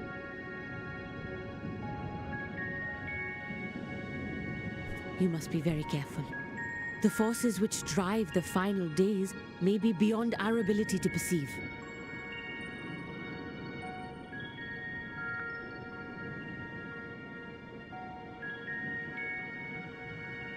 Sorry, I didn't mean to scare you like that. At any rate, I will continue my research into Akasha. Yeah, no, so this is a very dangerous phenomenon in that we can tell people, hey, just try to be calm, don't think negative thoughts, but it's not something that we can normally perceive. Formulating a new theory as you have is itself no small feat. I wish you well in your endeavors, and pray you take care. Thank you. You stay safe as well, yes? Till next we meet, and we will meet again.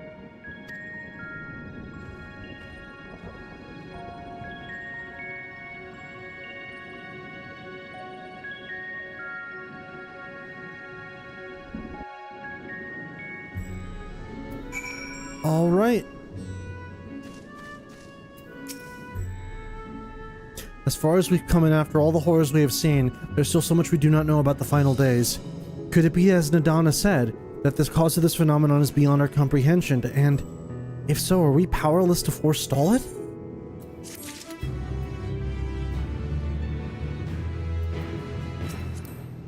Alright. We need a cue drawings that we stole like Rukia doesn't bleach. Greetings, honored scions of the Seventh Dawn. I have a message from His Excellency on the Satrap. Brave scions, you have my gratitude for aiding my people in his most trying of times. Alas, matters here at Megaduda prevent me from meeting you all in person. As a token of my appreciation, I have arranged for a feast to be held in your honor. May it nourish you in preparation for the trials ahead. Such are the words of Master Vitra. The feast he speaks of awaits you at Meredith's Mayhem. Pray make your way there for your business and is done. Alright? Your kindness.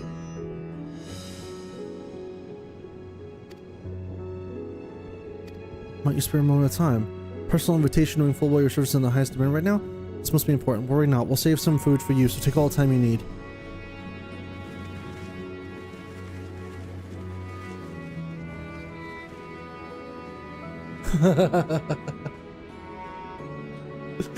Thank you, friend. Whatever you're ready, please join me in the 8th Right Plaza. I shall go on ahead.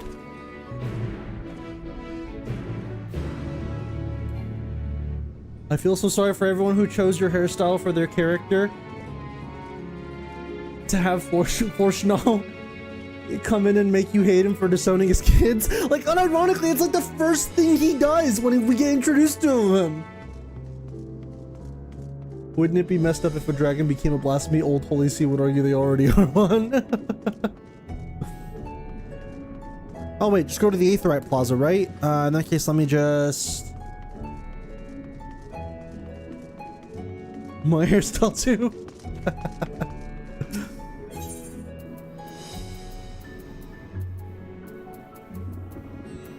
Oh, I have to walk there.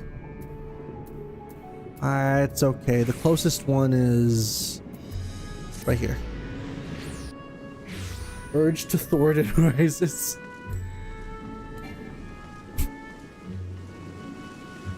Laughs and paw.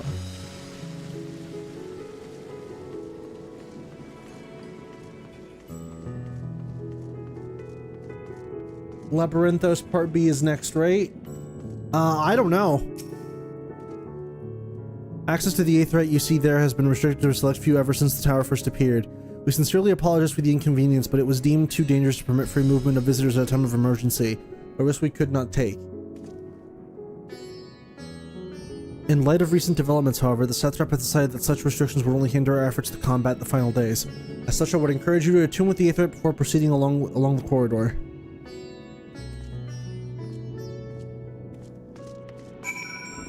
I do unlock the role quests now.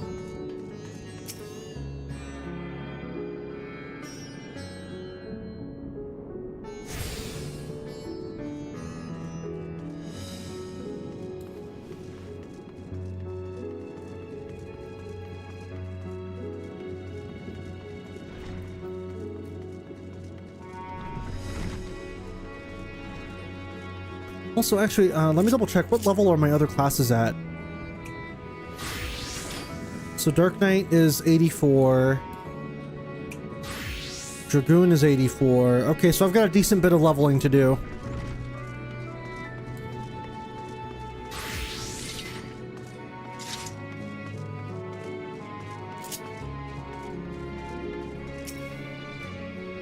Ah, you must be wondering what this place is.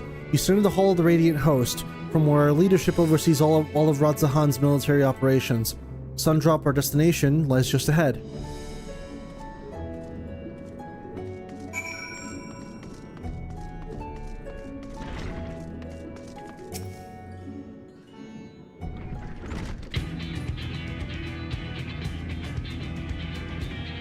Welcome to Sundrop. Without further ado, allow me to introduce you to... Oh, so you're the famous Vel Fox, eh? I knew it the moment you stepped through the door. You've the look of one who's walked through hell. Shidabot, please. You're speaking to the Satrap's honored guest, and a savior of our people. Can you not show a modicum of respect? What disrespect is there in paying a fellow warrior a compliment? We're all friends here, or will be soon enough. More formally, for the benefit of my countrymen, it is a pleasure to have you with us, O great champion of Eorzea, sign of the 7th Dawn, warrior of light and all-around good egg, I'm sure.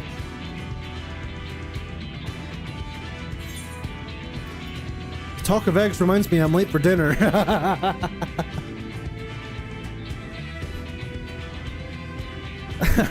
A man after my own heart. I like that. Don't you worry, I'll keep it short. There's just a thing or two we'd like you to remember. First of all, about the room you're standing in now. Radzidhan welcomes delegates from other lands to oversee trade and diplomatic dealings. Then there are the military matters to discuss, which is why all these officers are stationed here in Sundrop. I imagine you're more than familiar with each of the nations they represent, yes? Doma, Alamigo, and Alamigo and Ul'dah. I'm gonna guess... Oh, I couldn't have guessed Limsa Lominsa.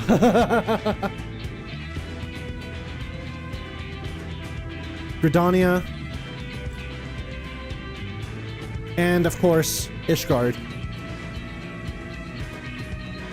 Was it on the respective homelands?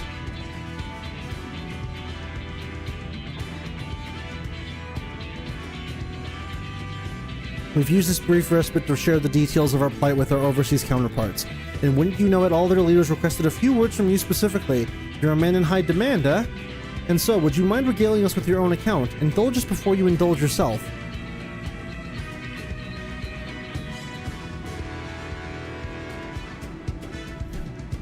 Now, here's the question. Would you all want me to do these role quests on stream or off stream?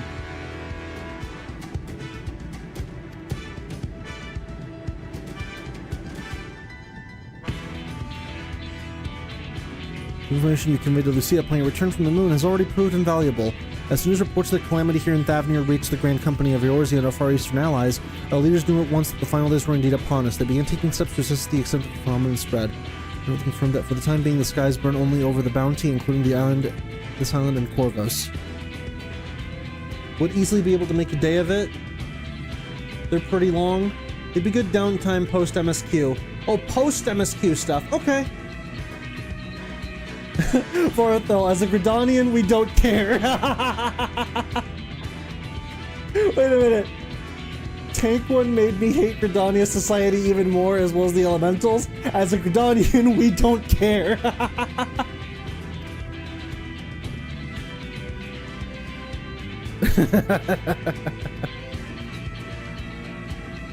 I like that, just like, man, this sort of quest made me really hate y'all. Hey, y'all here, we don't care. Underwent the change prior to the heavens being set ablaze, and so while the burning skies have yet to manifest beyond the bounty, the transformations do not appear to be subject to any similar restriction. If anyone anywhere overcome by despair can turn, then nowhere is safe. Y'all don't have magic trees, seethe. That's about the size of it. Speaking of which, we ought to give these creatures a name, don't you think?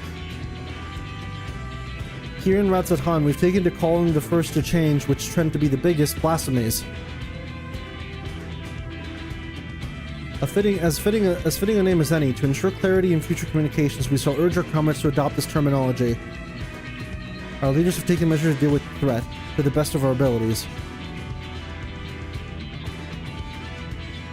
I started in Gridania, the elementals still suck. Each nation has assembled their own groups of elite soldiers to be put down these so-called blasphemies and their spawn, and their spawn as and when they appear. At the same time, they're doing all in their power to put people's minds at ease and prevent panic and fear from spreading.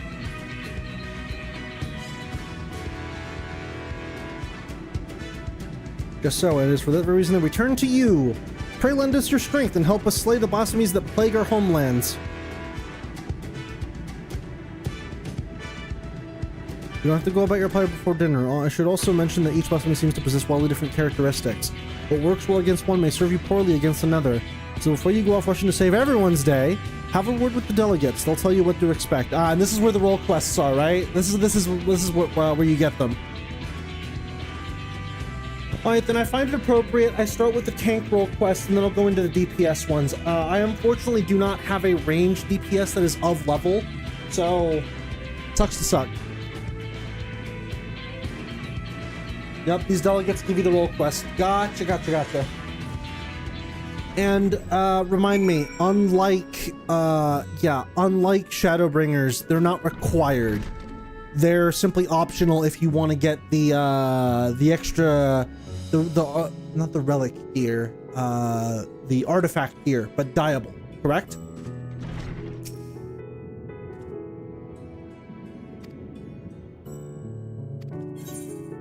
Reds at home like the back of my hand. Do you have a healer close to this level range? The Elamigo quest is great. Do I have a healer close to this range? I have Sage, but Sage is level 70. I would need to do a decent chunk of leveling for that if I want to do that.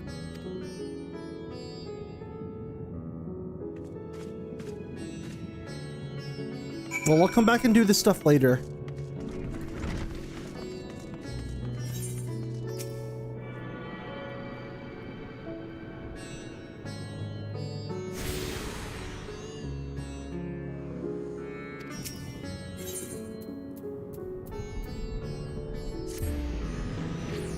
Luckily, there's Boja. Yeah, Boja is there. You're right.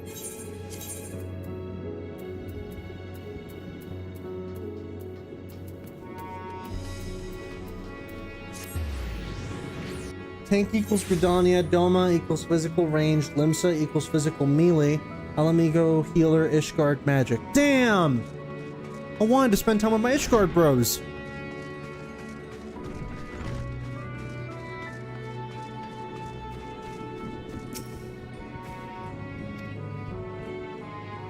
I understand there was nothing that could be done, but I was heartened to hear that he meant us no harm. I cannot thank you enough for dispatching the beasts. As the smallest token of our thanks, your food and drink are at Murhad's treat. Speaking of which, what should I start you off with? Piping hot, a glass of your finest local spirits. Water. Just water.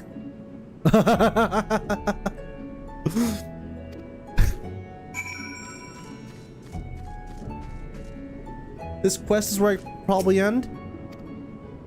Well, we'll see. This used to me mentioning the details.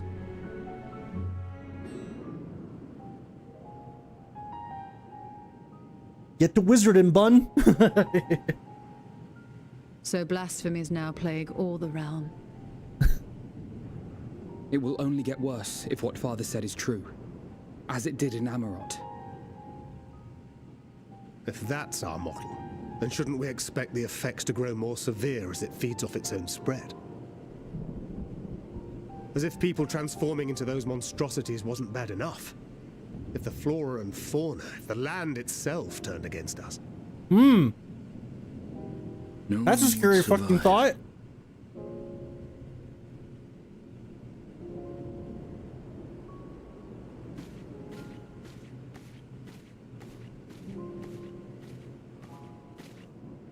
Here's your order, friend.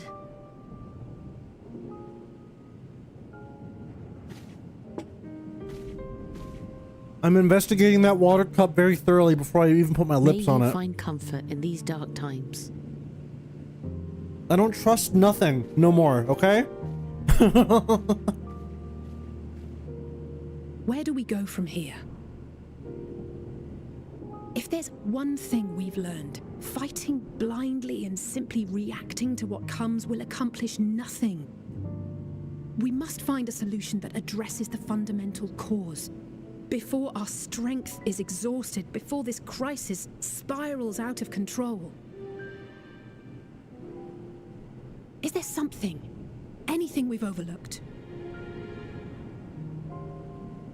If there is an answer, Hydaelyn herself will have it. 'Twas she who bound Zodiac and forestalled the final days. Alas, we have heard naught from her since the Tower of Babel.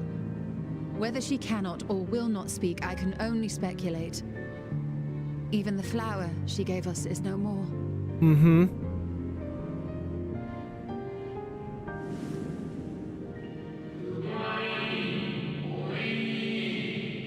Elpis. Elpis.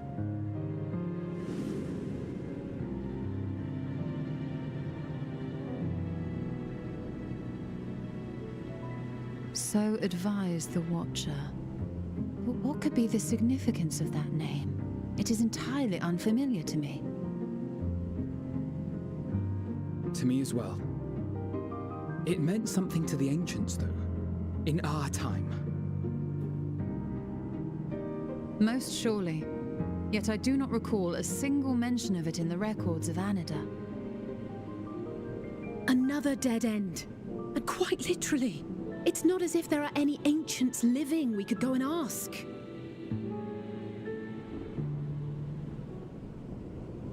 Not alive as such, but not quite dead. Raha, what are you thinking?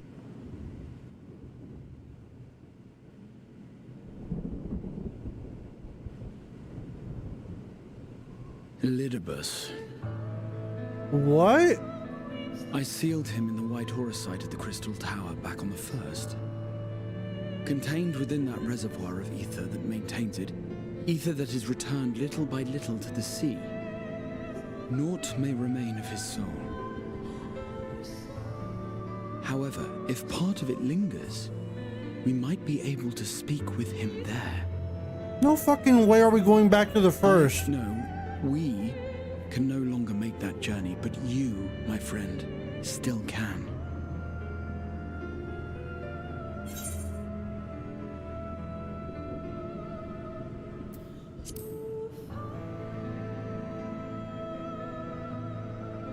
Thank you, my friend. That would mean much to me. Also, this fucking song, man.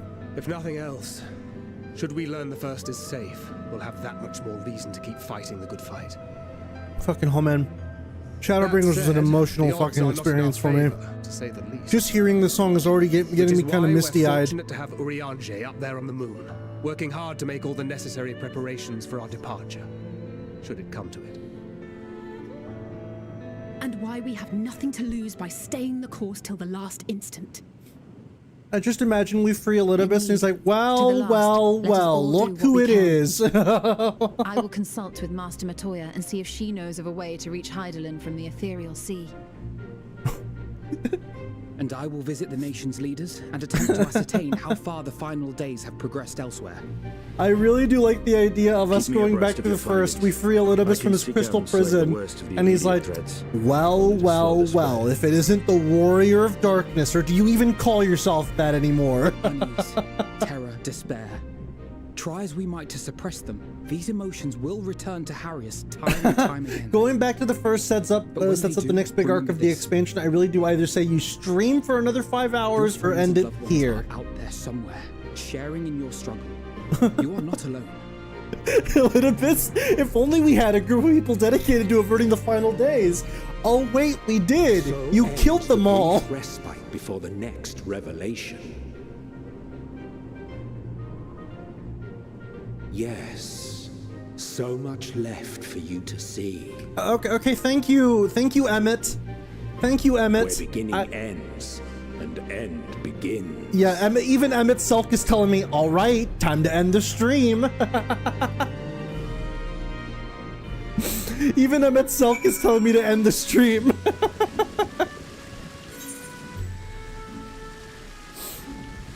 Yeah, going to the First to try and talk to Elidibus starts a part of a significant chunk of levels in story. Alright, then in which case, let's go ahead and finalize this quest. We've got to mention, and are your arms and armor in good order? Good as they'll ever be.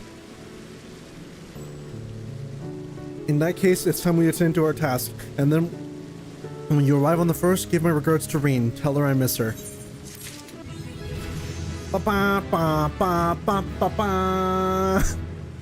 Alright. And I think with that, we're going to go ahead and call it a stream, everybody. So once again, thanks for watching today's part of Final Fantasy XIV Endwalker.